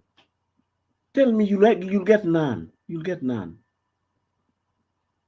He is not consulting. There are places where you need to do public participation, he doesn't do. There are places, like for example, let me ask you a question. A moment. You are not one of his consultants. That is a sweeping statement. No, it's not a sweeping statement. It's not a sweep. Tell me, like for example, when he decides to sell 10 parastatos at a go, I as a citizen, am I not supposed to be involved in that? Yes, you are. You are supposed to. Why am I not being involved as an individual? Who told you are not involved? How? Where was I involved? Your member of parliament is involved. The member of parliament does not represent me. The member of parliament does not represent me. The member of parliament will only represent me when he is unbiased. When he is unbiased. But my member of parliament has shown direct inclination to Zakayo, and I'm not inclined to Zakayo. So the member of parliament is representing a stomach. He is not representing me. So this idea whereby bwana non-script munakuwa mukisema ati mbunge ana represent mimi, he does not. Okay. He only represent me when he consciously right on issues. And let me explain another point apart from the mbunge. The other one, you are aware of the recent privatization law. Are you? Go ahead. You are aware? No, you are aware of it. Of course, I'm aware they are privatizing company. I just wanted to be that's why I started by saying here in the beginning, in my first word, I was saying that all these bad things that Zakayo is doing against Kenyans, do you know there is no law he has broken? Yeah. Yes, there's no law. No, it's only that our lawyers are not serious in interrogating things. This guy has broken law. Listen, when I started here by saying that sometimes I wonder whether Azimio have strategists, because if you do some of the things Zakayo is doing, it's not difficult to see what he's going to do next. It's not difficult, and that's why I was bringing the issue of the referendum. Now, the referendum, the issues which Baba was proposing to go to the referendum, do you know what? Those issues help no one, whether they are in parliament or referendum. So if you take them to referendum, the situation is not going to change, isn't it? The situation is not going to change. And that is why personally I'm telling you, I would be much more willing to work on an impeachment program if it was there. Well, I agree with you. You know why? Because Zakayo's strategy is literally use the existing laws to defeat the same law. You see right now, how many Kenyans are lamenting about the sale of the 11 Aristotles or whatever they are? So many. But then, remember I told you here, you are so broken no law, yet you are so annoyed. Actually, like in where I'm hearing now, he is in a standstill with the member of parliament there. The member of parliament of Moya doesn't want that mill to be sold, Moya rice mill. I agree. But the thing is, you and me know Zakayo. He will get his way. I don't think he will get his way. That is temporary, I'm telling you. No, I think that thing can still be blocked in the court or somewhere. There's no in which, like, simply because a president will be blocked where? Even in the court, we will have, even if it is one Senijan who will block that thing. There's no in which you can just sell Kenya simply because one person thinks like of selling Kenya. We cannot allow that. That deal cannot happen. Unless kama tumekufa wote. Let me remind you of something. You see, those one cent people or whatever, you can get them in the High Court. But the entire Supreme Court are appointees of Zakayo. That one doesn't matter. Even Mother Kome, Listen to my point. Even Mother Kome was appointed by Uhuru, and he went the other direction. So being appointed by someone doesn't mean you cannot. No. And don't argue as if you are not in Kenya. You see, the Mother Kome did not owe Uhuru anything.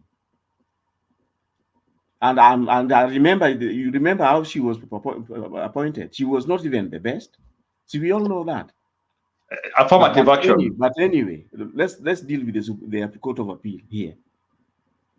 If you check the history of all those judges, and remember, things which don't go right at the High Court, they go straight there. And Zakayo want to take them there even the same day. That is his strategy. Haven't you not seen? Now, just a minute. A good example is what Bernard was trying to say here earlier. That you see, the Court of Appeal ruled that the whatever levy, what that levy was unconstitutional, isn't it? Unconstitutional. Those are not small words. Now, Zakayo that pushes the thing to the Court of Appeal, and then what do you get there? A stay. A stay. Something which is unconstitutional. What stay do you put on it? And remember, the High Court has got the jurisdiction of telling you, interpreting the Constitution. Even the Court of Appeal does not. I don't know whether you are aware of that. Are you aware of that? The only level where the Constitution is interpreted is in the High Court. Now, if they have sat there and have come out to the conclusion E-Kitu is unconstitutional, and they have given the reasons, So now, when the Court of Appeal says that they have put a stay for what? anon script, kuna mtu anaitwa Sabrina hapa ati anasema ati we involve the chat I don't know why anasema we involve the chat. Sijui kama umeweza kusoma comment zake.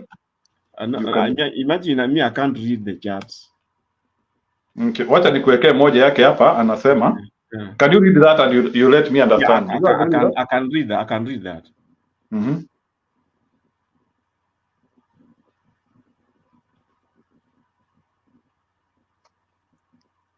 I will comment to her later about that. I think she is a bit you know what the anaitwa nani? Anaitwa Sabrina Ayan. I don't know whether it's a lady or a man. But Sabrina is a lady. I presume Sabrina is a lady. Hi, Sabrina. What she's saying has a lot of sense. Because you know that is why when you are telling me that you do rather Zakaya end mpaka 2027, you are asking me, or we go for the referendum. Then I told you, you are putting it as if it is an either or.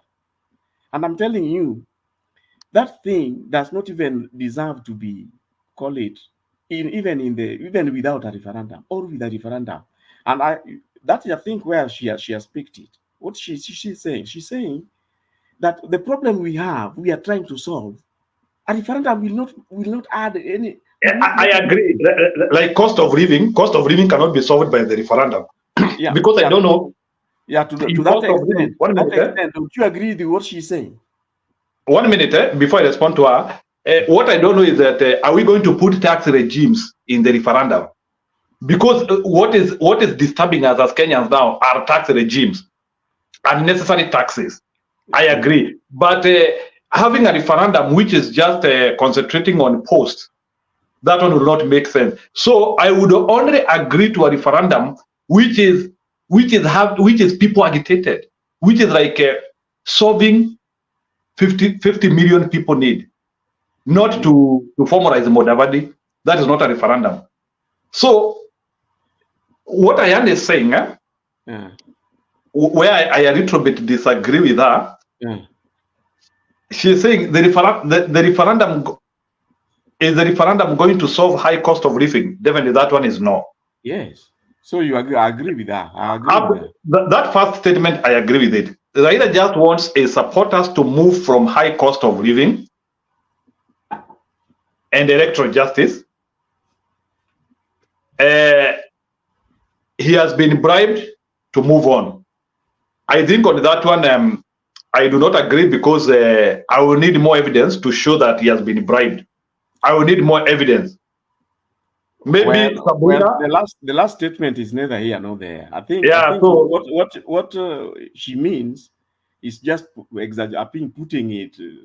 But referendums are good and they are done for a country. If they are having social sensitive issues, that is the word. We need a referendum which is having social sensitive issue.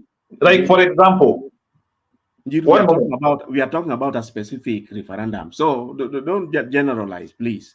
We have a specific. I'm not generalizing, but they cannot just bring a referendum to us about posts. No, the things which Baba is saying go to the referendum. We all know what they are. Cost of living is not there anyway. Okay, tell me which issues are those. Remember, the issues which are going to the referendum is this: they want the CDF to be entrenched. Get it? Then they want what? They want Prime Secretary to be entrenched. Then they want what? They want Senate Oversight Fund to be entrenched. They want official opposition office or position to be entrenched. Then they want this gender thing also to be entrenched. Okay, let me ask you, according to you, which is a social sensitive issue there? Let me tell you, those issues didn't need to go anywhere else. Leave alone. You see, it's like Kenyans are now saying, do we take them to the referendum or not? That's why I'm saying that is where you lose it. If you go that direction, you lose it. because the issues being addressed, basically cost of living and electoral justice. That is why all this ulabalu is there. Imagine going to referendum will not address them. It will not, isn't it? It will not address them. So then the question is, why still Azimio push, maybe if, I don't know, why would then Azimio would be pushing for a referendum with those issues and maligning the other two major issues, as you say? What would put them into that position? Are they blind? That is why I can just say that, are there strategists here really? Why do you think I was asking this question? Can you listen to me? My is going. Huh? Okay. Yeah, one second, Njiru.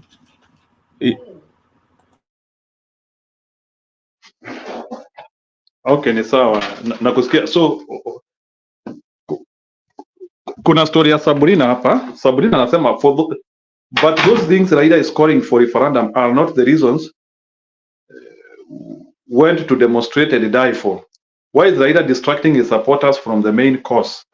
Ask him. Okay. What I know is that referendums are meant to change the trajectory of a government, or to change social issues most of the time, socio-economic. Something needs to happen. So what I think is that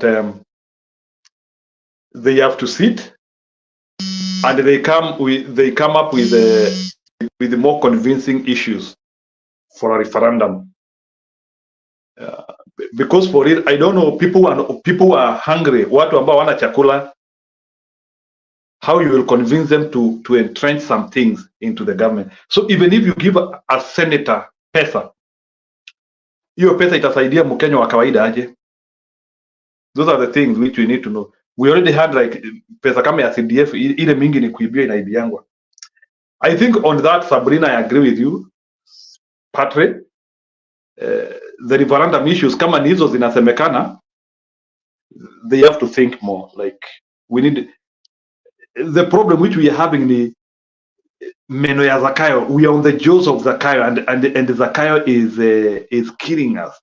Those are the things we need. Hakuna pale tunaweza badilisha law, like hata tupunguze the power ya president kidogo. Nikuuliza tu, nauliza, hatuwezi punguza power ya president kidogo? Because to me, I think we are having a very powerful president who can do anything without consulting, anafanya chochote. Why can't we think of a referendum which can curtail that power? At least tukue in between a ceremonial and an active president. Tusikue tu with a very active president who is just doing things without even consulting. So hizo ndizo zile vitu tunajaribu kujiuliza, but there is one thing which I always want to say here. Us as Azimio, we always need to know that we are not the only people who are strategizing. As we are strategizing, even the other side is strategizing. Unaweza fikiria umepiga mtu kanzu, kumbe na wewe ulipigwa chobo. So, and maybe from chobo it is easier to score than from kanzu. Those are the things which we need to also understand.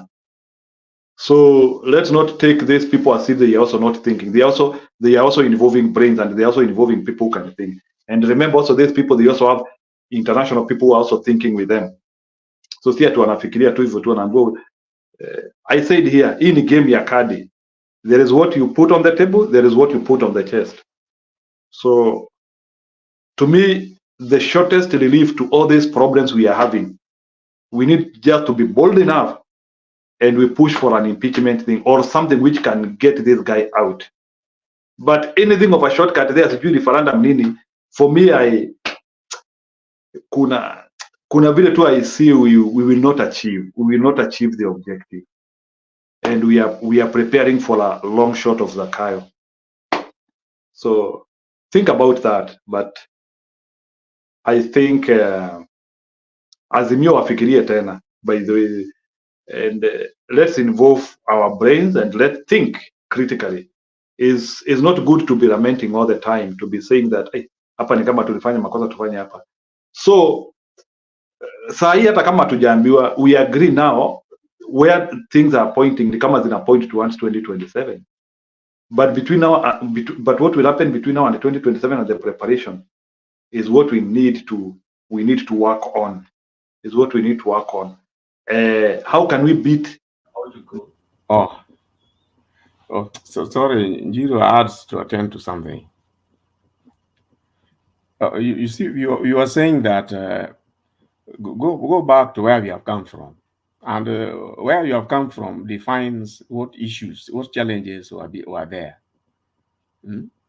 You remember the main issue. You remember the other day, part of the reason why I was saying that, how could the Kalonzos come up with such a report when everything in there is just supporting prosperity for Ruto's stay on power? I don't know whether I'm the only one who is saying that. The reason is that the main issues for Azimio, the three, I can narrow them to: electoral, the audit of the servers, cost of living, and these political parties, what do you call it? Infringements in political parties. Now, if you look at what is now going before Parliament, do you see any of those things? And that's why I'm questioning. I remember the other day I was saying that these are senior villagers. Don't call them senior councils for what? These are senior villagers. Because what made people die, and I'm very sad because I know some of the people personally who died in that thing. Now, although those people who died there, surely none of what they died for is on the or is anywhere. Okay. Then even despite all that desperation, now as at now they think by asking for a referendum, how does that even change anything? Let me ask, what can you read the Sabrina Swari as you talk? Now, Sabrina, because Sabrina she wanted to almost agree with what I was saying, reading her comment up. Unaona, we need a people-led agitation, which needs a strong man. There is something you're saying here. So, Sabrina, can you tell me who is that strong man in Kenya who can lead people into this third revolution now? Because you seem to disagree about Raila Odinga. Tell me now, because Kenyans are tired, for your information, by the way. Kenyans don't want even these referendums, which we are talking about. And that's why even bwana anon script tuliongea hapa the other day, na nikakuuliza, which is the shortest path which can take this guy out of power? That is what people want to hear. For real, let me tell you, like, if you start telling Kenyans about a referendum, they will not be understanding those ideas. Because unajua sasa mtu wako kule Korogosho, I'm asking you a honest question, mtu wako huko Korogosho ama Kibera, somebody who is not eating, and then you are telling him that we want to do and trend, unaenda kumsomea hizo vitu. How is he going to interact with those issues? You know, those are the practical things which we also need to understand. Are these things at the heart of a Kenyan, of a common mwananchi? Like yule mtu wako Kibera anataka hizo vitu tunasema hapo. So that's what I'm trying to ask. How can we fight this war? How can we fight this war? Because to me, I think we are changing our trajectory, and at the same time, we are also not understanding the immediate needs in the ground. And we have all the advantages. But for your information, Azimio has all the advantages. It's only that they don't want to use them. The ground is ripe. Even UDA themselves, they don't feel good. But now we want now to go and now neutralize the ground with a referendum. The ground is ripe for a revolution. I don't know. Maybe my eyes are not seeing right. That's why sharing with you, I was asking you, what do you foresee? We are just the two of us here. What do you foresee will be the outcome of that referendum? Assuming it material, and remember, Earlier on, I had said that, hey, take it from me.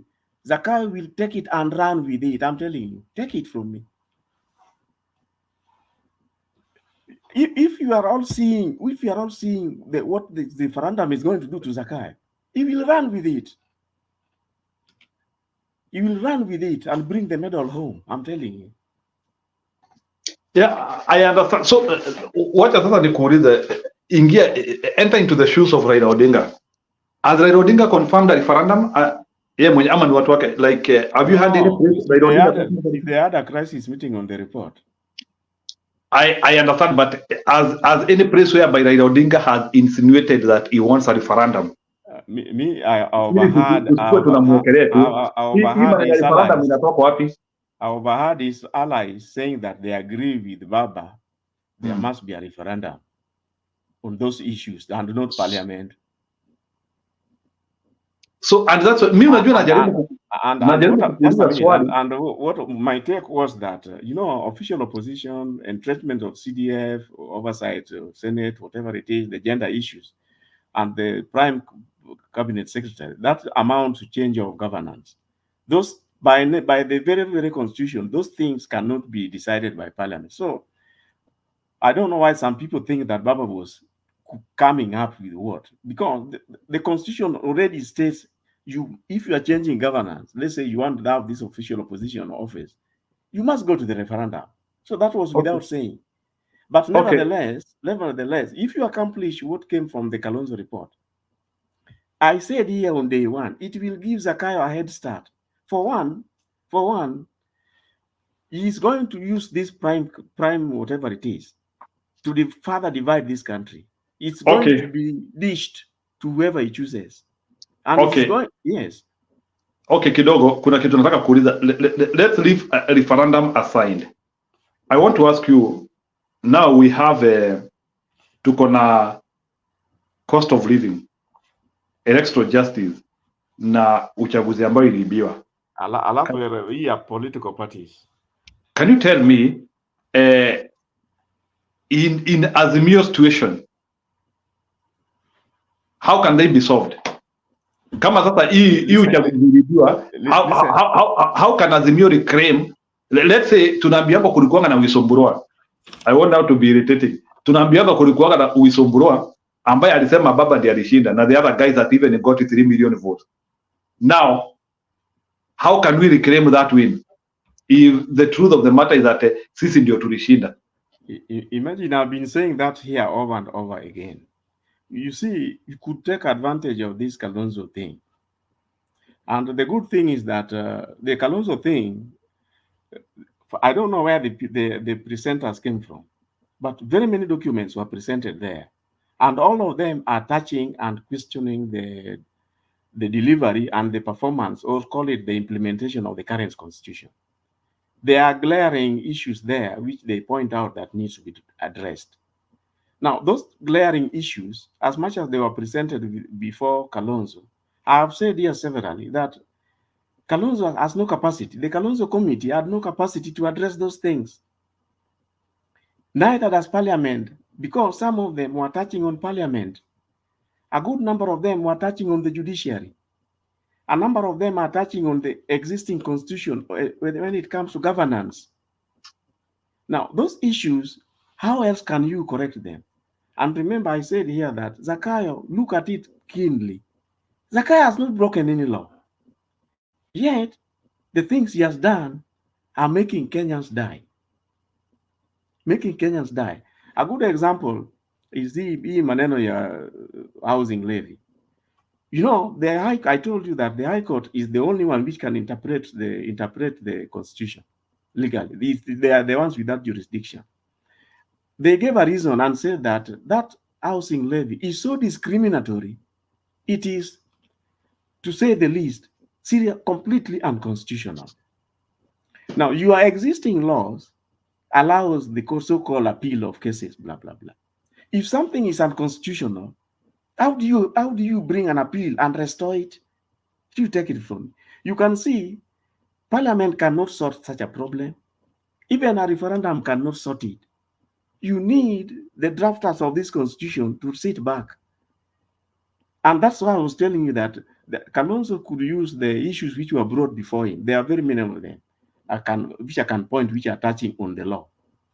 So that the constitutional drafters go and sit back again, one by one, and streamline all of them, including the violations around Chapter 6. Another one is to do with, for example, your political parties. The constitution provides that these people should have actually resigned. There's nobody stopped them from changing parties or going the other side. But the same law does not stop them from changing allegiance without resigning. How do you solve that? Parliament, they are the same parliamentarians. It means they cannot make a law which they are the beneficiaries. Where else would you do these corrections? Then secondly, I was telling you that, look, the appointment of the Court of Appeal, all of them are by the president. Now, when you have issues have been decided lower down in the lower court by the High Court, they go there and only to be arrogantly dismissed the way you have seen them dismiss this, which even a child can see discrimination. The Constitution does not entertain discrimination, which is which the housing level is all about. So when you reinstate it, you tell me, where else can you get this? You need to have a receipt, a relook at. After all, I keep saying here, the Constitution is due for review. Why can't Kenyans find a way to get back to calling it Bomas 3 or Bomas 4 or whatever it is, a constitutional conference, so that all these issues which have not gone wrong since the implementation started, take the issue of recall of MPs. It has never worked. Why? Because the constitutional makers left it for Parliament to enact the proper laws to implement them. Unfortunately, parliamentarians are the beneficiaries. There is no way they are going to implement a law which recalls them. Don't you agree? This constitution needs streamlining, clause by clause. Okay, where do we start? So, like, who will bring that constitution to the according people? to me, the Kalonzo, you see this Kalonzo, whatever, since the issues were already presented before then, they can carry up their hands and say, look, guys, we don't have the capacity to do this. They recommend the setting up of a constitutional conference to relook at the constitutional issues which were taken before them. You see, for example, this official opposition. Okay, nimekusikia. Why couldn't they do that? Because it is very noble and they allow. Why couldn't they do that instead of just or can't they still look at their recommendations that they propose for constitutional? They can. The challenge is that will rely on the goodwill of Zakai. That's our one. And remember, I keep saying here that this senior council or whoever they are, surely such straightforward things they can't see. They should use that window. Since the issues were presented before Kalonzo and Kalonzo cannot address them, he doesn't have the capacity. Kalonzo committee rather, they don't have the capacity to address them. Refer this thing. Recommend the institution of a constitutional conference.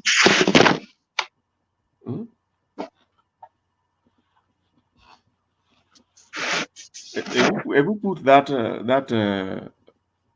comment, I was reading it. Yeah. Sabrina anaongea sana. Hebu you can try to engage her. I think akona comment mbili. She's also saying that katiba yetu ina shida. There's also another comment. Who is saying that katiba haina shida? The same. You can see the Supreme Court, the Court of Appeal overruled on something which is unconstitutional. How can you say katiba haina shida? How can you say katiba haina shida? Katiba iko na shida. That is why I started here by saying that all these bad things Zakai is doing, he has broken no law.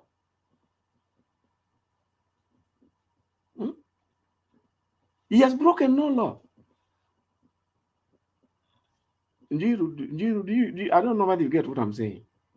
All these bad things which Kenyans can't stomach. Imagine he has broken no law.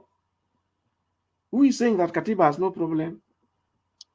Katiba is the cause of all this. Aaron anasema court of appeal yote ni ya Ruto.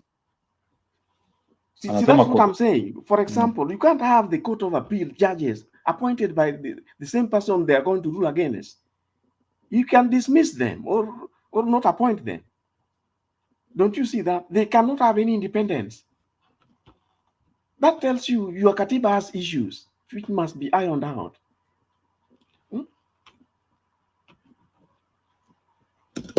Let me read all that.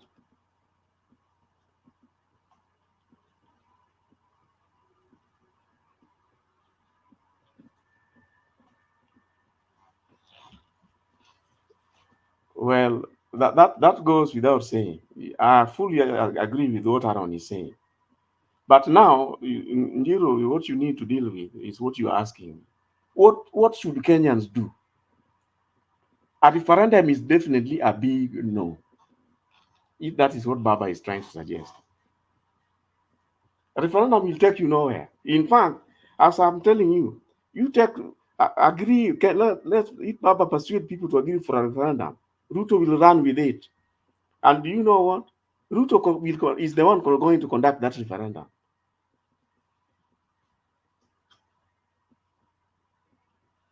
Njiro, have you asked yourself who is going to conduct the referendum? Nakusikia. And do you know something? Rigging a referendum is the easiest of all. We leave alone rigging an election, general election. Rigging a referendum is the easiest. Can you explain the rigging process of a referendum? Na nilisikia ati ni ngumu sababu ni yes na no na ati na tribal alignments. Yes.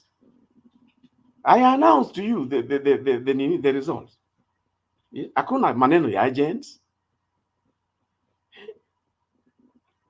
Ruto, do you know that hakuna maneno ya agent who can say, hey, this and this happened? Can you imagine? So now, hebu jaribu kunielezea kidogo bwana. If you Kenyans agree to go for a referendum, you will be playing in Ruto's hands. Take it from him. And he will run with it so fast, before you know it, the results are out. He will get official opposition like the way he wants. He will get the prime cabinet secretary the way he wants. Na ndio nauliza like which is the shortest method of reprieve of the things which are happening, all this confusion which you have to go for the review of the constitution and do something about chapter 6. Without chapter 6 being operational, I'm telling you, Ruto will violate anything and yet he's breaking no law. You remember how he appointed this cabinet? Huh? No, unakumbuka? And yet he violated no law. And he got away with it. Yes, I remember. Yeah. This tightening of the nuts, streamlining these things requires a proper sit down. And those people who are calling themselves senior this, senior that, me, I don't want to see them near there. Because they copy-pasted what was functioning in other places. In a place like here in the US, moral law or moral authority alone push things straight. Forget about criminal issues. Just moral behavior is enough. You do realize that moral behavior cannot dictate anything in Kenya. Without morality, where are you headed? Huh? You realize, you have seen what his ministers are doing. Literally stealing without bleating and annihilate. Huh? And you are helpless about it. You see, if you have anybody if we go back to the law, we can say that anybody with a criminal case ongoing, you cannot be in public office.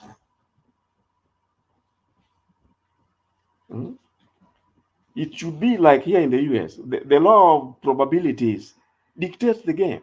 If 70% is against you, you can't say that he is innocent until proven guilty. No.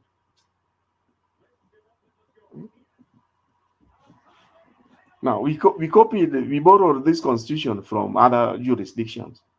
Why do you think in those other jurisdictions, nothing, everything is working? Eh? Take something as simple as what are the qualifications for a member of parliament? Eh? It can't work. Why?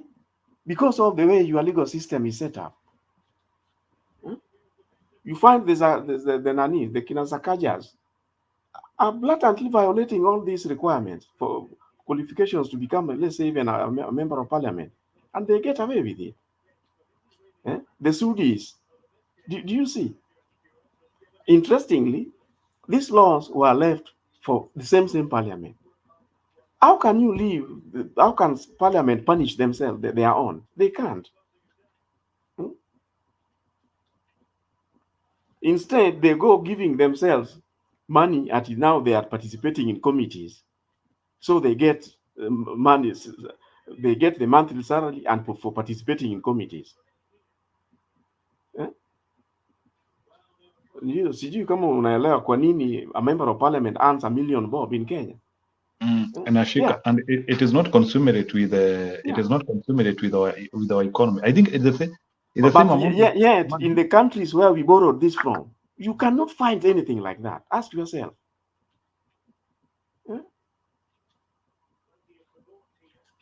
What is the salary of a U.S. member of parliament? I don't know, but it is less. I think it is less than 500, equivalent less than 500K. I think they earn around 150,000 per year. I think it's 200 something. 200 in Kenya shillings. Imagine. That it is very sad.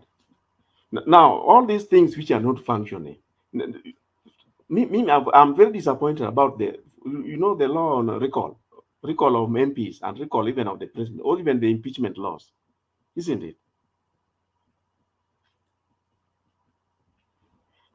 Now, I keep saying here, you remember the other time I was saying that the current parliaments are set up, and nobody, those people who are saying that now they are supporting UDA, they have not crossed the floor the way the constitution was envisaged. They have not crossed. Yet they are behaving as if things are normal. All these people like the Sabina Cheges and who have you have seen the way they are behaving. And they're apparently using the same constitution.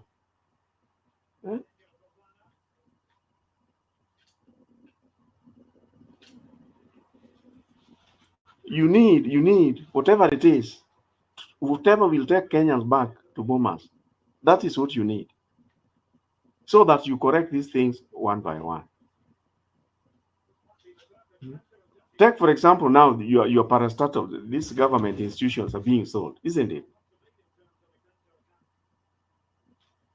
Which law has been broken? We were not consulted. You can't say no. You can't say that because. Hebu nikuulize, no, kidogo. Why not Lake Basin Authority or Rift Valley? Have you noted that vitu mingi sana nini nauzwa iko Rift Valley? I don't know, but I just know that. So why hiyo wanauza saa hii? Why that in specific? Now you are going to level 3. Just at level 1 here, why sell whatever it is being sold in the first place? Where have they gotten the powers from? You realize that the president got the powers from, was passed by the same parliament. Now, then the same constitution tells you that there ought to be public participation, isn't it? So if I was to ask you, Njiro, what is public participation? Can you define it? So that by the end of the day we tick that box. Yeah, public participation is just involving the people to hear what is happening. So now you are telling me that they are selling the public enterprises without public participation. If you take that to Zakayo's door, just a minute. You take that to Zakayo's doorstep today. We really agree with you. There is no public participation. You will be surprised. Those phone calls he was making from State House, is that not public participation? There's nothing like public participation. We need a proper organized public participation. That's what I'm telling you. The same constitution has issues. Take it from me. And that is why, take it zero, maybe I'll keep repeating it, without operationalizing chapter 6. Nothing else will work in this constitution. Nothing else will work. Are you sure? I'm so disappointed that instead of finding what are we gaining? First of all, the other day I was saying that is Baba really listening to some of the things we say here? Because I remember 99% of the people on this platform have said that Kalonzo's bipartisan was total rubbish. I don't mind repeating it again. Total rubbish. Kenyans are getting zero, completely zero. In fact, I don't know. Now you go ahead and now even sugarcoat it more. At now, go for a referendum. A referendum which you have no control over. Has even asked himself who is going to conduct that referendum.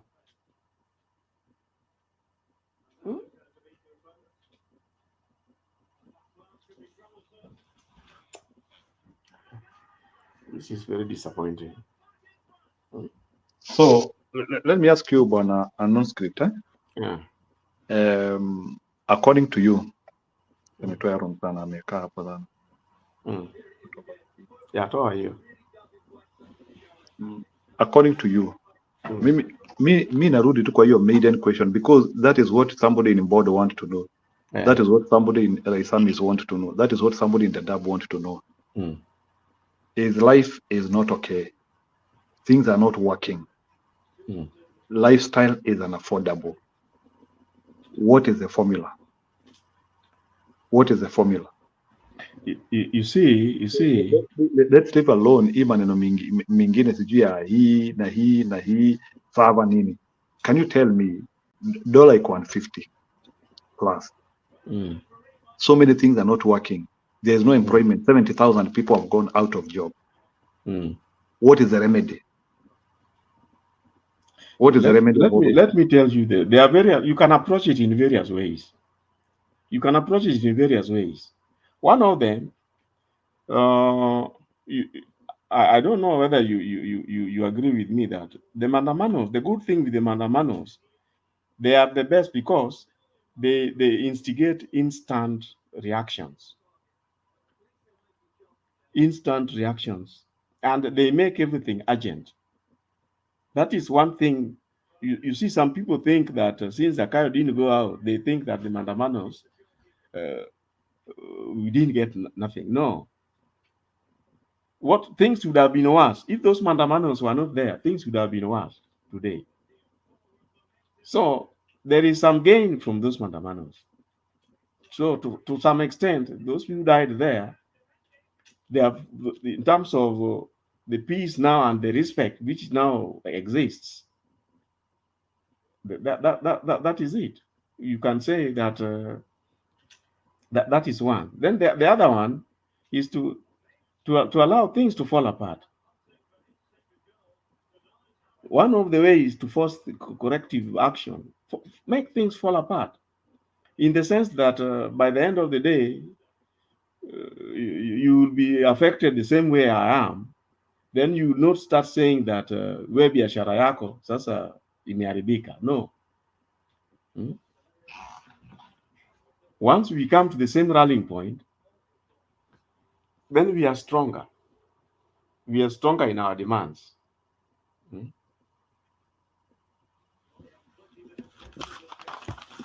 We are stronger in our demands. Otherwise, you realize that all of you are at the mercy of Zakai. So let me ask you. And the constitution ought to have taken care of that. So where are we going now as a people? Can you explain? See, you just start dying one by one.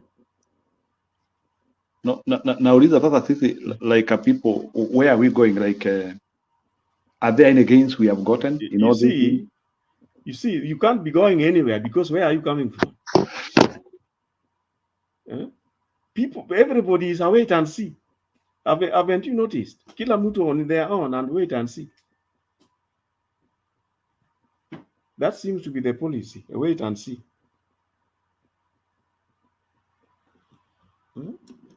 And lament and lament and lament.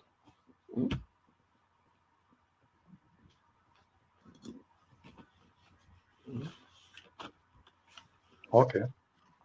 It is just, you see, for example, let's take the issue of food. Not everybody is lacking food the same way. You agree?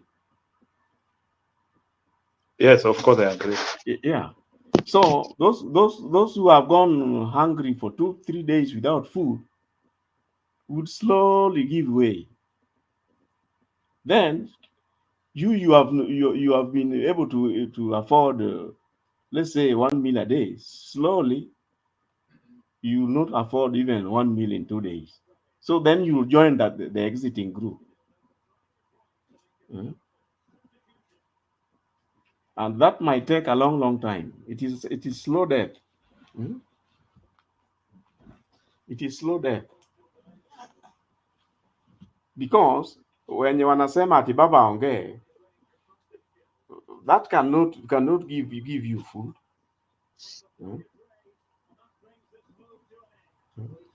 The time Zakayo goes out, either on his own volition, or you push him out, or somebody kills him, or whatever, that is when things will start getting back to normal. And that is the problem. I kept saying here that we are not all suffering the same way. If you are suffering the same way, you can have a joint approach to the solution. So right now, kila mtu kivyake, God for us all.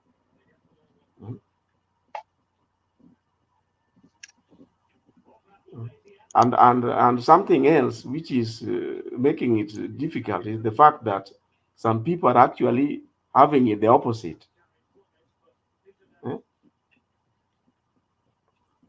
You see, some people now adopt to walking to work, isn't it? Yeah. There are others who are now collected because they can no longer drive their own cars. They are collected at your tax paying whatever. Hata jury amekuja. Jury is here. Coming. You see, if we could all get annoyed the same way, that is the only time our whatever will have impact. So there is a question about you before we allow Juria to speak. Bwana non-script. You see, kuna kitu na kuuliza. Kenyans are hurting. And they are hurting because of this regime. And are they stuck on this thing forever? Yeah, for the reason that they are not hurting the same way. That is a big challenge. They are not hurting the same way. If they were hurting the same way, we can come around to discuss. But because of selfishness, kila mtu, you see, your priority is your own survival. My priority is my own survival. You realize, under the so-called poisoned environment. I try my best to survive under this poisoned environment. As unbearable. At some point, I will give way, isn't it? The plateau stage you're talking about. You remember when you're telling me about that plateau level? It will come that I've been struggling to survive, so the graph was going up. Yeah, you know, level, the plateau phase, then from the plateau phase, you get two things, either the decline or sharp rise. So when are we going to get that sharp decline? Are things going to remain at the plateau phase forever? Not when you are playing into Ruto's hands to go for a referendum. No. You are playing into his hands. Take it from me. Because all the things you are going for in the referendum are going to enhance his 2027, continue to stay on power.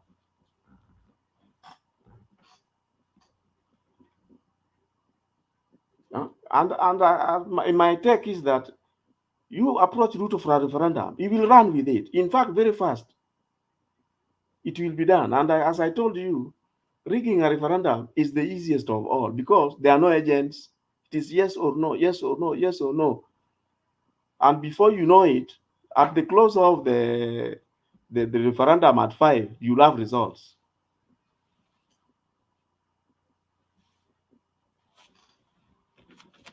So I don't know what you'll do next from there. You can welcome Julia to have an input. Maybe start by asking her 1 or 2 questions. Julia, karibu. At least najua umetoka kanisani. You are very blessed. Unaweza kuja ubariki sisi.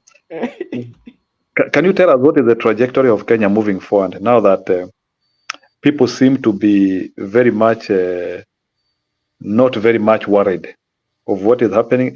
People seem as if they can take anything now. Ni kama hiyo para two face tunasema ni kama haina sharp end. What is the problem with our nation? Like, are we this resilient, Julia? I don't know. First, good to see people. What is the referendum for? I don't know. Why did Baba do that? To do what? And he said that to vote for prime minister seat or something? Is that what he said? A no script? No, you see, to begin with, you see, when the Kalonzo report came out, we had mixed reactions here, even on this platform. I think you people are there. But then, Baba, what did Baba say? He said that he's going to call a meeting next week for an Azimio to deliberate and give their view of the things. And interestingly, that referendum thing, you know, for me on day one here, I said that this thing, if you give Zakayo the constitutional position of call it prime minister, whatever it is, then you allow him to give MPs the bribe money, this so-called CDF in the constitution. Then you allow him to bribe senators also with the so-called oversight fund. Then the issue of the gender, the same, to be distributed to the bigger parties. And the bigger party at this point in level, I think, Njiro, you remember, we pointed out that if you are to distribute the slots to the bigger political parties, it is basically UDA will be in the lead. So by the end of it, the final beneficiary, as far as that gender thing is concerned, was going to be UDA, because they are the ones who are going to add more of members of parliament because of their so-called current size in parliament. Now, then the other one is to do with this official opposition thing, which is what he was using to persuade the West to give him money. That's part of the reason why it's in their books. The West thinks that with that, he will be under control. But remember, when he's allowed, as UDA to dictate the issue around the gender rule, he's going to have a clean slate to bring in his cronies to parliament in the so-called trying to balance the gender rule. Now, if you are an MP now, and you are now, you get your, is it 100 million a year? And we all know how they use the 100 million. They distribute bursaries and schools to their supporters. Now, that is only going to help, and you do the same with the Senate. That is only going to help entrench those, call them Ruto members of parliament, for more and more time to come. Now, at the same time, remember they are the same Ruto members of supporting members of parliament who are controlling things in all committees in parliament. Now, do you see? That's why on day one, I was saying this is going to be a continuation for Zakayo come 2027. He has a prime minister, whatever slot, to dangle around to whichever community he chooses, and he will use that to divide the country. Eh? Then he has all these members of parliament already pre-bribed, courtesy of him. Eh? By in 5 years, that is 5 million campaign money given to his already existing MPs, and the same with the Senate, and leave alone the ones who are coming on through the gender rule. And then their approach, the other day I was saying, their approach about this shareholder approach to issues. You can imagine those MPs, they'll have money to trickle down to the impoverished wananchi in the name of shareholding. So they're the ones who will be having employment opportunities, having development opportunities, having all manner of opportunities available. They direct that to their constituents. Now, these are the same constituents you expect to come together so that they can fight the bad Zakayo, what have you. And what do they say? They say it should be given time. That's what they say. Give him time. Things will improve.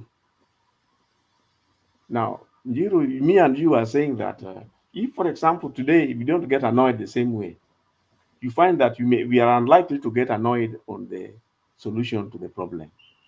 To come together. And if you don't come together, that simply means that you would have succeeded in dividing the country according to how poor you are. Some people may be poor, but they are getting the dropouts from you are favored in the shareholding approach to treatment of resources and in the country. So, a non-script. So, you've not answered me. What did Baba intend to achieve with the referendum? Because that is what I want. Let me tell you what Baba thought. Baba thought that, like Njiru also, I think, indicated here that if they take the opposite side of the referendum and Zakayo is defeated, let's say whichever side it is, according to Njiru, the winning party team will get an edge over the other.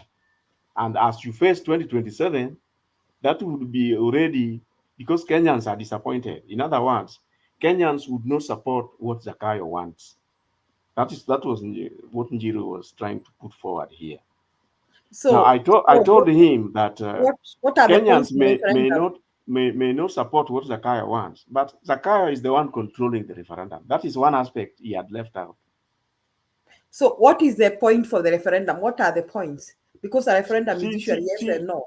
See, this thing which is supposed to, the report which is supposed to go to Parliament to entrench, it is about entrenching those, the Prime Cabinet Secretary, entrench official opposition, entrench CDF, entrench Senate oversight, entrench the gender recommended rule, and entrench the commission. There is a commission which was proposed by the Kalonzo team to deal with the political parties. Okay, so entrench the gender thing. Yes. Entrench the prime minister's seat, right? Yes. Entrench the official opposition. Yes. Entrench CDF. Entrench CDF, and the commission for IBC to look at the.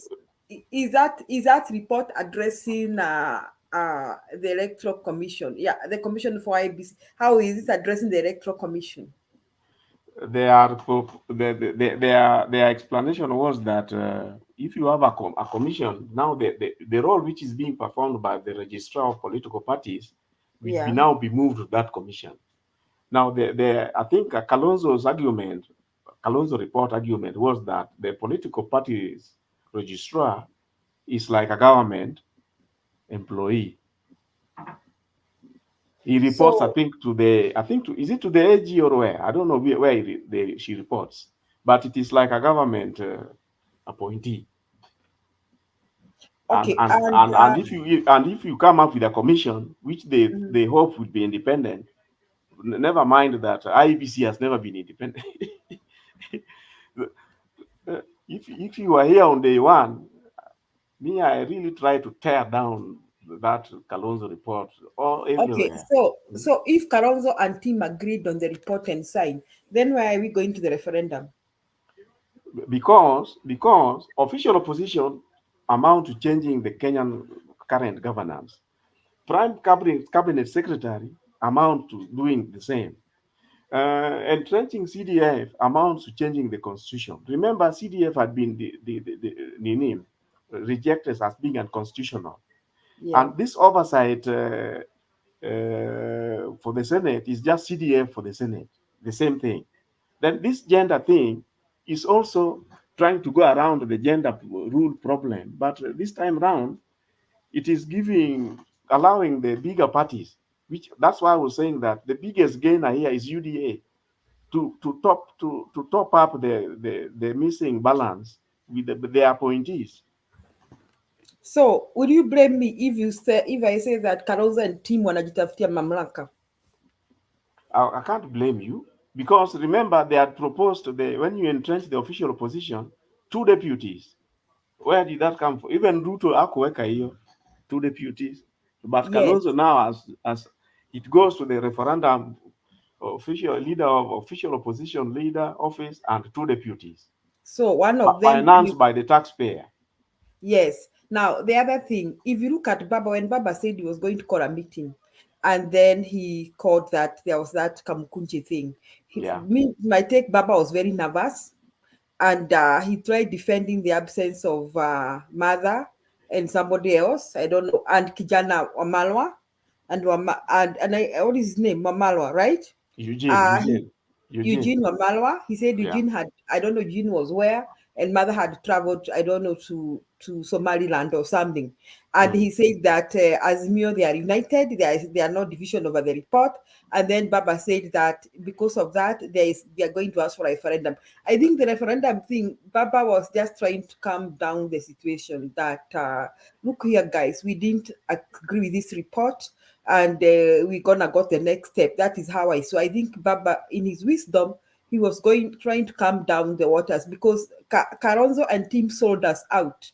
And I think, I don't know whether with the blessing of Baba or not, but one person I know outrightly is not into that report is mother. Whether they like it or not, whether they like her, whether they throw her out, she doesn't care. I know she said as much. Yeah, she says because these Kalonzo and team, what are we going to gain from Prime Minister and all that? We are going back to square one. Remember the days of when there was the contested elections back in 2007. We thought we solved the problem by having a prime minister. We did not solve any problem. We went back to square one later, right? After Kibaki You left. postponed it.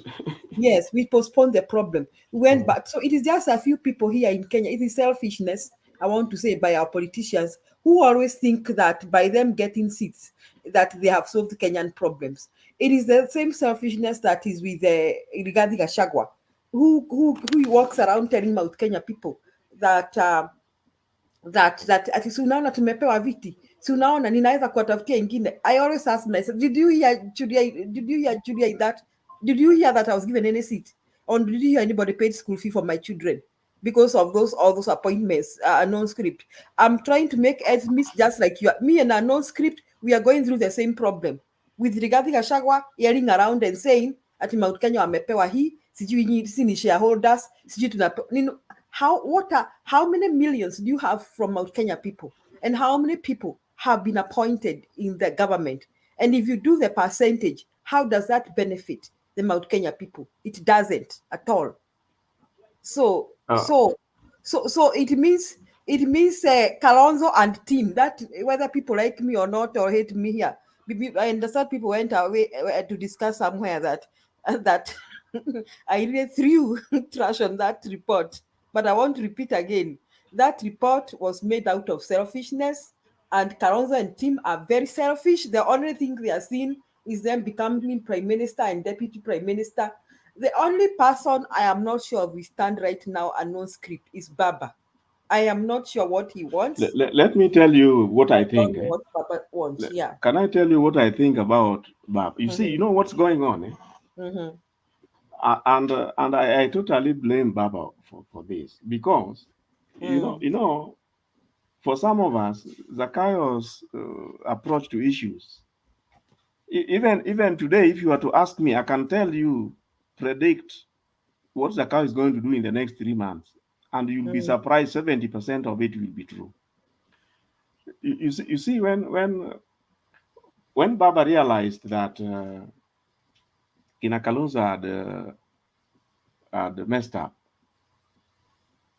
and Kalonzo himself said that if the cost of living is not there, you remember he said in public they are not going to accept the report, isn't it? Yeah. Wamalwa said the same. Martha said the same. They are not going to accept. And today, for maybe for information, Wamalwa rejected the report in public. He did not mince words. Today? No. Earlier on, before even Kalonzo launched it. Yes. And even there, I saw Kioni talking and saying that they rejected results. They have not. They have nothing to do with it. So now the question about Baba. The reason why I'm agreeing with you is that at that point, Baba should have just to ask Kalonzo, you can't resign this. It doesn't serve our interest. Yes, as simple as that. Just afford Kalonzo and put him on the Kalonzo. Come on, listen here.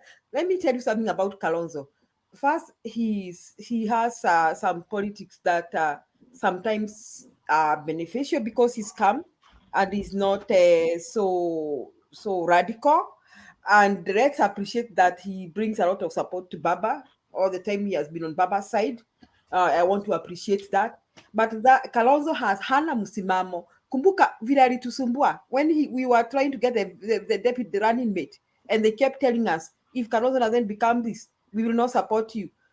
You know, Halanga hajaamua where he belongs in the political arena. He doesn't know what he's fighting for. He doesn't even know what he's fighting for Kenyans for what. So let me ask you a no script and Jiru, anybody on the comment section here. If Kalonzo later will assign the report, and then later on he comes to say that that we will not sign because of the cost of living. Last time me and you announced script and Jiru, we analyzed the process of bringing down the cost of living. You cannot wake up today and announce tomorrow I have brought down the cost of living. It has to do with a lot of economics and playoffs and all that. They have to play around with everything that is happening, the tax and all that. And it has to be somebody who is determined to bring down the cost of living.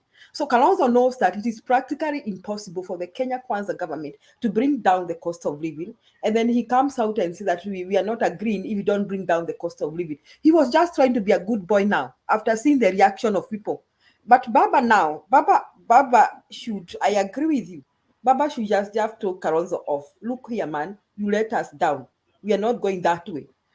Whether in public, we don't want him to do it in public, but we want him to come out and say, we appreciate the work that our brothers did, but we disagree with it. And therefore, we are taking this route as Azimio.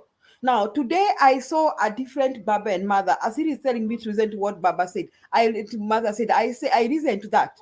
Because Mother put her stand down today, and she came back as the mother we know. And today, Baba and Mother were on the same side, like the tones were the same. Like we are going back. We are going back to fight for this country. That is the spirit I had from Baba and Mother today. And I haven't heard Kalonzo speak. So I would like to say this. While Kalonzo is very useful in Azimio, we should tone him down. Hii maneno ya kukua complacent. Nobody is going to help Kenya Kwanza government. It is going down. Nobody can be, first and foremost, Ruto is not a Uhuru to work with anybody to help the people. That is the difference. Yeah, yes, I know. You see what I was saying here earlier on. I told Njiru that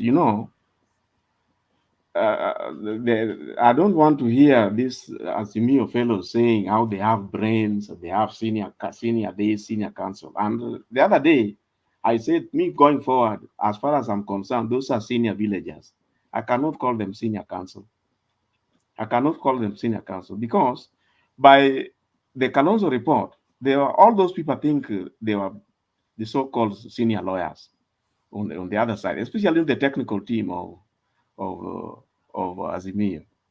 If they could allow this to go far on, and is it difficult to see that Zakai was going to run away with it? You remember, even before receiving the report, Zakai already uploaded it. Do you remember? Yeah, he did. Yeah, he already uploaded it and accepted it. And my take is that when Baba says that this thing, let's take it to the referendum, I think Baba needs to work with strategists. Personally, I've tried to get the Sifunas. I don't know. Yes, The other, because even the referendum is practically important. We don't have an electoral commission on the table right now. Exactly. You So see, which referendum? before What did saying he that you mean? go for a referendum, did he ask himself who is going to conduct the referendum? Yeah. And then Baba is talking about a referendum when he's just coming from a stolen election. What is wrong with him? What is wrong with him? Yeah. And then somebody was like, he thought that that Zakai was going to say no. Today, I've said here that Zakai will get this thing and run with it to the referendum. Yes. And referendum, is a yes or no. And they are not like agents who will go and report this, report that. Then Zakai, before 9 p.m. the same day, the results will be out. Take it from me. In his favor. I think, okay, I want to appreciate all these men and women. We say that maybe we are the back, we don't know what they go through so much. I want to appreciate the whole Azimio top brass. They have done a lot and they have tried to fight for this country. But it is high time they change the style of what they are doing. I was thinking a no script engine. Julia, are you saying they have done a lot? No, they have not done everything we want them to do, but we started well. Let me say we started well. As unknown creators, appreciate that we started well to fight for this country. So what I think is that they should go back the drawing board and decide what to do and how to do it. And one of the things what I suggested here last time, I suggested that if Baba has 8 strategists, they should do Baba a favor. 5 of them need to resign. Wajitolee tu ndio akuwe na free hand ya replace them without being seen to be the one pushing them out. And then the other thing I told Njiro here, let us have a third opinion. Let us have a third opinion. Let me tell you. If you people want us to save Kenya, let us have a third opinion. Yeah, we should. It's high time we have a sprinter group that says no, we are not doing this. Yeah, and just to add on that, the reason being that you realize Zakayo's style is of that of planting moles everywhere around Baba. I don't know. That is his strategy, and he has successfully used it for a long time. He has successfully used it for a long time. He plants moles, and he buys his supporters. You remember, for example, I don't know whether you heard the news that was coming from Western. Njiru, did you hear that? The only thing I know from Western ni ya kwamba Echesa aliongea kwa mkutano yetu. Yes, and I can pinpoint people who are present there who have since collected money from Zakai. So what is this worshipping of money by these MPs? It doesn't. I don't know. It is very sad state of affairs. Kenyans, not just MPs. I think Kenyans, we are very weak. There is also, I want to say this. There is this attitude that is coming from some of Azimio supporters that is why they are supporting the Kalonzo papers and the Kalonzo talks. That angalau wangepata kiti hata moja, angalau. I think they are looking at it Gachagua style, that we can get some shares there. And I am telling those who are looking at the Gachagua style, Gachagua, with all the appointments Mount Kenya has not benefited. Mount Kenya is going through as much pain as the rest of the country. Count the number of appointments that are from Mount Kenya in Zakayo's government and work it out in percentage of the population in Mount Kenya, and you tell me who is benefiting. It is just those appointees who are like Ashagwa's dogs that are benefiting in their families. It is not the Mount Kenya people. So if anybody is here thinking that Kalonzo wetu ama fulani wetu atapewa prime minister na tutakuwa sawa, you will just be like me. We will be struggling to take our children to school, me and you. It will not change because nobody can change Zakayo. Zakayo is not a who that you can work with him and tell him direct the government this side or this direction. No, he's going to continue looting. And whoever is planning to work with Zakayo as a prime minister or whatever will just taint themselves for the rest of their lives. They will get into that bad government that will continue looting and stealing from Kenya. And they will fall with it. That is the point. They will fall with that government. Hakuna ringine. So a non-script, if that is the attitude that some people are thinking that tupewe angarau prime minister, angarau tupewe nini, it won't work. We tried this during Kebaki. We didn't solve any problem. The election was stolen again and again and again. What did we end up? We didn't solve anything. Eh? You see, the other thing is this maneno ya Court of Appeal. Mm-hmm. You know, I've tried to look at the prominent names that I know there. They are all Zakayo cronies. And then only when I asked myself, then I came to realize that all the judges of the Court of Appeal are appointed by the president. Yeah. So when this housing thing, you know, the Constitutional Court at the High Court gave reasons, very, very valid reasons to declare the housing levy. It is too discriminatory. It is, to say the least, purely unconstitutional. So now, within the same day at 3 o'clock, it was given in the morning at 3 o'clock, the matter was in the Court of Appeal, quashing the High Court ruling. You see? And yet, the thing has been declared unconstitutional and reasons given. So if something is unconstitutional, how do you put a stay on an unconstitutional thing? If it is unconstitutional, it is unconstitutional. You can't say now that you bypass the High Court judge. And constitutional interpretation is the jurisdiction of the High Court, not the Court of Appeal. I'm seeing people saying that here we tutapatikana off guard na ati kuna mpango ati ni style ya mpango hii Kalonzo talks. Hakuna. Let me tell you, nothing. Martin Deto. The Zakayo will go all the way to 2027 as president, and he'll beat people pants and he will be stronger once you have entrenched CDF. You are entrenched Senate money. You entrench Prime Minister. You will use that to divide the country. And he'll beat you people pants down. Period. He will have a head start. And that's why I'm saying that by Baba suggesting at the Waende referendum, he didn't think, because by next week you will see Zakayo running with that referendum idea. Because and not even who is going to conduct the referendum? The same Zakayo. Yes, and no scripts for usisawa kina mother tayari wameshajitoa. So Baba will be on his own with Kalonzo. Let me tell you, Baba knows that if they continue supporting that Kalonzo talks, Azimio will be divided. He was trying to say, atujagawana, tuko pamoja, sijui mother ako Somaliland, sijui Wamalo, sijui ako wapi. He was just trying to calm the waters, because the way we are talking here is the way some part of Azimio is feeling. So Ruto will beat you people pants down. For me, the more they divide, the better, so that you have a proper alignment right from the early stages now. The more they are divided, the better. And then it will give Baba an opportunity to remove the deadwood strategists around Azimio there. The so-called senior villagers. Neto ingia kwa studio, wacha kuongea hapo. I'm here. Wacha kuongea. He isn't what you are saying. Come into the studio, I'll be here. I'm not He isn't what na imebaki dakika 26 So, yeah, so you are wondering between me and Deto who is running away. He's on the chat, and me, I'm in the studio. Come on, Deto. Come here. We argue. No, Kalonzo has let everybody down here. Kalonzo is a let down. It is not Timak Jeto is a let down. It's Kalonzo.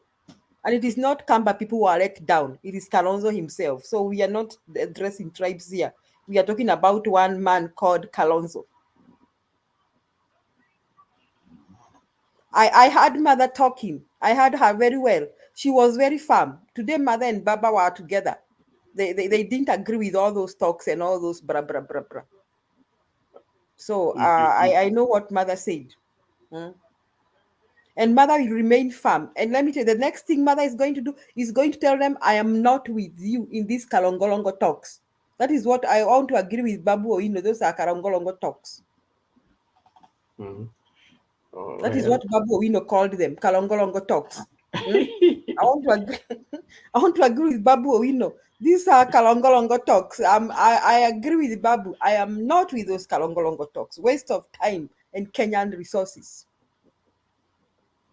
You see, some Kenyans seem to think that the more Kenyans suffer, the more they will realize how bad Ruto is.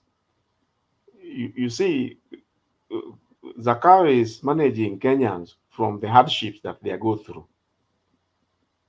That is what he's doing, so that he looks like he's the savior.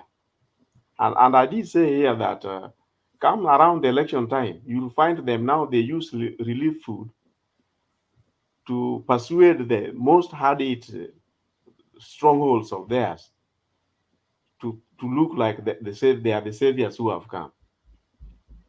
And you know, if they steal all the money and they have all the money to do whatever they are capable of doing, I doubt whether the opposition will have even money to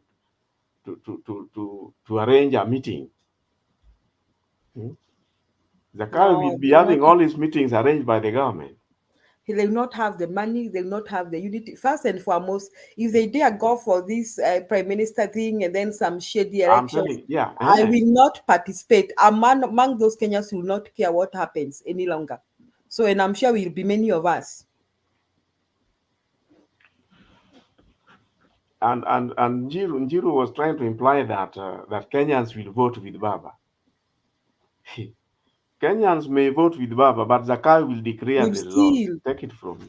We'll steal his election Zakayo again. is the one going to declare the referendum results in his favor. Yeah. Then when you protest, you know, Ambewa, you see, Baba should know better. But I know keep looking at Baba today and mother. I think they will raise some other strategies. Baba always comes around and comes up with something good. So I think Baba is gonna do something. He always revamps himself. The solution to Kenya lies on chapter 6. Streamlines up chapter 6 issues. If you do that, I'm telling you, that is where the solution for because like I was asking Njiru here earlier on, all the things that we are paining us with Zakayo, imagine there is none of them you can say that is illegal. Has he done anything illegal? Ask yourself. No. Has he done anything illegal? No. No. So how would you deal with him? Yeah? You see, for example, now we are so annoyed with the sale of the parastatals. You remember the 11 or so. Everybody's annoyed. But then the truth is, recently they passed the Investment Act. Is it an Investment Act? Which gave them the powers to do what they are doing. So as far as they are concerned, they are within the law. Asili, how do you like? How see Asili TV's? He's saying that, but Julia, was that not what the plan was? Just go on with the talks for the international opinion, but drop on the way for the original. Do you agree with what Asili is saying? I don't know. Maybe then they knew that, but personally, I knew that the talks were about auditing the servers, cost of living, political parties infringements, and the other one was what? Well, yeah, political parties. Then the other one was IBC.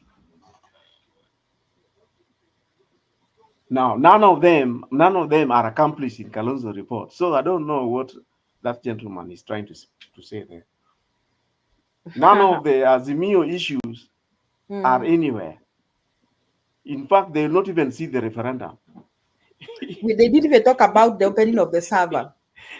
Yeah. Eh? And here we are celebrating. We had some talks that Mpango Gan, we were beaten 10-0. Yeah, and they want you to believe there is something coming around there. How do you see someone stealing from you? And then you say you are planning to stop them and they are still stealing. Come on, Deto. That you are ati niko na kampango. Goja tu niko na kampango. And your cows are going, your children, your wife. Na bado uko na kampango. We are now going to the second year of this. Are we in the second year again, by the way? We are going to the second year of this regime. And we will soon be in 2027. We have no electoral commission. We don't have people we can depend on. And we don't even know who will vie for Azimio in the first place. Because now Azimio is in, but what I'm trying to say anyway, Baba always comes up with something. I think Baba read the signs of the times. That is why the other time he was trying to say that mother is somewhere. He was trying to calm down the situation because I think people were aggravated. And so today I saw them like on the same spirit with, I think they were on the same trajectory with mother. That is what I thought I saw today. Baba and mother. Did you see that? A no script. Yeah, but do you know something? Do you know something? That if you are to go to the referendum, for example, Baba knows very well. Let me just go outside the box. Baba knows very well that the referendum must be conducted with the IEBC, and he knows that the IEBC, as we stand now, is a stalemate, isn't it? Yeah. Now it might take you 2 or 3 years to sort the IEBC issue. So if you are hanging the referendum, even assuming there were some critical priority issues there in the so-called referendum to take place, you'll realize that you are headed nowhere. Because Tangu Zakayo and his team to argue back and forth on IEBC, you can see it is dead on arrival. So what next? So which IBC is going to conduct the referendum? Deto is here. Kenya with Love is here. Can tell us more. Because maybe Kalonzo had whispered to him. No, don't tell him like that. He doesn't like to be told that. Let us just hear his point of view.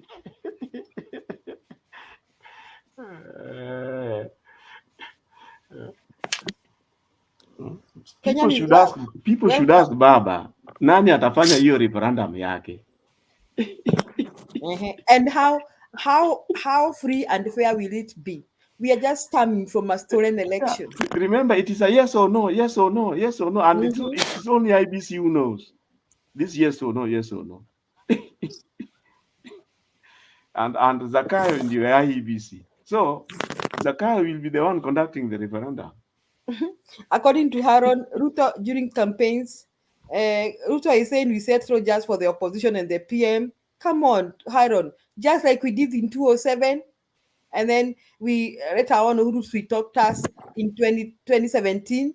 So hiyo ndio tutakuwa mtu anawatuibia kura, alafu anatuita na tubembeleza na tupea peremende, tunanyamaza, anatuambia nitapatia mtu wenyu prime minister, tunanyamaza. We go back to square zero. Come on, exactly, we can't go. Yeah. We have to go for real change in Kenya. You dangle the positions to the communities and the appointments. Yes. Yeah. So it is not the communities that get is the their route to employment.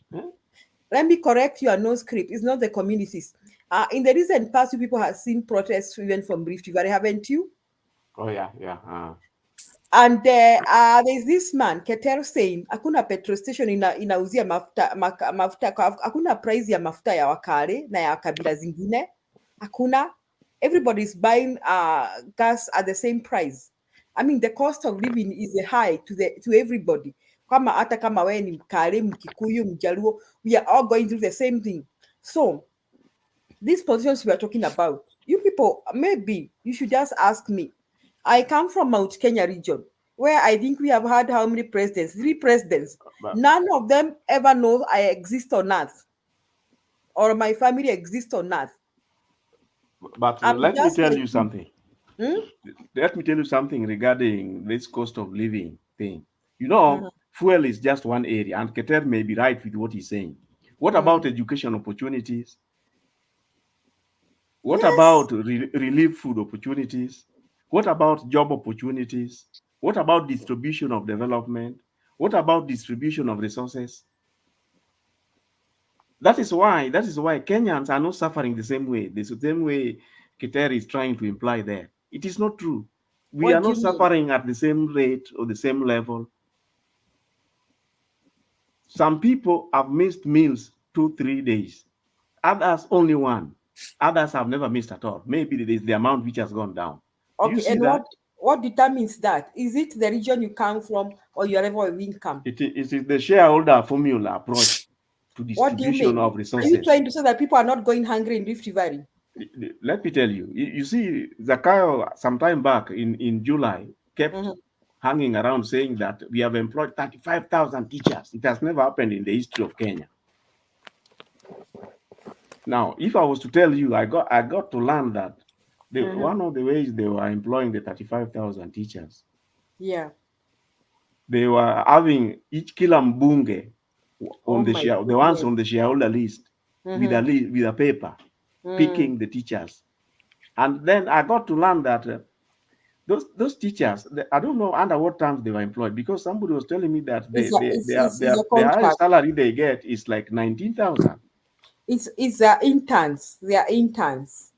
19,000. How do you pay A serious teacher, grown-ups a with families qualified 19,000? 19,000, despite the fact that mbunge wako ndio is compiling the list.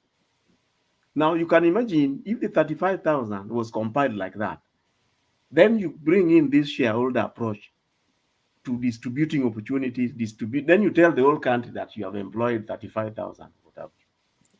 Do you see the discrimination all over the country, the way they are doing it? Can we call it nepotism? We have gone to an Something like extent that. of nepotism. That is closer. Yes, because everybody's employing the people they know, their friends. So what I'm saying that having a prime minister seat or 2 deputies is not going to help Kenya. And whether you are in Rift Valley or you're in Mount Kenya or you're in Nyanza, we need to realize that is not helping you as a person. So what we need to do is look at Kenya. How can Kenya be transformed constitutionally? How can we sit down and agree? First, we had a stolen election. We start there. Who stole? Yes. Who stole this election? Julia, can I ask a question? Mi kuna swali mi naulizanga na musiseme ati I'm crazy. Let me ask you a question. Kwa kuuliza tu ukweli, sababu mimi naonanga there is a place mi naonanga ni kama, let me not use that word ya kupagawa, but kuna kitu sielewangi. Like for example, what are the discussions which we are having with Ruto? Nini tunaongeanga na Ruto? You people nataka muniambie. I don't get it. Like, can you take me at what authority tunaongeanga na Ruto? Sababu mi sielewangi. Like, tunaongelea nini? What are we talking with Ruto? Ask no Stephen Kenyans love. They can tell you. Can I answer that? Because I can see our time is this. running out, and I can see our time is running out. Can I answer that? Yes. Okay. Ladies and gentlemen, listen. When the sword that you're given and the constitution that you're given when you're going kupeana ile kupeana hiyo kitu, when we go to Kasarani, it's the first time that we had a very good president that has come to be a very good president. Julia, thank you for your community to give us a very good president who was really anafikiria Kenya. Giving that sword, it changes a lot of things. And that is where you have to do it in diplomacy. There's something that is called diplomacy that you guys are not understanding. Kuna vitu zingine zinafanyika tu, you have to do it because of diplomacy. You think Uhuru wanted to give that sword? He never wanted to give it. But because of diplomacy and thinking of what he's going to do, and you think Moi tukimwimbia yote yawezekana bila Moi, tukimgonga na magari zake. You think he wanted to go into Uhuru Park? The only person mwenye ashaifanya hiyo kitu ikakaa weird was Kibaki mwenye. Anyway, yeye ndo alikuwa ameshika hiyo sword, and it happened 6 p.m. at State House bila mtu. Something that has never happened even since independence. There's something that is called diplomacy that you have to work with, because that is how you actually talk to other people diplomatically. Yes, Kibaki was such a nice guy that I mean, he did, alifanya ile matope yake, and that is what ukiona pastor nani aitwa nani Ezekiel anasema, yes, alifanya matope yake, lakini unajua watu, ingawaje watu walikufa. Something that we play here. Listen, there's something that you have first of all to work with: diplomacy. Diplomacy is how you work with other people. It's just the way that you find when you get into a war that you cannot just take a victim of war, wachukue tu hivi hivi ati nini. No, they are protected by the act of war, Geneva 1980 something. What people spoke about how we are going to live together regardless of your diplomatic ways of talking and your ways of defending yourselves. Let me just, because najua, I know we are running out of time. Wacha niseme haraka haraka. Mmenifanya nikarudi na siku anataka kurudi. This referendum, Julia, thank you for staying, because unaniepaga. Referendum, the only one person in this country that will not and will fight not to get into a referendum is one man called William Samoei Ruto. Why? Especially hiyo kitu wa non-script anajaribu kusema hapa hivi, yes or no. So it means two, not 3. Wajakaya yuko hapo, Wakunani yuko huko, and that's why you're seeing people starting to jump ship now. You can see people actually starting to say, no, mimi hata nilikuwa tu I regret kuvotia William Ruto. It's because, first of all, William Ruto will never allow that. He will have to be, I'm twisted into it. Because as we speak right now, William Ruto cannot get not even the 3 million that he got for the election. Right now, I don't even, akifikisha 1 million, please, tafadhali, mniambie. And that is why you can see the Azimio leaders talking about tutapitisha kitu mchana haraka haraka. Because for them, they thought wakiskuma, we will go back. Because for them, they like to fight. So when you bring it to where now wakisema tuipitishe kwa parliament, what is going to happen? Now when you go to the referendum, this referendum, Ruto, first of all, in Amtoa. That is the only way to take Ruto, because there's something that we've never spoken in our 2010 constitution that we never spoke about. If we want to remove someone, yes, we do have the chapter 1 of our constitution. If you want to remove someone, how are we going to come to remove this person? And if we remove him, who is going to be? Because even if right now we enacted our chapter 1 of our constitution, guess who's going to be there? Rigathi Gachagua. Nani anataka Rigathi Gachagua? Then that's another tukwenda kutoa mwingine tena. Then tukitoa huyo, then get Wetangula next. After that, yes, we don't know what next. So it's about time, what we say, the 20% that we said about our 2010 constitution, is about time we start talking about it. And you know, the biggest problem, as I finish, we were at a place where time ya maandamano, everyone was against us because of the rhetoric that was coming into our country, talking about kina Ruto ndio wanaharibu, kina Raila ndio wanaharibu, sijui wengine walikuwa wanasema wanaharibiwa biashara zao, hatujui ni biashara gani, kama ni ya hoka ama ni ya nini, because I believe si kila mtu anafanyanga hiyo biashara, whatever they were talking. I don't want to go into that, but so we got to a place where the international community was against us, was against Raila, was against, you were seeing these international people coming to talk to Raila. Now, at this point, you can see all the international community kind of coming to say, okay, now We don't, and the way they are talking, like even the way Messages spoke today. I don't know if you saw it, Julia. I played it here earlier, and Bernard played it here. And what he was talking and what he's talking about, what Mother Karua is talking about, what I know, yeah, some of us don't like Kalonzo and whatever, but it's still in the act of it. They are all talking about the same thing, that we want to give him that referendum, which is going to tell people, hey, can we talk about this? What are we going to do? Where are we going? Let's see the votes. And Julia, and I respect you so much. I have a question. You see, hold on, let me finish real quick. There's a question which you can wind up with, eh? But let me finish. Because I'm looking at my notes. Let me finish. You can ask me. Listen, even the Mandamano thing.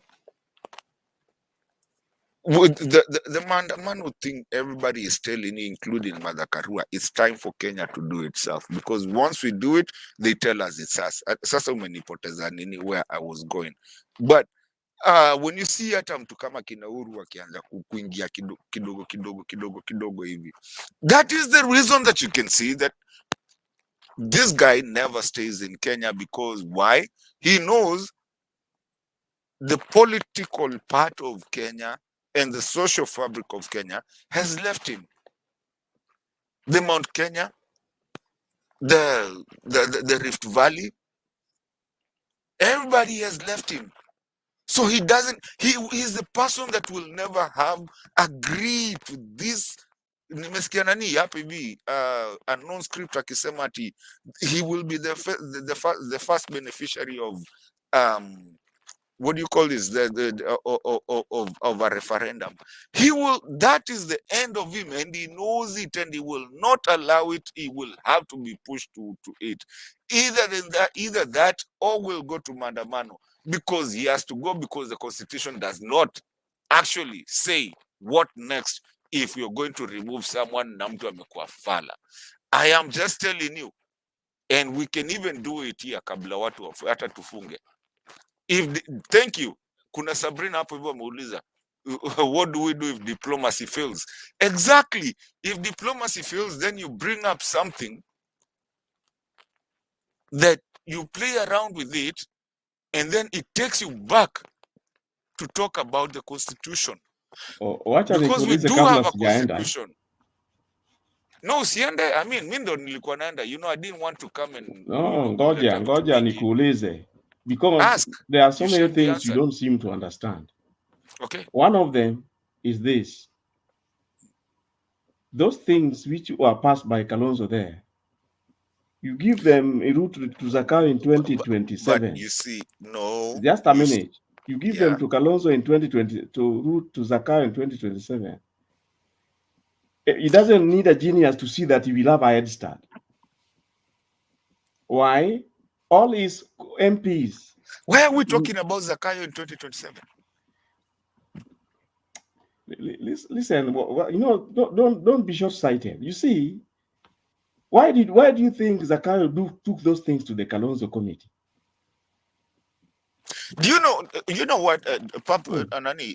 Yeah. Why do you think he took the issues to the Zakayo committee? Let me answer that question straightforward to you, and I'm going to answer it without even chills in my spine. This is my answer to you. There's been the Dongo report. There's been so many reports that have gone. Don't digress. Don't digress, my friend. No, let's talk about the Kalonzo report. You asked me a question. Let me answer it the way I want to answer it. I don't know about the Ndungu report. I don't know about it. I just know about Kalonzo report. Okay, then if you don't know about the Ndungu report, then just let me question is on the Kalonzo report. Why do you bring in a Ndungu report? Which Kalonzo report? Listen, that report contains some of the issues which Zakayo has been pursuing. He got all of it. In fact, more because just a minute. Understand that he got more because the official. What report? What part of the agreement did Kalonzo miss? Anyway, it's not Kalonzo. Who's Kalonzo? Just listen. Zakayo had brought his issues which he wanted the Kalonzo report. Okay, issue number one, Zakayo. You see, he had asked for official opposition. No, office. I'm gonna ask you because we are running out of time. Number one, Yeah, Zakayo. number Give me one. number one. See, that's what I'm telling you. When you are not listening, the official opposition office, he brought that. Number two. What? Just a minute. What did he get? Official opposition Let's and just two go straight to the point. Yeah. He Okay, brought number official one. opposition Number one. and two deputies. Number one. Number two. CDF must be entrenched. It was declared unconstitutional. Okay, number three. Number three, Senate oversight CDF. Number four. Number four, the gender issue. Number five. No, those are the four issues he had. Okay, so four. Okay, you said ingine number one. No, this side ingine. They are the cost of living. They are the election. We are moving. Open the server systematically. Number one. Open the server. Was that entrenched? No. Yes, it was. It is part of it. Don't you guys read this? Okay, let's not It talk will about not that go because to we are the running out of referendum time. and take it from Number you. two. Number two, cost of living. Number three. Political parties. Number four. Number four, what was it? It was, I think number four was around IEBC, the constitution. Okay, number five, kuna ingine? Apana, those are the ones. Okay. So yenye unasema ni cost of living. I think there is a number five, but I don't know which. I've forgotten which one. Okay, your number two, your cost of living. They argued about it. We left it out for a good reason, so that which good reason? Which good reason? Ndio muongee, kwani tunashinda tukiongelelea. Unaona mnakuja hapa mnatupigia kelele mnatuambia sisi hakuna kitu reason? You tunafanya. seem to be satisfied. Yes, I am. You see, yeah, that's what that's why we can't go together. You see, that's why I was telling Njiru, the same way I'm affected with the cost of living is not the same way Njiru is affected, and that is why it can't be our common rallying point. No, I am, because everybody now is actually seeing the whole thing. Anyway, let me ask you what I wanted. Kabiru is talking about let me ask you what I wanted to ask you. Who do you think is going to accept about office of the Prime Minister? So when we go there, what do you think? Which talk we're going to talk? Have you ever gone back to look at your 2010 when we were doing the referendum? It is already in Parliament. How many things happened? It is already in Parliament. Yes, we're going to mess it up all the way mpaka tufike pale. Then we demystify, and then there will never be stealing of elections in our whole life. Tunaenda hiyo referendum, tunaenda my friend, and then we'll take you out. Tunawatoa nyote. There is no way Zakayo can conduct a referendum and lose. He will lose everything. He will not even win. He conducts a referendum. He doesn't even want to go there. No. He conducts a referendum and lose. Nani? Zakayo, are you out of your mind? Nani atashinda? Nani hata anaweza pigia hata Zakayo saizi? If you want to call her, go. Hapo kutakuwa kubaya. Now, that is when now governments change to where now, like right now, it will be, we won't care about the tribalism that we have in our country. We won't care about that. We will be united as Kenya, just the way we're being united today. You cannot be united. People like you, cannot be united because some of you eat, others have missed food. Yeah, but you see, some of the people like you're very smart. Some of the people with you, like you, Mr. Unknown Script, utashinda hapo hivi ukituambia IBC, utashinda hapo hivi ukitupatia kila kitu, but kuna time inafikaga za country, we don't care about IBC, we don't care about tribes, we don't care anything, we don't care about Kikuyus, we don't care about Kambas, we don't care about anything. Whatever Zakayo is trying to do, hata ukituletea vitu zingine zinakaa ni kama ati tunafaa kusikiza, we don't want. Did you hear that 35,000 teachers were employed? As Somalia, they decided to suspend the constitution. We can easily suspend that constitution. Imagine that 35,000 teachers were employed. Right?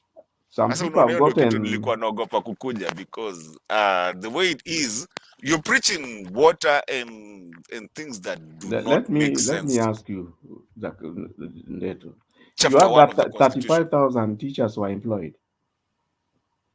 Employed where? 35,000. Did you hear Zakayo saying they have employed 35,000? He told us, I don't know. Yeah, Whatever he says is not, I and mean, I don't know where he gets his numbers, and because he also told us 120,000 people have been employed did you outside the know? country. Do Where? you know who was collecting the names? The MPs were the ones collecting the names. The MPs who support him. That's why I'm telling you. Okay, you seem to know these things, eh? Tell us where these people have been employed. Please tell us where, because you know what? Actually, let me do this for you. I'll make it easy for you. Tell me where can I go? Me myself, Mato, as Mato, I want to go and apply these jobs that Zakayo ameniambia. Please, can you give us here? Yeah, Right here I'll in give you an international. example. No, relax. In international TV, please give me a I'll give website you an where example. I can go and apply, because I want a job. By the way, I'm sick and tired of where I'm working at. I know some people who are asking me, Aki Mato tuambie malizi job, easy 120 maliziko. Please, nieke hapa hivi saizi link right now. By the way, and I will do all my best in all my social media sites, na kila kitu nitapatia kila mtu hizi jobs zenye tumepewa. I will give them. Mato, you people, you need to end the show. It is already 6 hours. Okay. Okay, thanks. Jiru, I'm gone. I think we should end the show. Maybe tutaendelea kesho yake ama Haya ni sawa. Kenyan with Love anajua vile anacheza. Kenyan with Love, hebu cheza kile unacheza.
We are appreciative of you, kila mtu. Jiru, do you have something to close? Alafu nafunga ikitu. Unless you want to funga and maybe open another one if you need. Mimi nilikuwa tu nimekuja ku reply to ile mlikuwa Mimi sina kitu kingine. You can wewe tu cheza hiyo kitu ya kumalizia. Taki shida ya bana hapa kesho. Sawa, usiende mahali kaa hapo. Pacho anakuja saizi na Pacho hatuwezi fanya, kuna program, kuna kitu tulicheza mchana, lakini kaa tu hapo, usiende mahali. We'll have a conversation. Don't go anywhere, please. Do not go anywhere hata ukiona nimefunga. Stay there. So ladies and gentlemen, thank you. Njiru has asked me to close it. Asanteni sana for everybody that has been watching us. Tumefungiwa, time yetu imeisha. Asanteni sana. Thank you. This is Sound Candy Talk. Have a good one. Afadhali mzee ambaye ni mtulivu, ambaye hana haja ya kujaza mifuko yake, ambaye atachunga masilahi ya watu yake, badala ya mdomo tamtamu tamtamu tamtamu tamtamu, lakini akiingia ni wale wa kufanya moja yako, nusu ya mwananchi, mbili yako na tano yangu, na mnawajua nyinyi mna.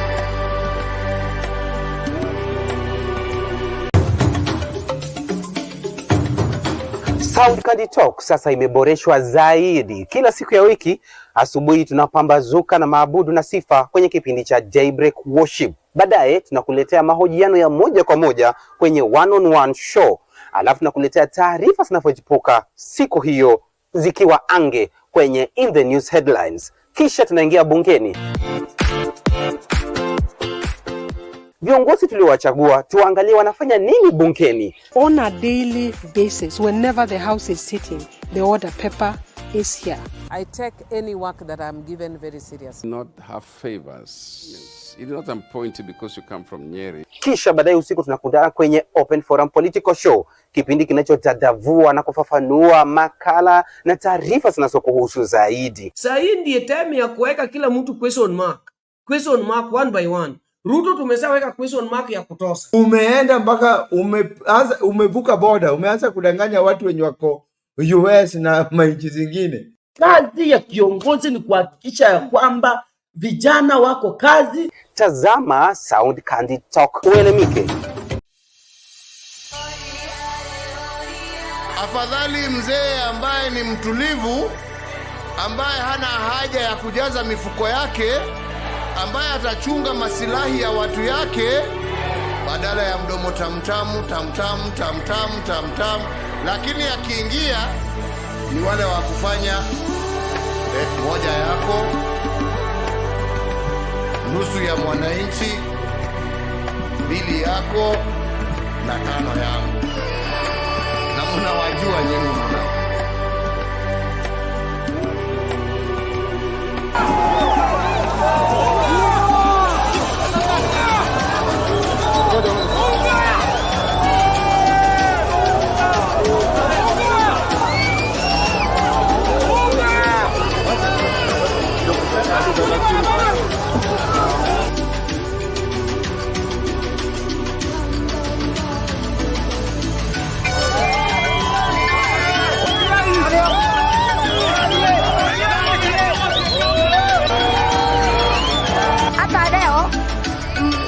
Mimi naona hii maendeleo anasema iko maendeleo, hakuna maendeleo.